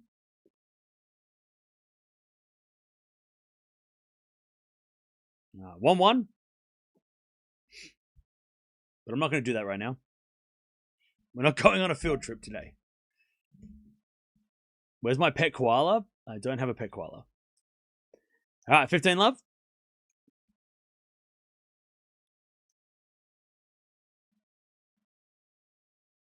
$15 love.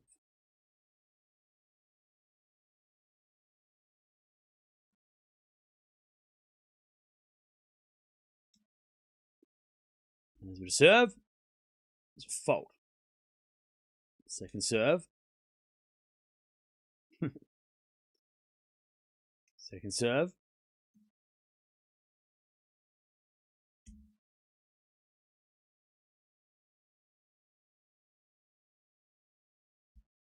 As the backhand return goes into the forehand of Zverev. Oh, Zverev, it's a lovely inside-out forehand winner. All right, 30 love.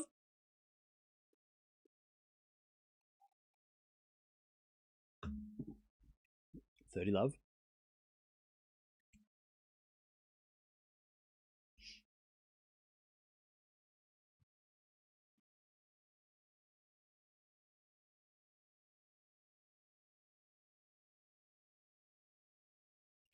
And we'll serve again.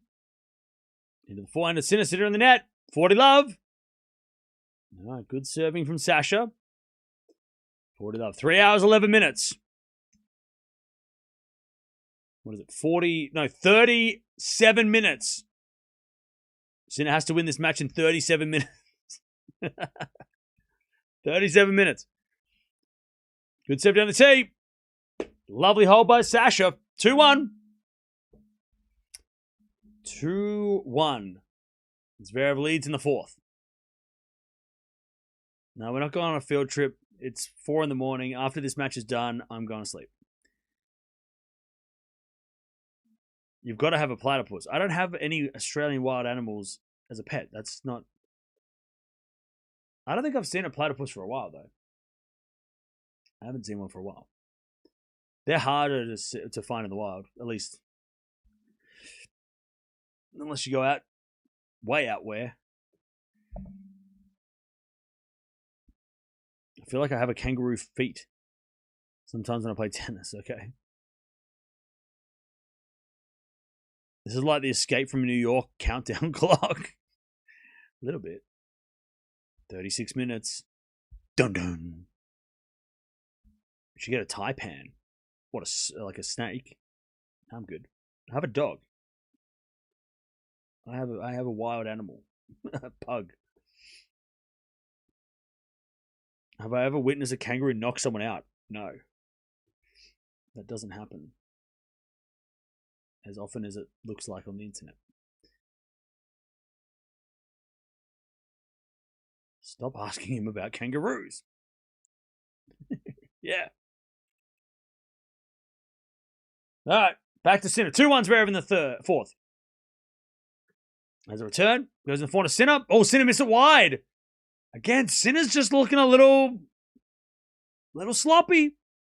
Love 15.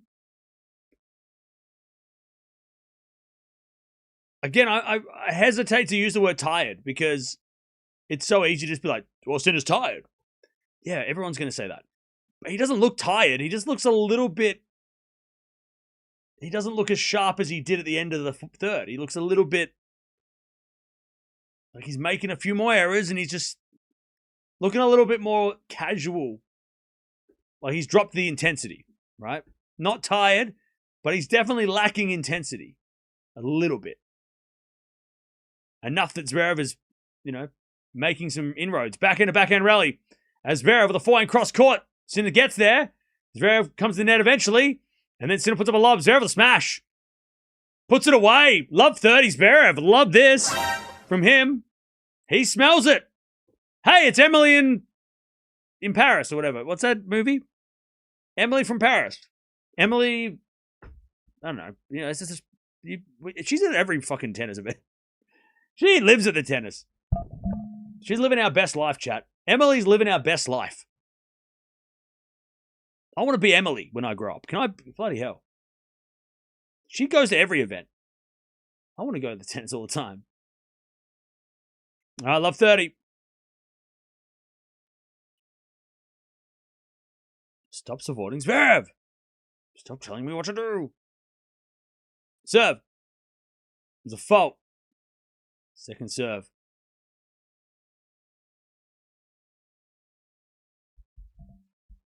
Second serve. Into the forehand of Zverev. Return goes into the forehand of Sinner. As Zverev with a slice. Sinner on the attack. As Zverev. Forehand goes deep into the back of the Sinner. That's a good angle by Sinner. 15-30. Nothing Zverev could really do there. He tried. He tried to keep it deep and put some pressure on, but Sinner too good. 15-30.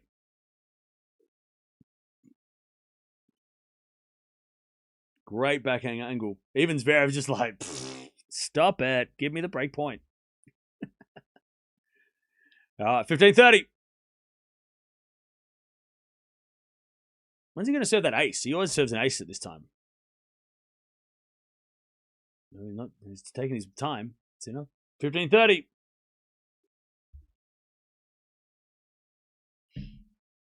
Sinner serves again. Into the forehand. Sasha shanks it wide. 30-all. Not an ace. Close enough. 30-all.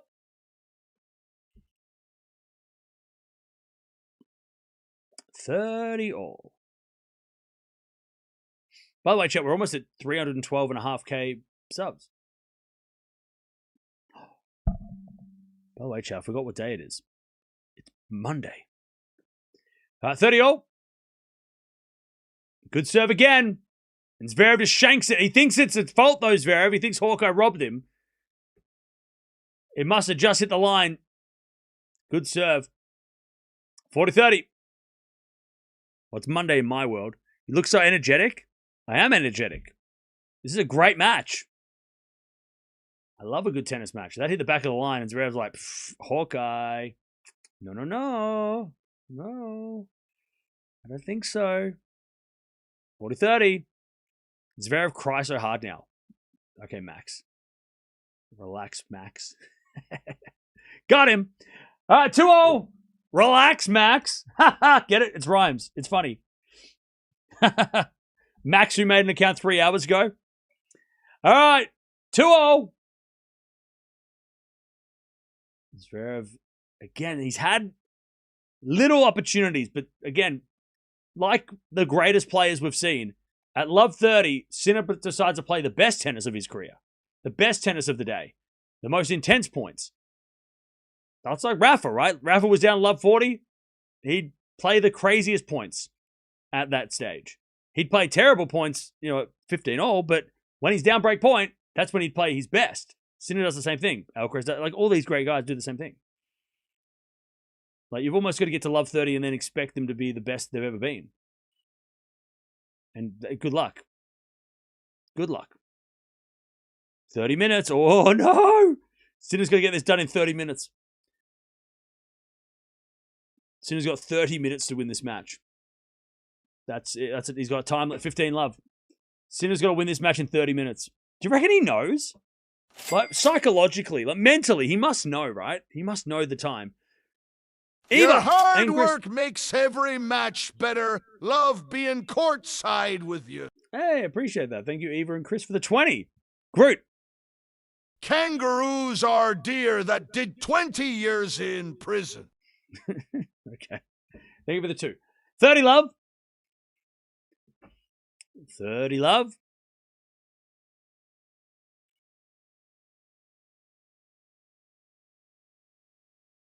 Love.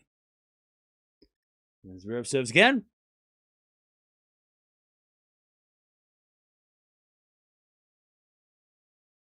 There's a fault, second serve.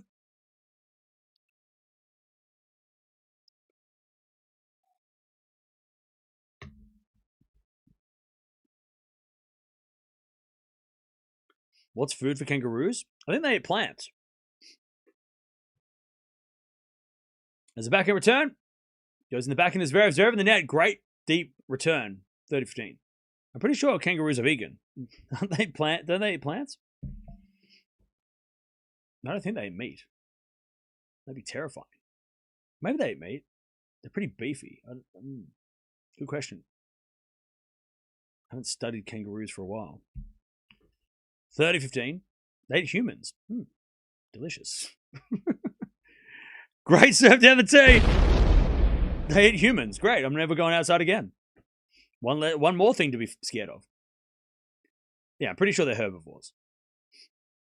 They eat crocodiles. No, I don't think so. All right, 40-15. Zverev to stay in front. As the return goes in, the backhand slices Zverev. Sinner comes to the net. Zverev with a pass. Oh, is that in? No, it's out. Hawkeye robbed him again, and Zverev's like, how? How is that out? That's such a shame. Hawkeye, call that in. That was a great shot. Ruined it. Hawkeye ruined it. God. Sucks. 40-30. Stupid Hawkeye. 40-30. That was a great shot. 40-30. Serve. Great serve out wide. All right. Zverev stays in front. 3-2. 3-2 Zverev in the fourth. Chat, who's winning this set? Just give me a name. Don't need to give me a score. Just give me a name. Who's winning this fourth set? Just give me an... Actually, you know what? One for Sinner, two for Zverev. Let's go with that. Much easier than writing a whole name. One for Sinner, two for Zverev. One for Sinner, two for Zverev. One for Sinner, two for Zverev. Who's winning this fourth set? Who you got? One for Sinner, two for Zverev. A lot of Zverevs, okay. A lot of twos. A lot of twos. Couple of ones. A lot of twos. All right. You all want 5, don't you? Same.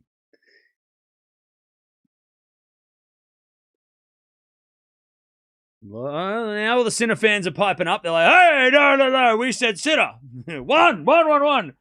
Somebody said 5. I don't know what that means. That wasn't an option.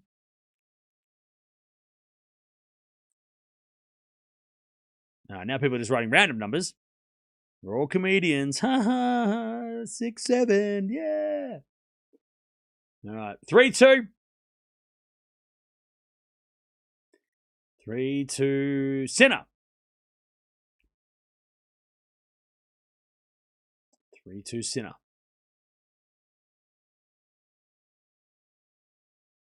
We have a backhand return from Zverev. Into the backhand of Sinner. Zverev with the backhand. Into the backhand of Sinner. Zverev runs around, hits a forehand cross court. Wide. Or inside in wide. Either way, Sinner wins a point. 15 love. 15 love. Serve again.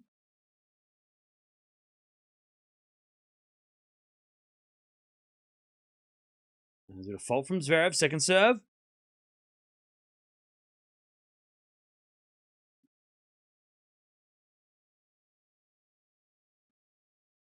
Serve into the back of Zverev. Return up the line is a winner. What a shot.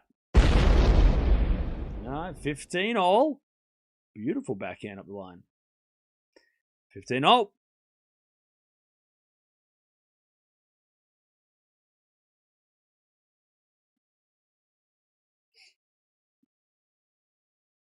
That's a great shot.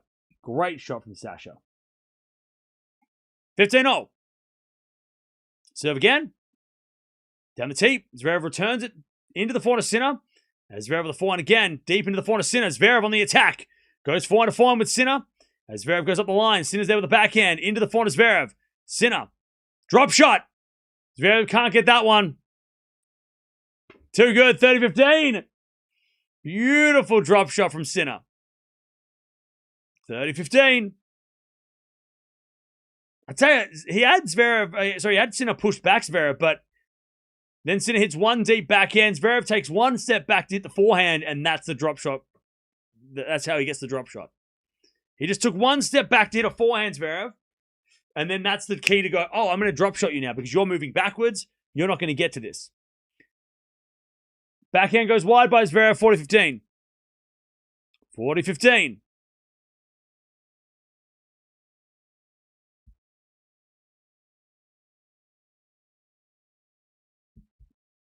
All right, Sinner to level the fourth. All right, serve again. Is an ace. All right, 3-3. 3-3. Back to Zverev. 3-all. Shoulda, drop shot, Sinner. Okay? Are you upside down right now? Probably. You do a superb job. Hey, thank you. Appreciate that. The Rockies are not doing well. Nobody asked you. All right, back to Zverev. Back to Zverev. Zverev serves a fault. Second serve. What's the time, chat? How much time do we have? How much time does Sinner have to win this match? How much more time does he have left? Well, like 20 minutes? Serve to the backhand of Sinner, return. Into the backhand of Zverev. Sinner, backhand on the stretch. Zverev with the backhand up the line. Sinner's going to get up a slice. As Zverev backhand cross court. Sinner's going to hit a pass. Zverev with a volley. Sinner with a forehand. Zverev with a volley. Sinner with a forehand lob. Zverev runs back. It goes in. Backhand Zverev. Volley from Sinner. That's a winner. Turn the tables. Love 15. Great rally from Jannik Sinner. Zverev, I tell ya, when he comes to the net, he doesn't hit a bad approach. He hits a terrible first volley. And that's partly because Sinner hits a great pass on the first one. But, like, he just doesn't, like, that first volley just went central. And then he, screws himself by just standing, like, he can't do anything there. He's just defending. Like, that first volley, if he hits it a little bit more of an angle with a little bit more side spin and makes Sinner move, he's got a much better second volley. But he just, like, bunts it down the middle and then Sinner just rips it at him. You know what I mean? Like, it's just that first volley of Zverev lets him down. And it's not just that point. He's done it in this match already, that he's come to the net and then he just hasn't put the volley away. He's just kind of given Sinner a chance to get it back. And it was love 15. Backing up the line. Sinner smells blood. Forehand. Rally is Zverev in the net. Love 30. Love 30. This match might come down to 2 bad games from Zverev. That's how hard it is to win these slams. It might just come down to 2 bad service games. Decide this match for against Zverev. Love 30. He needs serves. He needs serves. Sinner's going to win this match at 3 hours and 47 minutes. You know that's going to happen. 3:47. You ready? He going to win this match at 3:47. Great serve out wide. Oh, return goes in the net. Oh, that almost went over. That would have been awkward. So awkward for Zverev. 15:30. That would have been so awkward. We've seen one of those already hit the tape and just like dribble over. All right, 15:30. Serve again.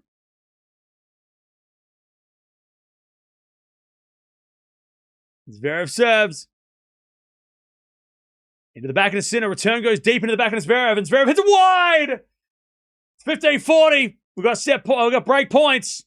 Sinner's got 18 minutes left. 18 minutes to win this match. 19 minutes to win this match. Oh, no. And he might do it if he can break here. 15:40.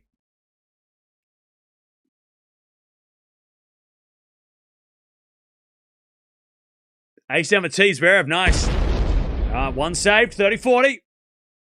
3-4-8 curse, chat. You know it. We all know it. We've been talking. By the way, chat, I would like to give myself some credit because I've been talking about the 3-4-8 curse for the last couple of years. I mentioned this 2 years ago that Sinner hasn't won a match over 3:48, and it's only been like in the last 12 months that everybody else is starting to jump on board. Oh, he can't do this. I've been talking about this shit for 2 years. That when he goes to 3:48, he doesn't win matches. I've been talking about this since forever. Anyways, volley from Zverev. Sinner gets it back. Zverev puts away the volley that time. That was better at the net from Zverev. We get the deuce. Still a chance, though, to get the break here. Sinner, if he can get a second serve response. But I've been talking about it for years. 2 years ago, I was talking about this shit. Now everybody knows about the curse. 3-4-8 curse. He's 18 minutes away. He has to win this match in 18 minutes. Sinner. Otherwise, Zverev's going to win. I don't make the rules. I'm not a wizard. Serve. Into the backhand of Sinner. Return goes deep into the forehand of Zverev. Sinner on the attack. Goes straight to Zverev's forehand. Now Sinner's in trouble. Zverev forehand. Cross court goes wide though. Oh. He wrestled the rally back and then he sprayed it. Advantage Sinner. Yeah, Roland Garros, everyone's like, hang on a second. He didn't win a match over this time. We've been talking about it since like 2023. Wait, that was 2 years. I can count. 2024. All right, advantage Sinner to take the break. More importantly, try and win this match in 15 minutes. Return. Goes in the forward to Zverev. Forward from Sinner. Cross court to winner. He just caught Zverev flat-footed. And he gets the break. True, Cam, you've been talking about it? I've been talking about this for years. All right. Sinner breaks in the fourth. Sinner gets that break. All right. And Sinner's got 17 minutes to win this match. And he's only got 2 games to do it. And he gets the ice pack around the neck. I think that's one of the first times we've seen the ice pack come out. It's not that odd. I mean, he's playing in the shade at this point. One slam wonder. God, what a stupid insult. What a stupid insult. By the way, this guy's been... Okay, you know what? All right. It's slipping away, yep. He has to break back straight away. Darren Cahill knows about the curse. That's why he's celebrating so hard. Not because he got the break, because of the curse. He's like, yeah, quick, we got 15 minutes. Darren Cahill knows about the curse. He must watch the channel. Ice pack's been there all day. I haven't seen Sinner putting the ice pack around his neck that much, but I haven't been paying attention because I've been reading the chat. Yeah, Darren Cahill knows ball. Chat, if you know, you know. All right. If Zverev's going to win this match, he needs to break back straight away. I know that sounds profound. Yes, I know. What a genius take. But if he is going to win this match, Zverev, he cannot afford to lose this match. He's got to break back. All right. 4-3 Sinner. And probably has to break back right now. Like, if it gets to 5-3, you got to serve to stay in it and you got to break. I mean, I think he's got to break back instantly, Zverev. Get back on serve right now. Because he might lose this 6-3, and it was a good effort, and that's what he will leave with, a good effort. And a frisbee. First serve's a fault. Or a meat tray. It looks more like a meat tray. Second serve. Into the backhand of Zverev. Return goes deep into the backhand of Sinner. Oh, it goes short in the backhand of Sinner. Back into the backhand is Sinner. Hits it deep into the forehand of Zverev. Again, the backhand of Sinner. Deep again to the forehand of Zverev. Sinner forehand again. Zverev gets it back with the forehand. Cross court goes long. And Zverev's just his legs aren't moving very well. 15 love. Yeah, Zverev is definitely just getting a little bit, like as soon as the balls are slightly away from Zverev, he's looking a bit heavy. 15 love. He's played a phenomenal match, Zverev.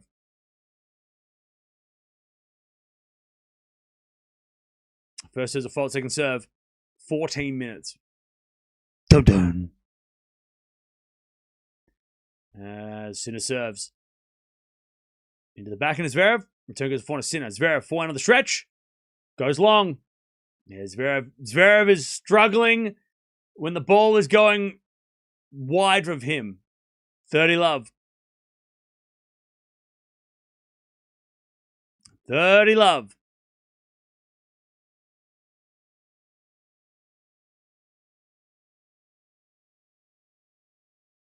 Serve again. Into the backhand of Zverev. Zverev in the net. 40 love. 40 love. By the way, chat with 3 away. If you haven't subscribed, appreciate it if you have. If you haven't subscribed yet, make sure you do so you don't miss out. If you like tennis, or even if you want to get into tennis more, you don't know much about it, maybe you're new to the sport, maybe you just watched here in Wimbledon. Tennis is on all the time. Like, actually, all the time. That's why I've got these bags under my eyes and my hair's going grey. Because there's tennis on all the time. And I stream it all the time because some say workaholic, I say passionate about, I'm passionate about what I do. Some say it's a problem and, you should probably relax. But I'm also like, I love it. 5-3. So if you want to keep up to date with all the tennis, or you want to learn more about tennis, stick around because that's what we do here. Even if you don't know anything about the sport and you're just like, I don't understand. Well, you'll learn. You'll learn. There's no such thing as a dumb question here. And you can't ask the people on the TV, I don't understand what the scoring is. I could tell you what it is, if that's what you... But they're showing the clock. 12 minutes! 12 minutes! They know, the Wimbledon cameraman knows the curse. He knows the curse. They're listening. See, Wimbledon are listening. 12 minutes. Zverev serving to stay in the match. But thank you, everybody who has subscribed. Thank you, everybody, for being here. Massive turnout. Been a great final. We had two really good finals. Yesterday was looking a little bit boring, but then it got interesting. And this match has been great from the start. That goes out by Sinner on the return. 15 love. And I've loved seeing Zverev play like this, even if he loses. It's so fun to see. And it shows what we could be seeing in the future, right? Like, this is the Zverev we're going to get. This is going to be a fun, 6 months left of the year. Or 4 months left of the season? First serve to fault, second serve. Yeah, cameraman watches the stream. Shout out to the cameraman. It's been good competition, yeah. All right. Zverev serves. Second serve ace. Okay, why? No, why not? He's a French Open champion. Why not? Why not do that? 30 love. 30 love. Oh, 3 hours till the curfew. Well, imagine we didn't get finished. Come back tomorrow. Play a game. All right, 30 love. Ace out wide, 40 love. Zverev needs to slow down. He's playing too quick. Sinner's going to serve for the match in 5 minutes. That's wait. You got 12 minutes. Soak up the clock. You got to soak up the clock. 40 love. Zverev's playing too quick. Never said that before. Serve. Into the 4 to Sinner. Return goes in the back into Zverev. Sinner. Backing up the line's a winner. 4 to 15. 10 minutes. 10 minutes. 10 minutes. This is like this. I don't remember. I know the story of Cinderella, but this feels like Cinderella. Sinner's going to turn into a carrot. First serve's a fault. First serve's a fault. Second serve. Second serve, Sasha. Just throwing a double fault. You got 10 minutes. Second serve. Into the 4 to Sinner. Return goes back into Zverev. Zverev hit it out. 40-30. He's soaking up the clock. It's a pumpkin, not a carrot. Okay. Okay. Sorry, I was making a joke. Because carrots and... whatever. 40-30.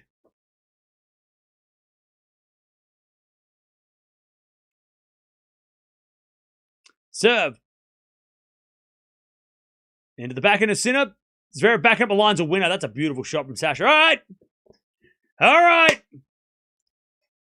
Sinner's got to win this match in 8 minutes. Otherwise, something happens.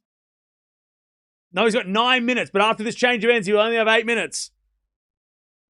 He's bloody going to do it, isn't he? He's going to win this match under 3 hours 48 and keep... Well, first of all, he's not going to break his own curse. If I'm Sinner, I'm making this game 10 minutes and just breaking the curse. And winning this... Obviously, you got to win the set to make it count. But, like if I'm Sinner, I'm going... Let's just call the medical timeout. Get the trainer out. Get the trainer out for 10 minutes. Just get the trainer out. And then serve for the match after that. Just waste 5 minutes. Because if he wins this match under 3:48, the curse is alive. He hasn't broken the curse. The curse stays alive. He's this close to getting to that point, and then he can win after the 3:40. Well, the curse would say that he doesn't win, right? I mean, imagine he gets broken here, and then Zverev comes back to win the 4. All right, Sinner's going to serve at this match and this championship. Jokes aside. Sinner serving at the championship, back-to-back Wimbledons. Also, starting to close the gap on Alcaraz while Alcaraz is away. Sinner takes his fifth slam. Edges that a little bit closer to Carlos's total.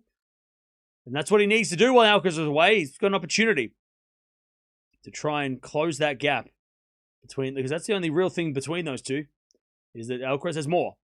Serve is a fault. Second serve.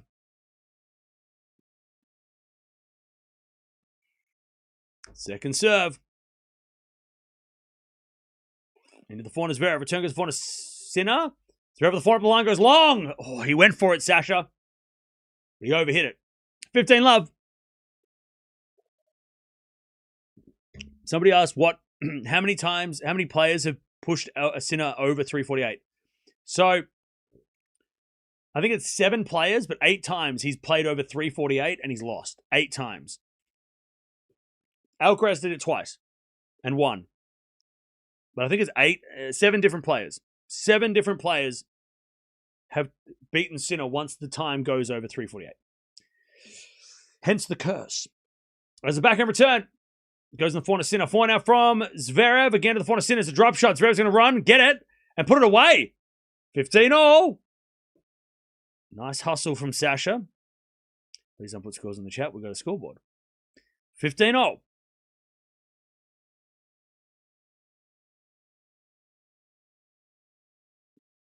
$15-all.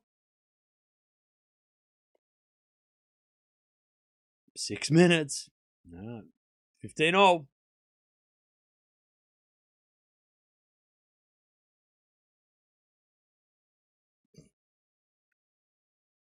Seven to the forehand. Zverev. Return goes into the forehand. Sinner.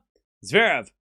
Forehand goes cross court. Sinner with a drop shot. Zverev's going to get there and hit a slice up the line. Sinner with a passing shot. Zverev with a volley. He shanked it. And then Sinner somehow gets it. And then Zverev with a forehand up the line. Sinner diving volley goes wide. Great rally from Zverev. Great effort from Sinner. And Zverev's like, we're not done yet. 15-30. That dive volley was spectacular, but the execution went wide. So it didn't look good off the racket. But I'll tell you, great effort from Sinner.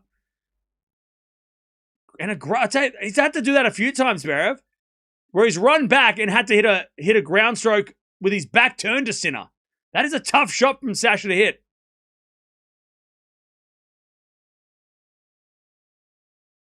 It's obvious that who you're rooting for, the disappointment you try to hide. Bro, I'm not trying to hide anything. I want Sasha to come back and win this set, so we go 5. Great serve. Into the forehand, Zverev. Sinner puts it away, 30-all. I'm not hiding anything. I want Zverev to win this 4th set, so we get 5 sets. I want more tennis. I like watching tennis. And the only way we get that is if Sinner gets broken and we get to a 5th. More tennis. I'm not hiding that at all. I'm quite obvious with that. I picked Sinner to win in 4, but I would love more tennis, please. I think it's kind of obvious. I'm not trying to hide it. More tennis, always. 30-all. Was it 4 minutes left? Or did Sinner just get a time violation? Or did the umpire just tell the crowd to shut up? I think he told the crowd. She told the crowd. All right, 30-all. 7 to the forehand, Zverev. Return goes into the forehand, Sinner. Zverev, backhand. Cross court, that's a great shot. Up goes a lob by Sinner. Zverev with a drive volley. Straight to Sinner. As he hits a backhand up the line. Zverev forehand back on the baseline. Sinner's back in the rally as they go backhand to backhand. Another one from Zverev. Goes into the backhand of Sinner. Zverev backhand again. Cross court. Sinner gets it. As Zverev with a slice. Into the backhand of Sinner. Zverev backhand again. Into the backhand of Sinner. Zverev gets his forehand inside out. Great shot. Sinner just defending. Zverev drop shot. Not bad. Sinner gets it back. And it's too good from Sinner. Great pickup by Jannik Sinner to bring up championship point. And he points. He's just giving them one finger. Not this one. This one. He's like, yeah, I did it. Great work from both. What a rally. Sinner's mum's going through it. She's on her feet now. She's sitting back down. She's like, woo. Match point, championship point, Sinner. I tell you, Zverev has made Sinner work so hard for this win. And that's good for Zverev going forward. I think we can all say that Zverev, after winning Roland Garros, is he's playing with a different type of confidence that he hadn't had before. It's still not good enough to beat Sinner, but it's good enough to make Sinner work for it, which is not what happened when they played the previous, 2, 3, 4, 5 times, right? Championship point for Sinner. To win Wimbledon, he serves into the backhand of Zverev. Return goes in the forehand of Sinner. Zverev with a forehand stretch. Sinner goes up the line. That's too good. Sinner gets it done. He falls to the ground. He's a back-to-back Wimbledon champion. And after a very disappointing French Open, he has made his way through this draw, and he's taken out the latest Grand Slam champion in the final. I tell you, so much credit should go to Zverev for the way he played Sinner, because we were cringing when this match would come up over the last couple of months. Every time, oh, not again, not Zverev, Sinner, oh, yucky. But now we're like, oh, okay. And he made Sinner work for that. Sinner didn't play bad. That was not a bad match. That's not why it was close. Zverev's level was really, really good, but not good enough. And that's why Sinner is the world number 1. And he's the Wimbledon champ. And he is going to lift another trophy. His 5th Grand Slam. Back to back. And I think that I saw somewhere as well that he's like, I don't know what number he is when it comes to back-to-back Wimbledons, but it hasn't been done very often. Obviously, not many players have won Wimbledon, but because, these guys, if you win Wimbledon, you hoard Wimbledon, right? 345, the curse lives! The curse lives! The curse is alive! The curse lives! Oh, you just need to drag that out a little bit longer. But great win from Sinner. Had a really weird first round where he had a bloody foot. Toenail fell off or something. But ever since that moment, he had a little bit of a hiccup against Struff where he almost lost a set. Obviously, Zverev pushed him, but you'd expect Zverev to push him, the number 2 in the world. But Sinner gets the win. Gets the win. Sinner gets it done as he hugs everybody in the box. By the way, if you are leaving, don't forget to sub on the way out. We're going to stick around for a little bit, hear what they have to say. I'll tell you, bloody awesome. Again, I know we'll get to praising Sinner, all right, eventually. But bloody great from Zverev.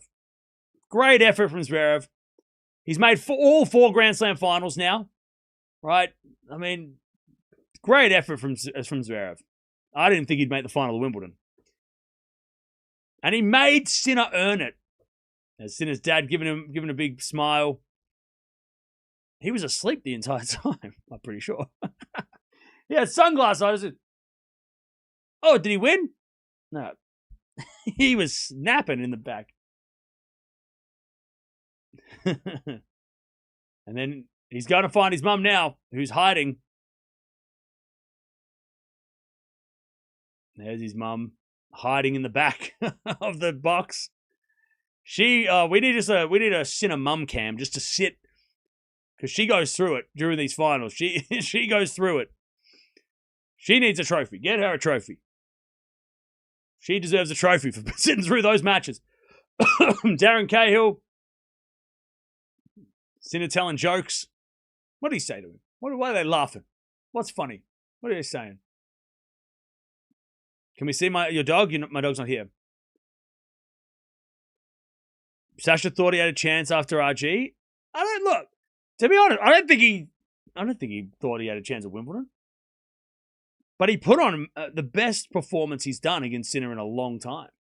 Since, at a Grand Slam for a long time too, right? I mean, he's had some real bad losses to Sinner.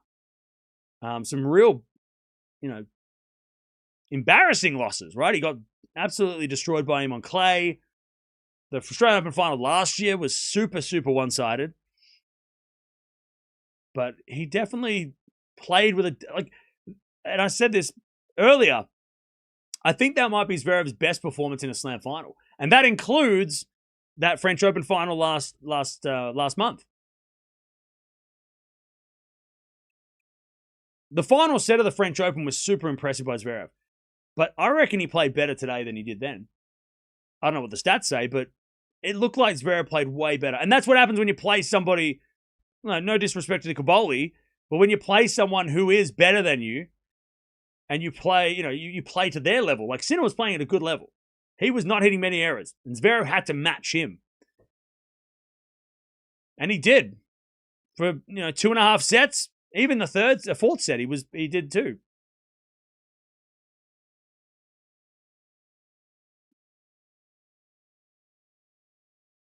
But I think going forward, Zverev's going to think, actually, I didn't just win that slam and nothing changed with Sinner. I think he comes out of this match going, I can put this guy under pressure. I can beat him. Because the last, 5 times, 6 times, he had one tiebreak. Didn't look close in some of those matches too. All right, here comes the Wimbledon trophy. And also the Royals are walking out to give trophies out. We're going to stick around for a while. Any questions? What's up? Entertainment for sure. Oh, it was a great final. Great final. Great tournament. Wimbledon's been great. What a great tournament. It's a shame that it's over because now we have nothing to do for 2 weeks. This Casper. is the first Wimbledon that I remember without rain delays. Well, no rain delays, YET. We didn't have one rain delay this tournament. We had the curfew kicked in, but we didn't have a rain delay. You're right. It's got to be like the driest Wimbledon ever. Oh, pardon me. Also, thank you for the 5. Ming for the 5 gifted. Appreciate that. All right, here we go. The Princess of Wales is floating onto court. Just gliding out. And she's shaking hands with all of the ball kids. Well, some of the ball kids. Some of them she didn't, but she's shaking hands with a lot of people.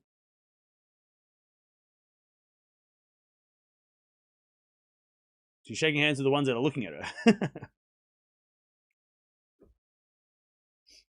I mean, look, she's a princess of the world. She's a princess, so she has to act like she. I'll tell you, when she becomes queen, we're not going to be calling her step queen. I feel like that would be really rude. It's funny sometimes when we say it for Camilla, but that's because if you know, you know. But it's different. Is she tall? Is Princess Kate tall? I mean, she looks like a Disney princess too, right? I mean, like she's come on. Come on, that's crazy. That's great. She's crazy. It's crazy. By the way, I thought Prince William was supposed to give out trophies. Is he not doing that anymore? The umpire gets a lovely medallion, I think.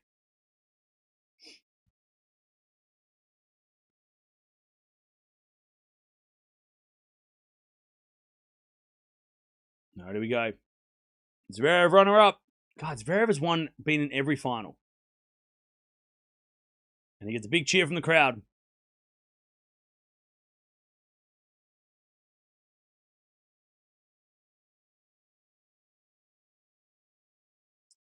Princess Kate is the patron, not William. Oh, okay. Zverev gets his silver plate. Who's going to win the World Cup? England. All right, he shake hands and he's going to do an interview? No. No? Oh, no, not yet. Here we go, Jannik Sinner. He gets a loud cheer as well. Spain beat France, then Spain choke against England. That's how it's going to work. Chat, I know ball, all right?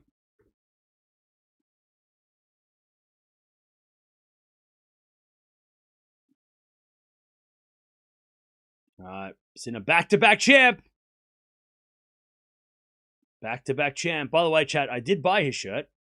So for all those people in the chat that are like, Cam, you don't have any Sinner shirts. Why do you hate Jannik Sinner? I don't hate Jannik Sinner. I just can't afford his shirts because his shirts are $500 a piece. And I didn't get them at time, but I got this shirt and it's on its way. So that's going to be on the wall along with all the Alcaraz shirts when I get it next week. All right? I got the Sinner shirt, all right? So now you can all leave me alone. I can't afford to buy the other ones because they're $500 a piece, and I'm not spending $500 on a shirt. I'll spend $120 like I did with all the Alcaraz ones, but not $500. But don't worry, I'll be on the lookout for the other Sinner ones. If they're cheap, I'll find them. No, it's Zverev speaking. And don't worry, I'll put it right there so you can all see it as well, right? I'll put it right there so you can all see it. I actually don't mind it with the. It's got like a cool like pattern as well. It looks good. I don't mind it as well. For a Wimbledon shirt, it's as good as it's going to get because Wimbledon shirts are all the same. They all just look boring, but it's got like some good like green trim and stuff. And Zverev's shirt looks like the bottom of a shoe. And he's just saying, "Oh, good to share the final with you." He's like, "Congratulations to Sinner." I'll tell you what, though. Zverev, having won the French, he doesn't look like he. We're used to seeing him be a runner-up, but with a Grand Slam already in his pocket, this doesn't feel like it's heartbreaking, right? He's just telling all the Sinner team how good they are.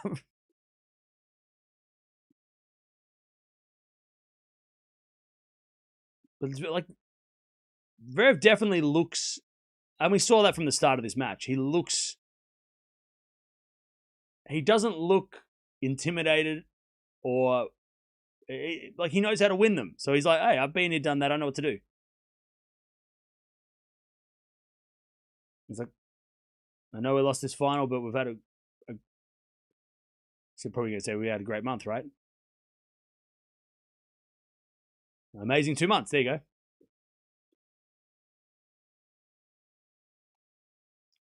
He's like, "Never made the quarterfinals, and now we've made the final." He's like, "Since 9 years old, this is the first time I believe I can win it." That's why it's so funny when people are like one slam wonder, like that's an insult. Like Zverev is. I hope that this is the level we see from Zverev until he gets older and he drops the level. But like if this is the Zverev we get for the next couple of years, we're gonna have a good top of the tree clash between him and. I want to see him play Alcaraz when Alcaraz gets back. Obviously, want to see him play Sinner again in best of three because I think that's a better chance, right? Beating him in best of three is more likely for Zverev than a Grand Slam final, right? Let's be real, right? But yeah, he doesn't like. He's like, "I'll be back next year to try and win it again." He's like, "Unfortunately, Sinner's gonna be back too." Nobody laughed. It was funny though.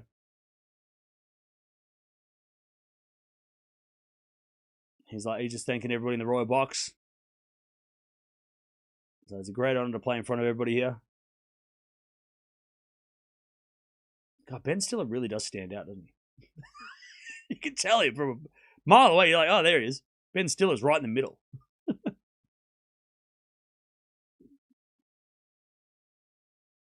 By the way, chat, can Zverev win the US? Can Sasha win the US? If Alcaraz doesn't come back, he won't play Sinner until the final. Could Sasha win the US and win 2 slams in a season? He waves to the crowd. Good speech. I mean, look, it's definitely Sinner's to lose, right? If Alcaraz doesn't play.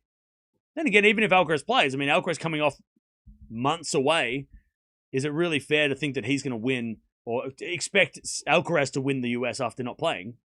Sinner's the favorite. But Zverev, I don't know. I mean, it would be crazy to see Zverev win 2 slams in a season. What a year! What a year that would be for Zverev. When everybody, like when Sinner and Alcaraz have only won 1, and Zverev wins 2. Well, I don't think he's made the final here. So I mean, maybe he does. Maybe he can. We've always thought that was his, probably his best chance anyway, right? Or one of his better chances. He's just saying we're very, very close. to beating me here.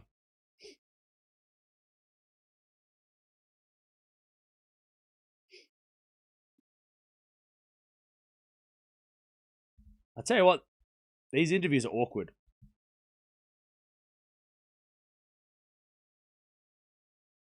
These interviews are awkward.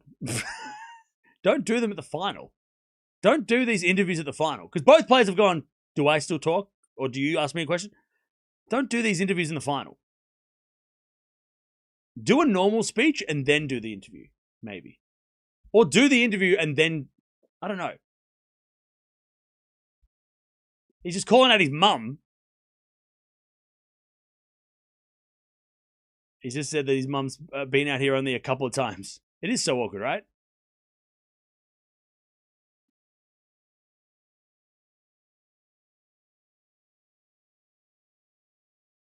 I'm just saying how happy he is about the result. And he's just saying thanks to the crowd. Zverev looked good, though. Finally, someone who can push Sinner a bit. But still on the Alcaraz can take Sinner out in 5 sets in finals. Yeah. There's obviously different levels at Grand Slams. But, I mean, we've seen, look, Medvedev and Zverev and Djokovic, they are all very capable of pushing Sinner. Alcaraz isn't here right now, so we don't know what to think of when he comes back. But we go back to the hard courts. I mean, look, Medvedev proved it on clay that he can, and he proved it in Indian Wells. Zverev proved it today that, okay, him and Sinner are not that far apart. Now that he has a slam, sashes the weight of his, the weight of the world's off his shoulders. And we know that Djokovic is capable because it's Novak Djokovic. All right, they're still asking questions.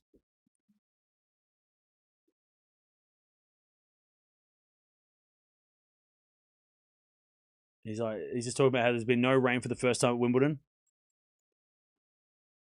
And it's been really hot. And he's like, thanks to everybody for suffering through the weather. No Cam Yoda's daydreaming. Zverev won't win the US. No, I'm asking you. I'm not saying that he will. I'm just asking you if he will. I'm not daydreaming. I'm tired.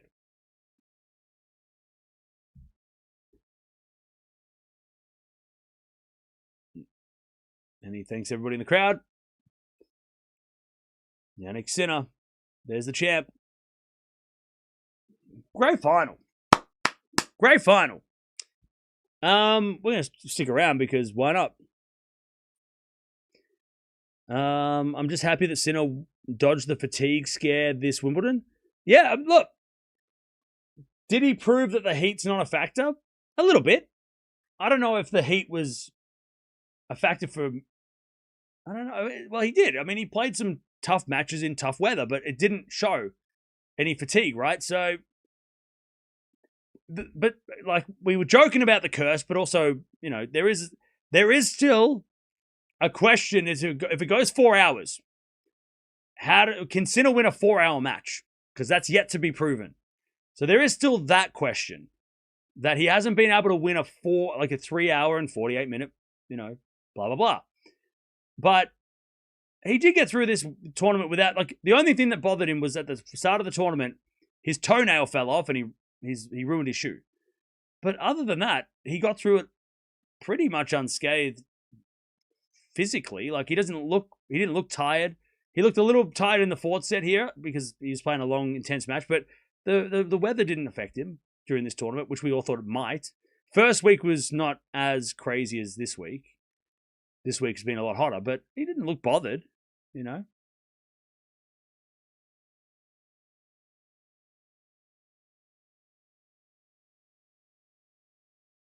How close was he to the time? 3 minutes, right?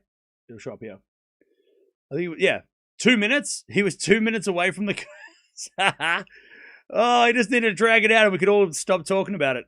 But it lives on. The curse lives. Now, it's going to be different conditions in New York. It's going to be much more humid. It's going to be a lot sweatier, right, than in London. So, yeah. We'll see what happens in New York. But I'd say I'm glad Sinner won because he's had a phenomenal year.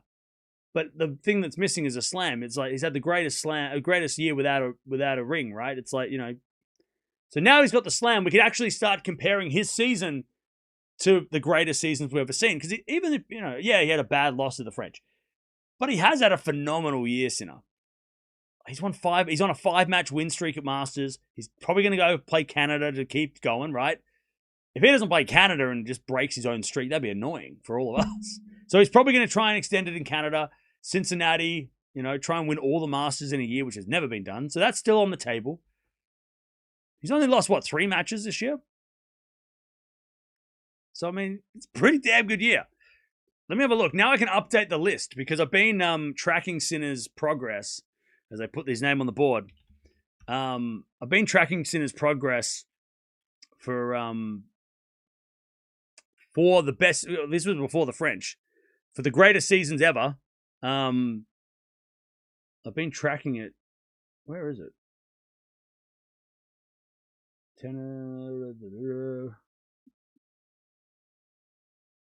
Where is it?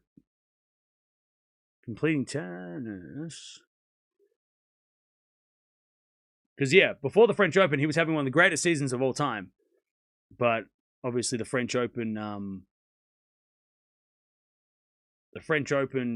kind of stopped everyone talking about it because he had that weird loss, right?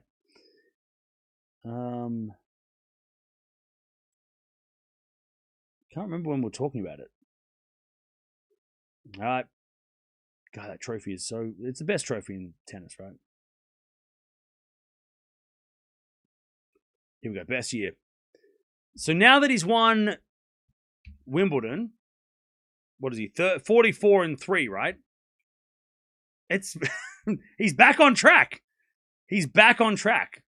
Still has to win the US because, the best years of all time have been two slam wins. But he's at 93%, 93.62% winning percentage this year, which is on par with Federer 06. Federer 06, 93.3. So he's a little bit ahead of Federer 06. Djokovic 15, who was 94% at this stage, a little bit less than him.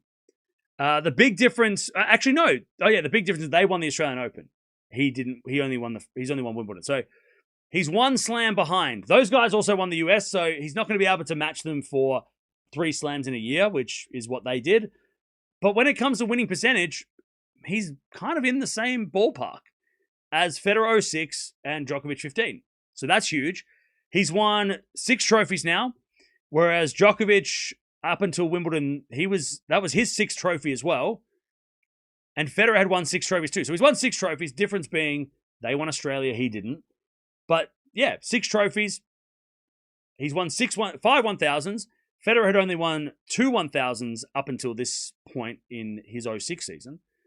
So So it'll be interesting to see what happens next because after Wimbledon in 2015, Djokovic lost in Canada and Cincinnati before he finished the year off with a bang. This is where Federer and Djokovic's seasons are so crazy. They ended so well. After they won the US Open, they didn't lose a match. Well, they did lose a match, but they didn't lose a trophy. So like US Open, then they both won Djokovic won in the Asian Swing, then he won Shanghai, then he won Paris, then he won the ATP Finals. Federer, the Asian Swing wasn't a thing, but he won a bunch of tournaments and then he finished off with the ATP Finals. So it's after the US that's really like the run home is where Federer and Djokovic did their best work in those, all-time seasons. So if Sinner can do well in the US, he's still got to do really well to end the year, right? He's got to win the ATP Finals. He's got to probably win Paris. I mean, if he goes to Shanghai, we'll see what happens. But yeah, so far though, besides the fact that he's only won 1 slam and they had won 2, percentage-wise, he's on par. He's neck and neck with the greatest seasons of all time for a winning percentage. So he's back on track. We'll see what happens next. Canada obviously is. I think he should play Canada because he's got the streak going. Like, keep winning 1000s. Like, go play Canada, right? Keep winning. Like, don't break your own streak, and then go play Cincy because obviously he's the finalist from last year. But yeah, The season now is back on track, and we could still be witnessing one of the greatest seasons of tennis we've ever seen now through Sinner. Which is something to celebrate. We had a little bit of a speed bump at the French, right? But it's back on track now. Thanks for all the commentary and enthusiasm. No worries. All right, see you later, Deb. We'll see you in Washington. 2 weeks off. Woo! We'll stick around for a little bit longer. And then we will get out of here. Shout out to Deb, everybody, who managed to moderate the chat, which was going up. I mean, it's been a crazy 2 weeks. Some of the biggest streams we've had.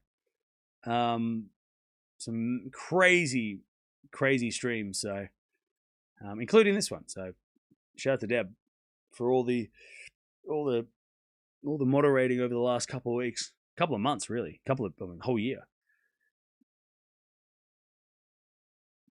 They're just showing the stats: 58 winners, 25 errors from Sinner. Great. I mean, that is a very good set. And only faced one break point for the entire match. Zverev had one chance to break, and that was by the way, that was in the third when Zverev had a break point at 3-0, and he couldn't break. And that was the only chance Sinner gave him. And that's, again, it should be a credit to Zverev to get to play as well as he did. But, I mean, when you play Sinner, you've got to take the one chance you get. Because he gets that break, Zverev wins the third, it's a different match. 49 winners, 45 errors from Zverev. I tell you, great level from Zverev to keep up with Sinner. And again, I know we keep praising Zverev. But that's because Sinner. We expect this from Sinner, right? We expect Sinner to play like this. We've seen Sinner play like this. We know that this is Sinner. But for Zverev to be able to finally, after however many 6 matches in a row where he hasn't even been able to get a set, for him to be able to lift to that level and play Sinner on his level for as long as he did, that's impressive, and that's exciting for the future because with no Alcaraz, we still have a good rivalry with these guys, hopefully going forward. It's not just going to be Sinkeraz and nothing else. Like, Zverev's a threat, right? Zverev is a threat to those guys.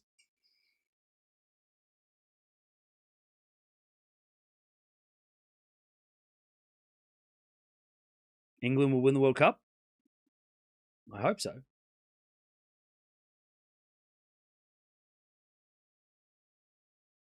Zverev is now ahead of Alcaraz and Sinner in all-time prize money. Wow, that's a fun stat. That's fun. A semifinals and a champion and a finalist. Great year. Oh yeah. Yeah. And the US Open, which is up for grabs. I think it's up for grabs. Finally you'll be watching Zverev matches. Look, it's not that we don't watch Zverev for any reason. It's just early on in the tournaments when Zverev plays the guys that he should beat, and he does beat them, those matches are a little bit dull. But yeah, we can watch more Zverev in 3-set matches, of course, going forward. Zverev just wins easily when he plays. Like, look at the tournament this week. He had a tough match against Blocks. Wish we'd watched that, but he beat Giron, he beat Zhang. Like, he beat those guys pretty easily. There wasn't much going on, to start the tournament. He didn't really have that much to worry. Sorry, not Zhang, Roya. And then we did watch him play Lehechka. We've watched, like, the last 4 Zverev matches we watched.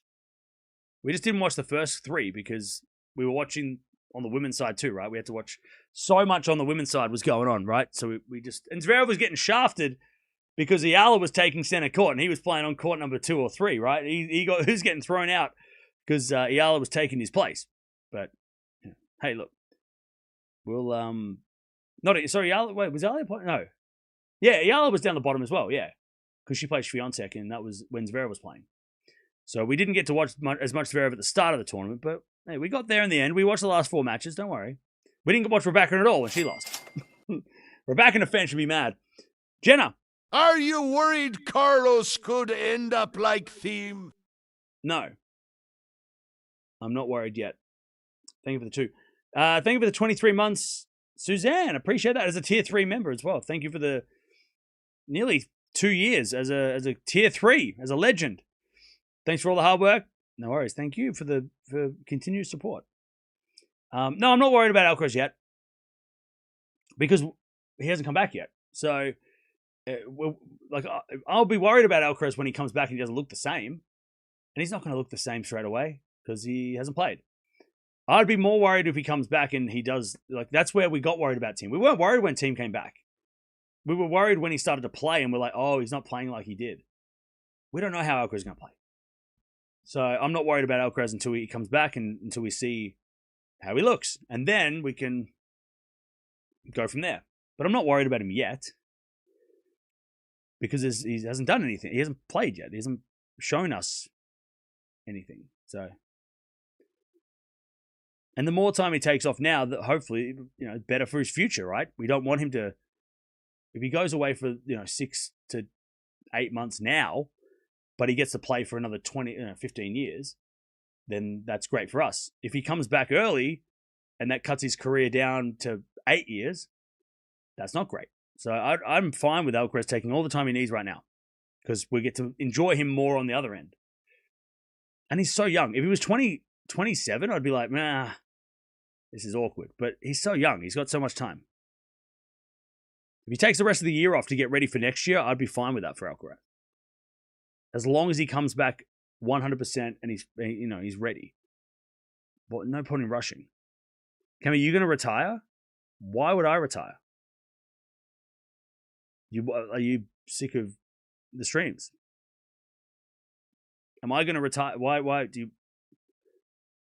This is like what people ask when Djokovic loses. You're asking me the questions like the people did on Friday when Djokovic lost to Sinner. Oh, is he going to retire? Should he retire? Do you want me to retire, do you? Huh. No. I'm going to go out disgracefully. I'm going to be here until the last person leaves the chat. And then when there's 0 people in the chat, and I'm screaming at the top of my lungs, 85 years old, and there's no one here, then I might reconsider. But no, not until that happens. Alcaraz is going to make movies. Okay? Are you talking about a different Alcaraz? Is Runa a golf player? I have no idea. Am I going on vacation? I'm going away, but I'm not going out. I'm not going on vacation. I didn't have anything planned. I have a lot of projects I have to do that I haven't been able to do because I've been so busy. I'm going to be doing a staycation. Is that what it's called? I'm going to have a staycation.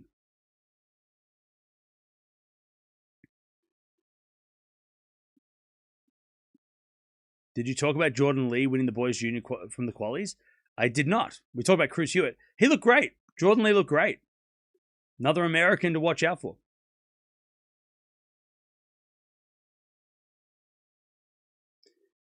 Cam, you will lose interest in tennis after Novak retires. Will I lose interest? No.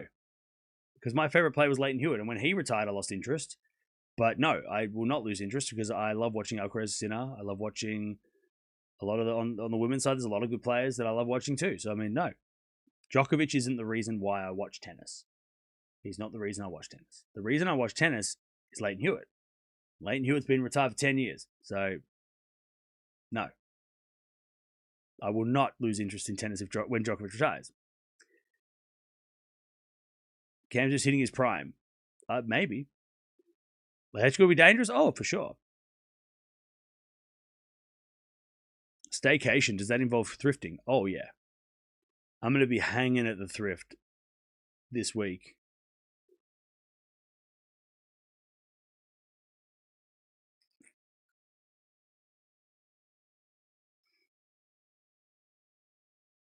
Oh, man. I'm going to figure out how to get my sleep schedule back on track. Oh, man. My sleep is messed up. I'm in 2 minds. Do I sleep now or stay awake? I'll probably stay awake. I don't know. I'll figure it out. My sleep's going to be so messed up for the next couple of days. Think Barty will ever come back? No. What's my next movie that I'm going to watch? I don't know.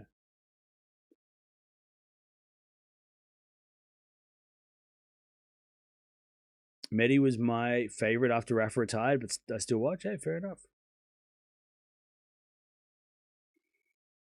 After Hewitt, who is your favorite player? Be honest. After Leighton? What do you mean now? Or what do you mean? Will you be watching Gustard? Probably not. Yeah, I've been streaming almost every day this year. Right? How many days have there been this year?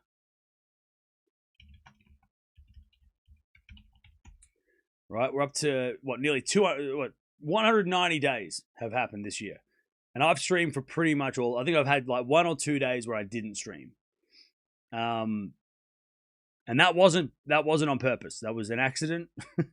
I didn't plan that. It just happened. So now that I know the next 2 weeks are not that important,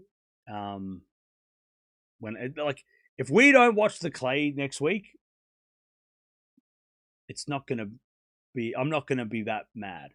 So we're not going to watch much. When I say we're not going to watch much, I mean, it depends on who plays who. But over the next 2 weeks, it's just clay. Like, there's just clay, right? And after Wimbledon, clay court events after Wimbledon they're insignificant to the overall tennis year. They're obviously significant to those who play and win, but they're not that important. And then we're going to come back for Washington, because that's when we kick back off into the serious end of the season run. US Open Series, and then the indoor hard courts, Asian swing. They're what we're going to be. So I'm going to have 2 weeks to recover so that I can finish the year off, because we're probably going to stream pretty much from the Washington to the end of the year. There's no days off really. It's a little bit of time off after the US, but not really, because Labour Cup and all that fun stuff. So yeah, the next 2 weeks is sort of the only 2 weeks this year that actually there's not much going on. That I think is relevant to the US Open. We will probably watch something. I'm not saying we won't watch anything, but there's a lot of things that I want to do behind the scenes of the stream too, which I can't do when I'm live. So there's some work I want to do behind the scenes for the stream. So this is a great opportunity to do that. So, I mean, there's always work to do. And plus, if there's any videos or anything, it's not like I'm not going to make any videos. It's just the streams. We might not do streams for 2 weeks because, again, watching clay in July is not really, there's no reason to do, we don't have to watch them. But if Alcaraz comes back, or if there's some big news, I'll be making videos. Rankings video come out today, tomorrow. And plus 2 weeks goes like that. So I'm looking at my schedule. It's cleared the schedule, but in 2 weeks, we're going to watch Washington. And that's going to be very quick. That's going to come up way quicker than you thought. And you're going to be, we just finished watching Wimbledon. It's going to be so quick.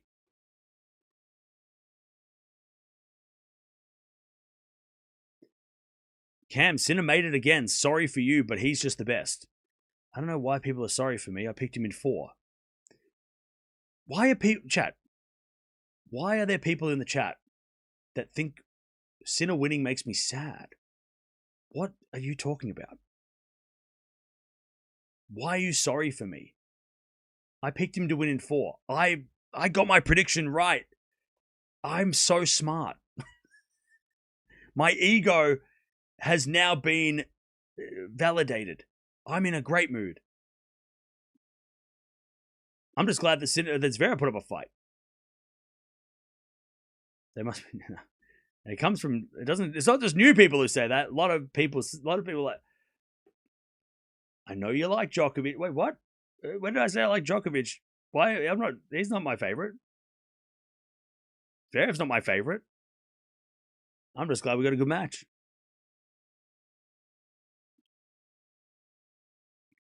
Except from Alcaraz, I want to see Musetti and Rune healthy back. Oh yeah, for sure. Yeah, I'm excited to see Rune back. Hopefully soon. Thanks for the sacrifice, man. Your platform makes the great game of tennis much more fun. Enjoy your rest. Is indeed an awesome day for tennis. Hey, thank you, Edwin. Appreciate it. Am I buying a Sinner shirt? I bought one already. It's on its way. It'll be here when we go live again. It'll probably be in the background of the videos. It's supposed to be here next week, so.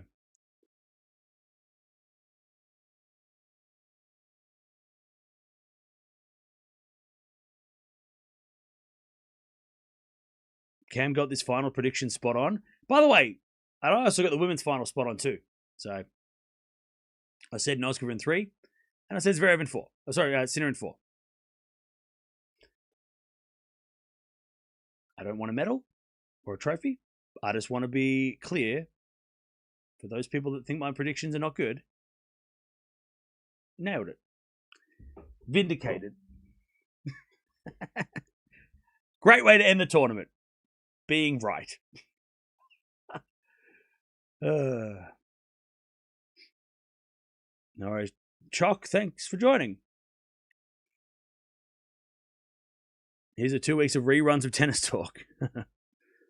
I tell you this, I did say, and I still haven't figured it out yet, but I did say, and some of you, or maybe I shouldn't tell you what I said, because you've probably forgotten. I did say, and I do want to do this, we'll see whether or not it works out. I did say we're going to rewatch the 2008 Wimbledon final. I don't know when that's going to be. I don't know if that's going to happen, because I don't know what I'm doing over the next 2 weeks. But I do, if I can figure out how to do it, we might do it.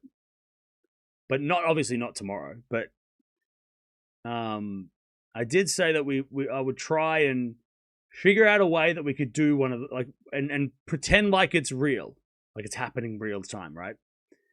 So I will.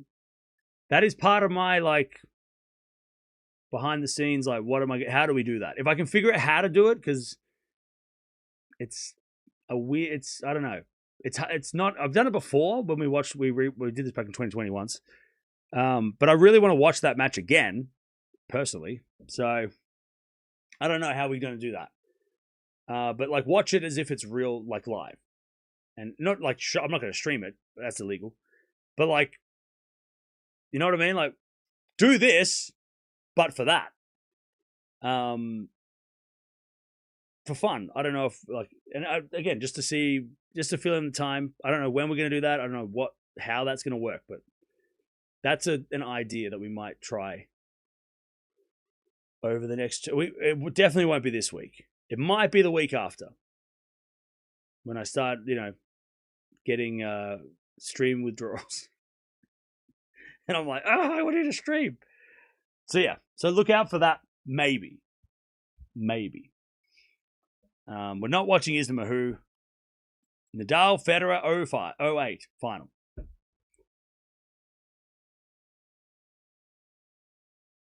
And you guys can actually because we can try and link it up so that you guys can because we'll probably, I don't know how, because they don't have ad breaks or change of ends. I think it just they cut out all the breaks. So it's because it's on YouTube, right? You can watch it for free on YouTube. I'll try and we'll have breaks in the play where we can pause the stream and you can sync it up.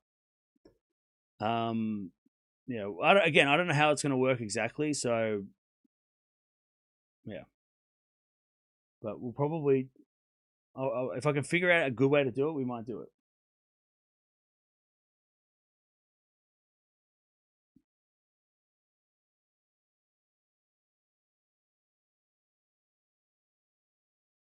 We are sorry because you don't seem excited about the win.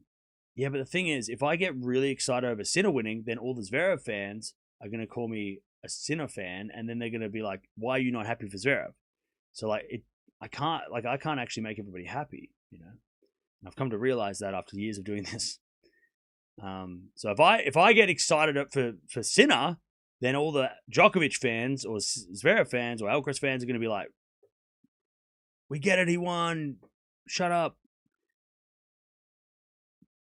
And look, like I said, we expected this from Sinner, right? Sinner didn't do anything we didn't expect. So, like, it's super impressive how well he played for the entire match, but, like, he's done that before. That's what we expect from Sinner. Zverev played way above his level. That's the difference. So it's like, it's hard. Like, Sinner's done that. It was impressive. Great win. But it was more impressive what Zverev brought to the table today because we haven't seen him do that for a while against Sinner. Whereas Sinner did exactly what we expected of him. So it's, you know what I'm saying? From a neutral point of view, right? From a neutral point of view, praising Sinner for winning is like, yeah, well, he won. He's done that. He's beaten Zverev before. But Zverev put on a way better performance than he has, so he deserves a lot of credit for that as well. But yeah. And it's more fun for a neutral fan to have Zverev do well because then it makes a better match. And it was a great match. If Zverev didn't play well, it would have been a straightforward match and we all would have been out of here in an hour. So I'm glad that Sasha put on a performance so that we could all get 4 hours, 3 hours, 3.5 hours worth of tennis and 4 sets. Do you think Federer would have won more slams if he had a double-handed backhand? Maybe.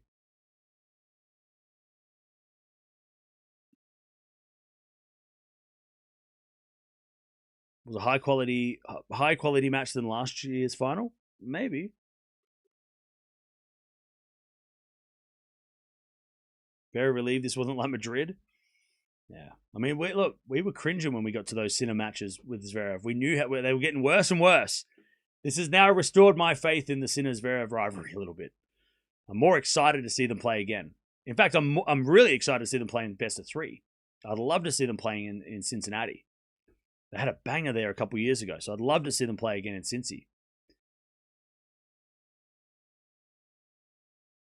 If we donate, will you watch Isna Mahoo? No. Do you think Federer... Yeah, okay.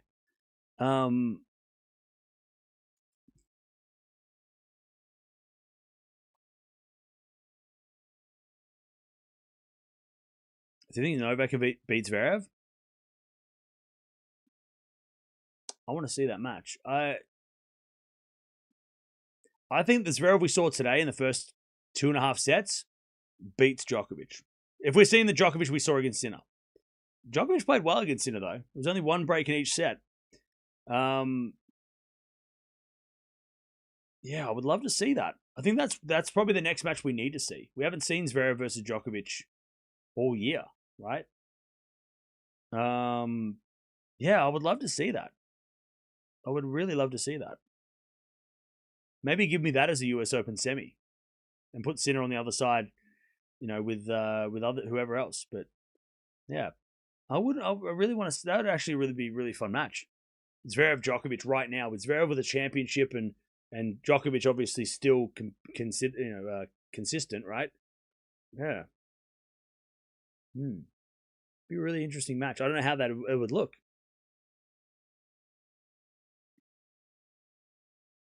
Yeah, Medvedev and Sinner in the US Open semis, and then Zverev and Djokovic. Great line. If we don't have Alcaraz, great lineup. If Alcaraz doesn't play, that's a great 4. That would be actually the best. Maybe you can chuck Shelton in there or Fritz, right? Because in America they do well. But yeah, I don't know. US Open is going to be so fascinating. I'm excited.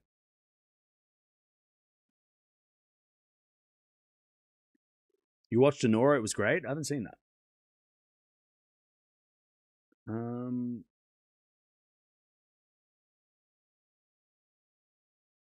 tell you, chat, I can't wait to not talk for a week. I know I'm going to get sick as well. So many people I know are getting sick because it's winter.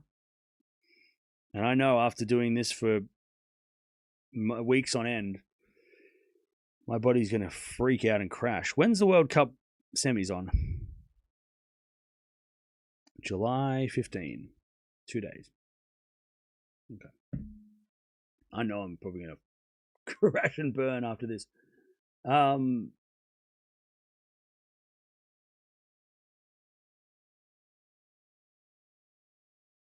all right. I'll just stay in bed for a week. Perfect. Watch movies. Just sleep. It's been a good tournament. I think it's been less stressful than the French. French Open was so stressful. So look at this. I mean, the stress ball is not as bad as the French Open. This Wimbledon stress ball is actually intact. I haven't had to like stress as much as I did at French. French Open was that took something out of me. That took a piece of my soul. Wimbledon's been a joy.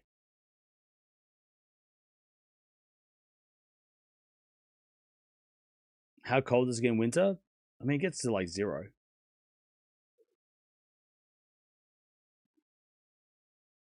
Please rest and take care of you. Oh, well. Thanks for all the great commentary. No worries. We'll get out of here in a couple of minutes. Great job as always. Thank you.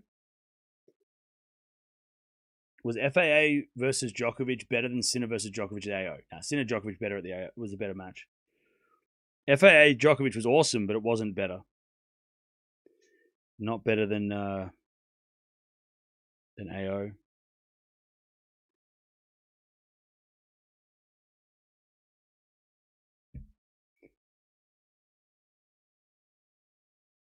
RG was chaos. It was. Look, RG was unforgettable, but it was brutal.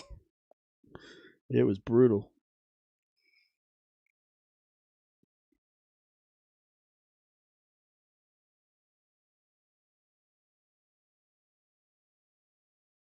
Rest and go for a nice easy walk every day.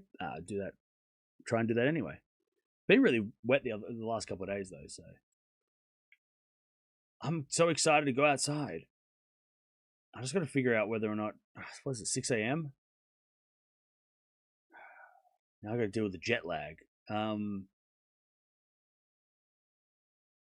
do I stay up all day and push to the night, or do I go to sleep now and then wake up at midday?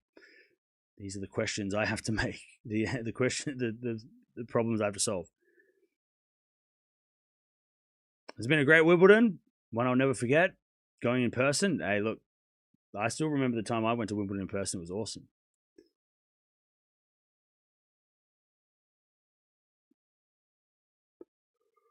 No worries, Lorna. We'll see you later. Sinner fairly easy. I don't think it was easy at all. In fact, quite the opposite. That was a tough match. How are your predictions looking? My predictions are looking perfect. Pardon me. Ugh.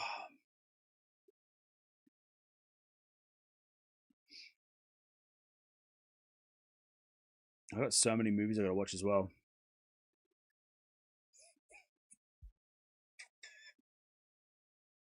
So many movies on my list to watch. After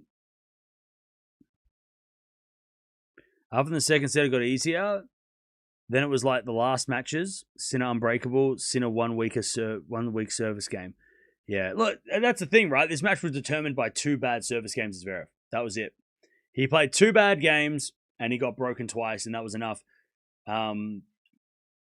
Yeah, you're right. After the first 2 sets, it was like those last 2 sets were exactly what we've seen Sinner versus Zverev before. But the first 2 sets, we got to give a lot of credit for Zverev to playing at that level for 2 sets, and he looked like a different man. And I know that's cliche, and everyone's gonna say that, right? He looks so much better than he did before, but before he won a slam. But like he did, like those first 2 sets of Zverev were amazing. You know, he was out, especially mentally. Mentally, he was getting his ass kicked by Sinner. So like to win that slam and then put on that performance against a guy that's embarrassed him the last couple of times, it shows progress. And that's all you can ask for with Zverev, because I think that's what we wanted. When he lost to him in Monte Carlo, we wanted a close match in Madrid. We got a worse match in Madrid. So it's nice that, like, you know, the questions I had anyway about Zverev, will that slam make a difference? The answer is yes, it did make a difference. Because if he doesn't win the French Open, he probably doesn't even make it to this match, right? Let's be honest. But winning that French Open, we just saw, like, oh, those first 2 sets, even the first, the 3-all in the third when he had a break point, right? The only break point he had around that time. It showed like, oh yeah, Zverev is not scared of Sinner anymore. He's not intimidated by Sinner. Is Sinner still better than Zverev? Of course. But like for the first 2.5 hours, Zverev was matching Sinner. Like they were toe to toe. And that's what we hadn't seen for so long, right? So many matches. And you got to go, well, that's because he won the French. If he wins the French and he puts on that, you go, okay, now I'm excited again for this matchup. Now I want to see them play again. Like, we're not dreading the Sinner versus Zverev match like we were in Madrid when we all like, oh, not again. And then it was exactly what we feared, right? So, yeah, that was such a good final. I was so happy that Zverev has made... He didn't just win a slam because everybody else lost. He actually showed today how, like, oh, yeah, he won that slam and made the final of Wimbledon and pushed the guy that he's been struggling with the most. Like, there's so much progress there from Zverev over the last 2 months. And I'm excited for his future. He's only 29. There's time for Zverev to keep winning. And he wins a couple more points in that tiebreak. He might be up 2-11 and win a Wimbledon, right? He wasn't that far off this title. So, yeah. It was encouraging from Zverev. And it's not like Sinner played bad, that's why Zverev was there. Zverev lifted. So, like, the fact that Zverev's level is getting higher and, maybe he plays with a new sense of, new lease on life, right, is good for the tennis in the future. It's good. Instead of us just waiting around for Alcaraz to make Sinner sweat. Like, it's great to see that Zverev is capable, right? Especially with the Djokovic match against Sinner, we all were like, oh, bummer. It kind of set back that rivalry a little bit. Like, oh, man. We thought Djokovic was, after winning Australia, coming back. It's But then Zverev does that and you go, ooh, wait, hang on. Maybe this is the rival. So it's good. It would have been, and look, Sinner fans, this is not against Sinner, but it would have been disappointing had Sinner have won the same way as he beat Djokovic against Zverev, because then we would have gone, oh, well, no one can beat Sinner unless Alcaraz comes back or unless the sun's too hot. But the fact that Zverev did that is like, oh, okay, we don't need Alcaraz back yet. We got Zverev. So, I think it was encouraging. My agenda of 2X Wimby Champions is finally completed. Wish it was successful on WTA also, but happy for Noskova, who played an amazing tournament, saving MPs against Cirstea. Yeah, she played great. Thank you for the donation. Anyways, now I'm leaving. But we will be back to watch something. I don't know. Nothing next week, I don't think. Unless something happens. What is... Actually, before we leave, what does next week look like? Because who is playing? Rude, right? Rublev, Daughtery, the clay, most of the clay guys, right? Kaboli's playing. Okay. Yeah, I don't think Omag looks pretty. I don't know. I mean, semi-finals. Like I said, next weekend we might tune into something.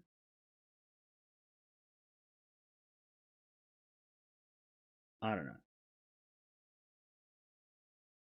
But I'm not waking up at 4 a.m. to watch a quarterfinal of the 250. I'm not going waking up at 4 a.m. to do that. Look, as usual, if you've been here before, we'll see what happens, and if a matchup happens and it's at a reasonable hour and I'm sitting around twiddling my thumbs, we might go live. But I'm not making any promises, and I'm definitely not... we're not watching anything unless I go live. Just put that... Just be like, oh, not going live. And I might randomly pop up, all right? So put notifications on just in case. See you tomorrow. No. I will pop up maybe if That's if I might not even be home. I might leave the country after this. I might go on a holiday tomorrow. I haven't planned anything, but who knows? But yeah, don't expect anything. But we might. Look, there's some matches that I'm like, oh, maybe if I'm doing nothing and a match comes on. So yeah, I'm not saying we're not watching anything. I'm just not planning on watching anything. Spontaneous streams. The most fun streams. Are you escaping the country? I don't think escaping the country is the right word. I think traveling overseas is the right way to put that. Spontaneous trips sound fun? Yeah, I have no plans. So the world was my oyster. All right, I'm out of here. Thanks for joining us. Sinner wins another slam, but he had to work for it. Zverev made him sweat for nearly the cursed time of 3:48. It was 3:46. Curse is alive. And we're going to talk about this curse until it ends, if it ends. 6-7, 7-6, 6-3, 6-4. Sinner wins, beats Zverev. Great week from Zverev. Zverev's number 2 again. Alcaraz goes down number 3. Sinner's number 1. Wins his 5th slam. I'll see you soon. Well, but actually, before we leave, shout out to everybody who gave out donations, everybody who's become a member. Obviously, Deb doing a great job moderating for the last forever. So thank you if you did donate. Thank you if you did any generosity. Very much appreciated. You never need to do that. That's not expected of you, but I appreciate it if you do. It's very generous of everybody. And I'll see you soon, whenever. We'll be 2 weeks will go so quick. Bye.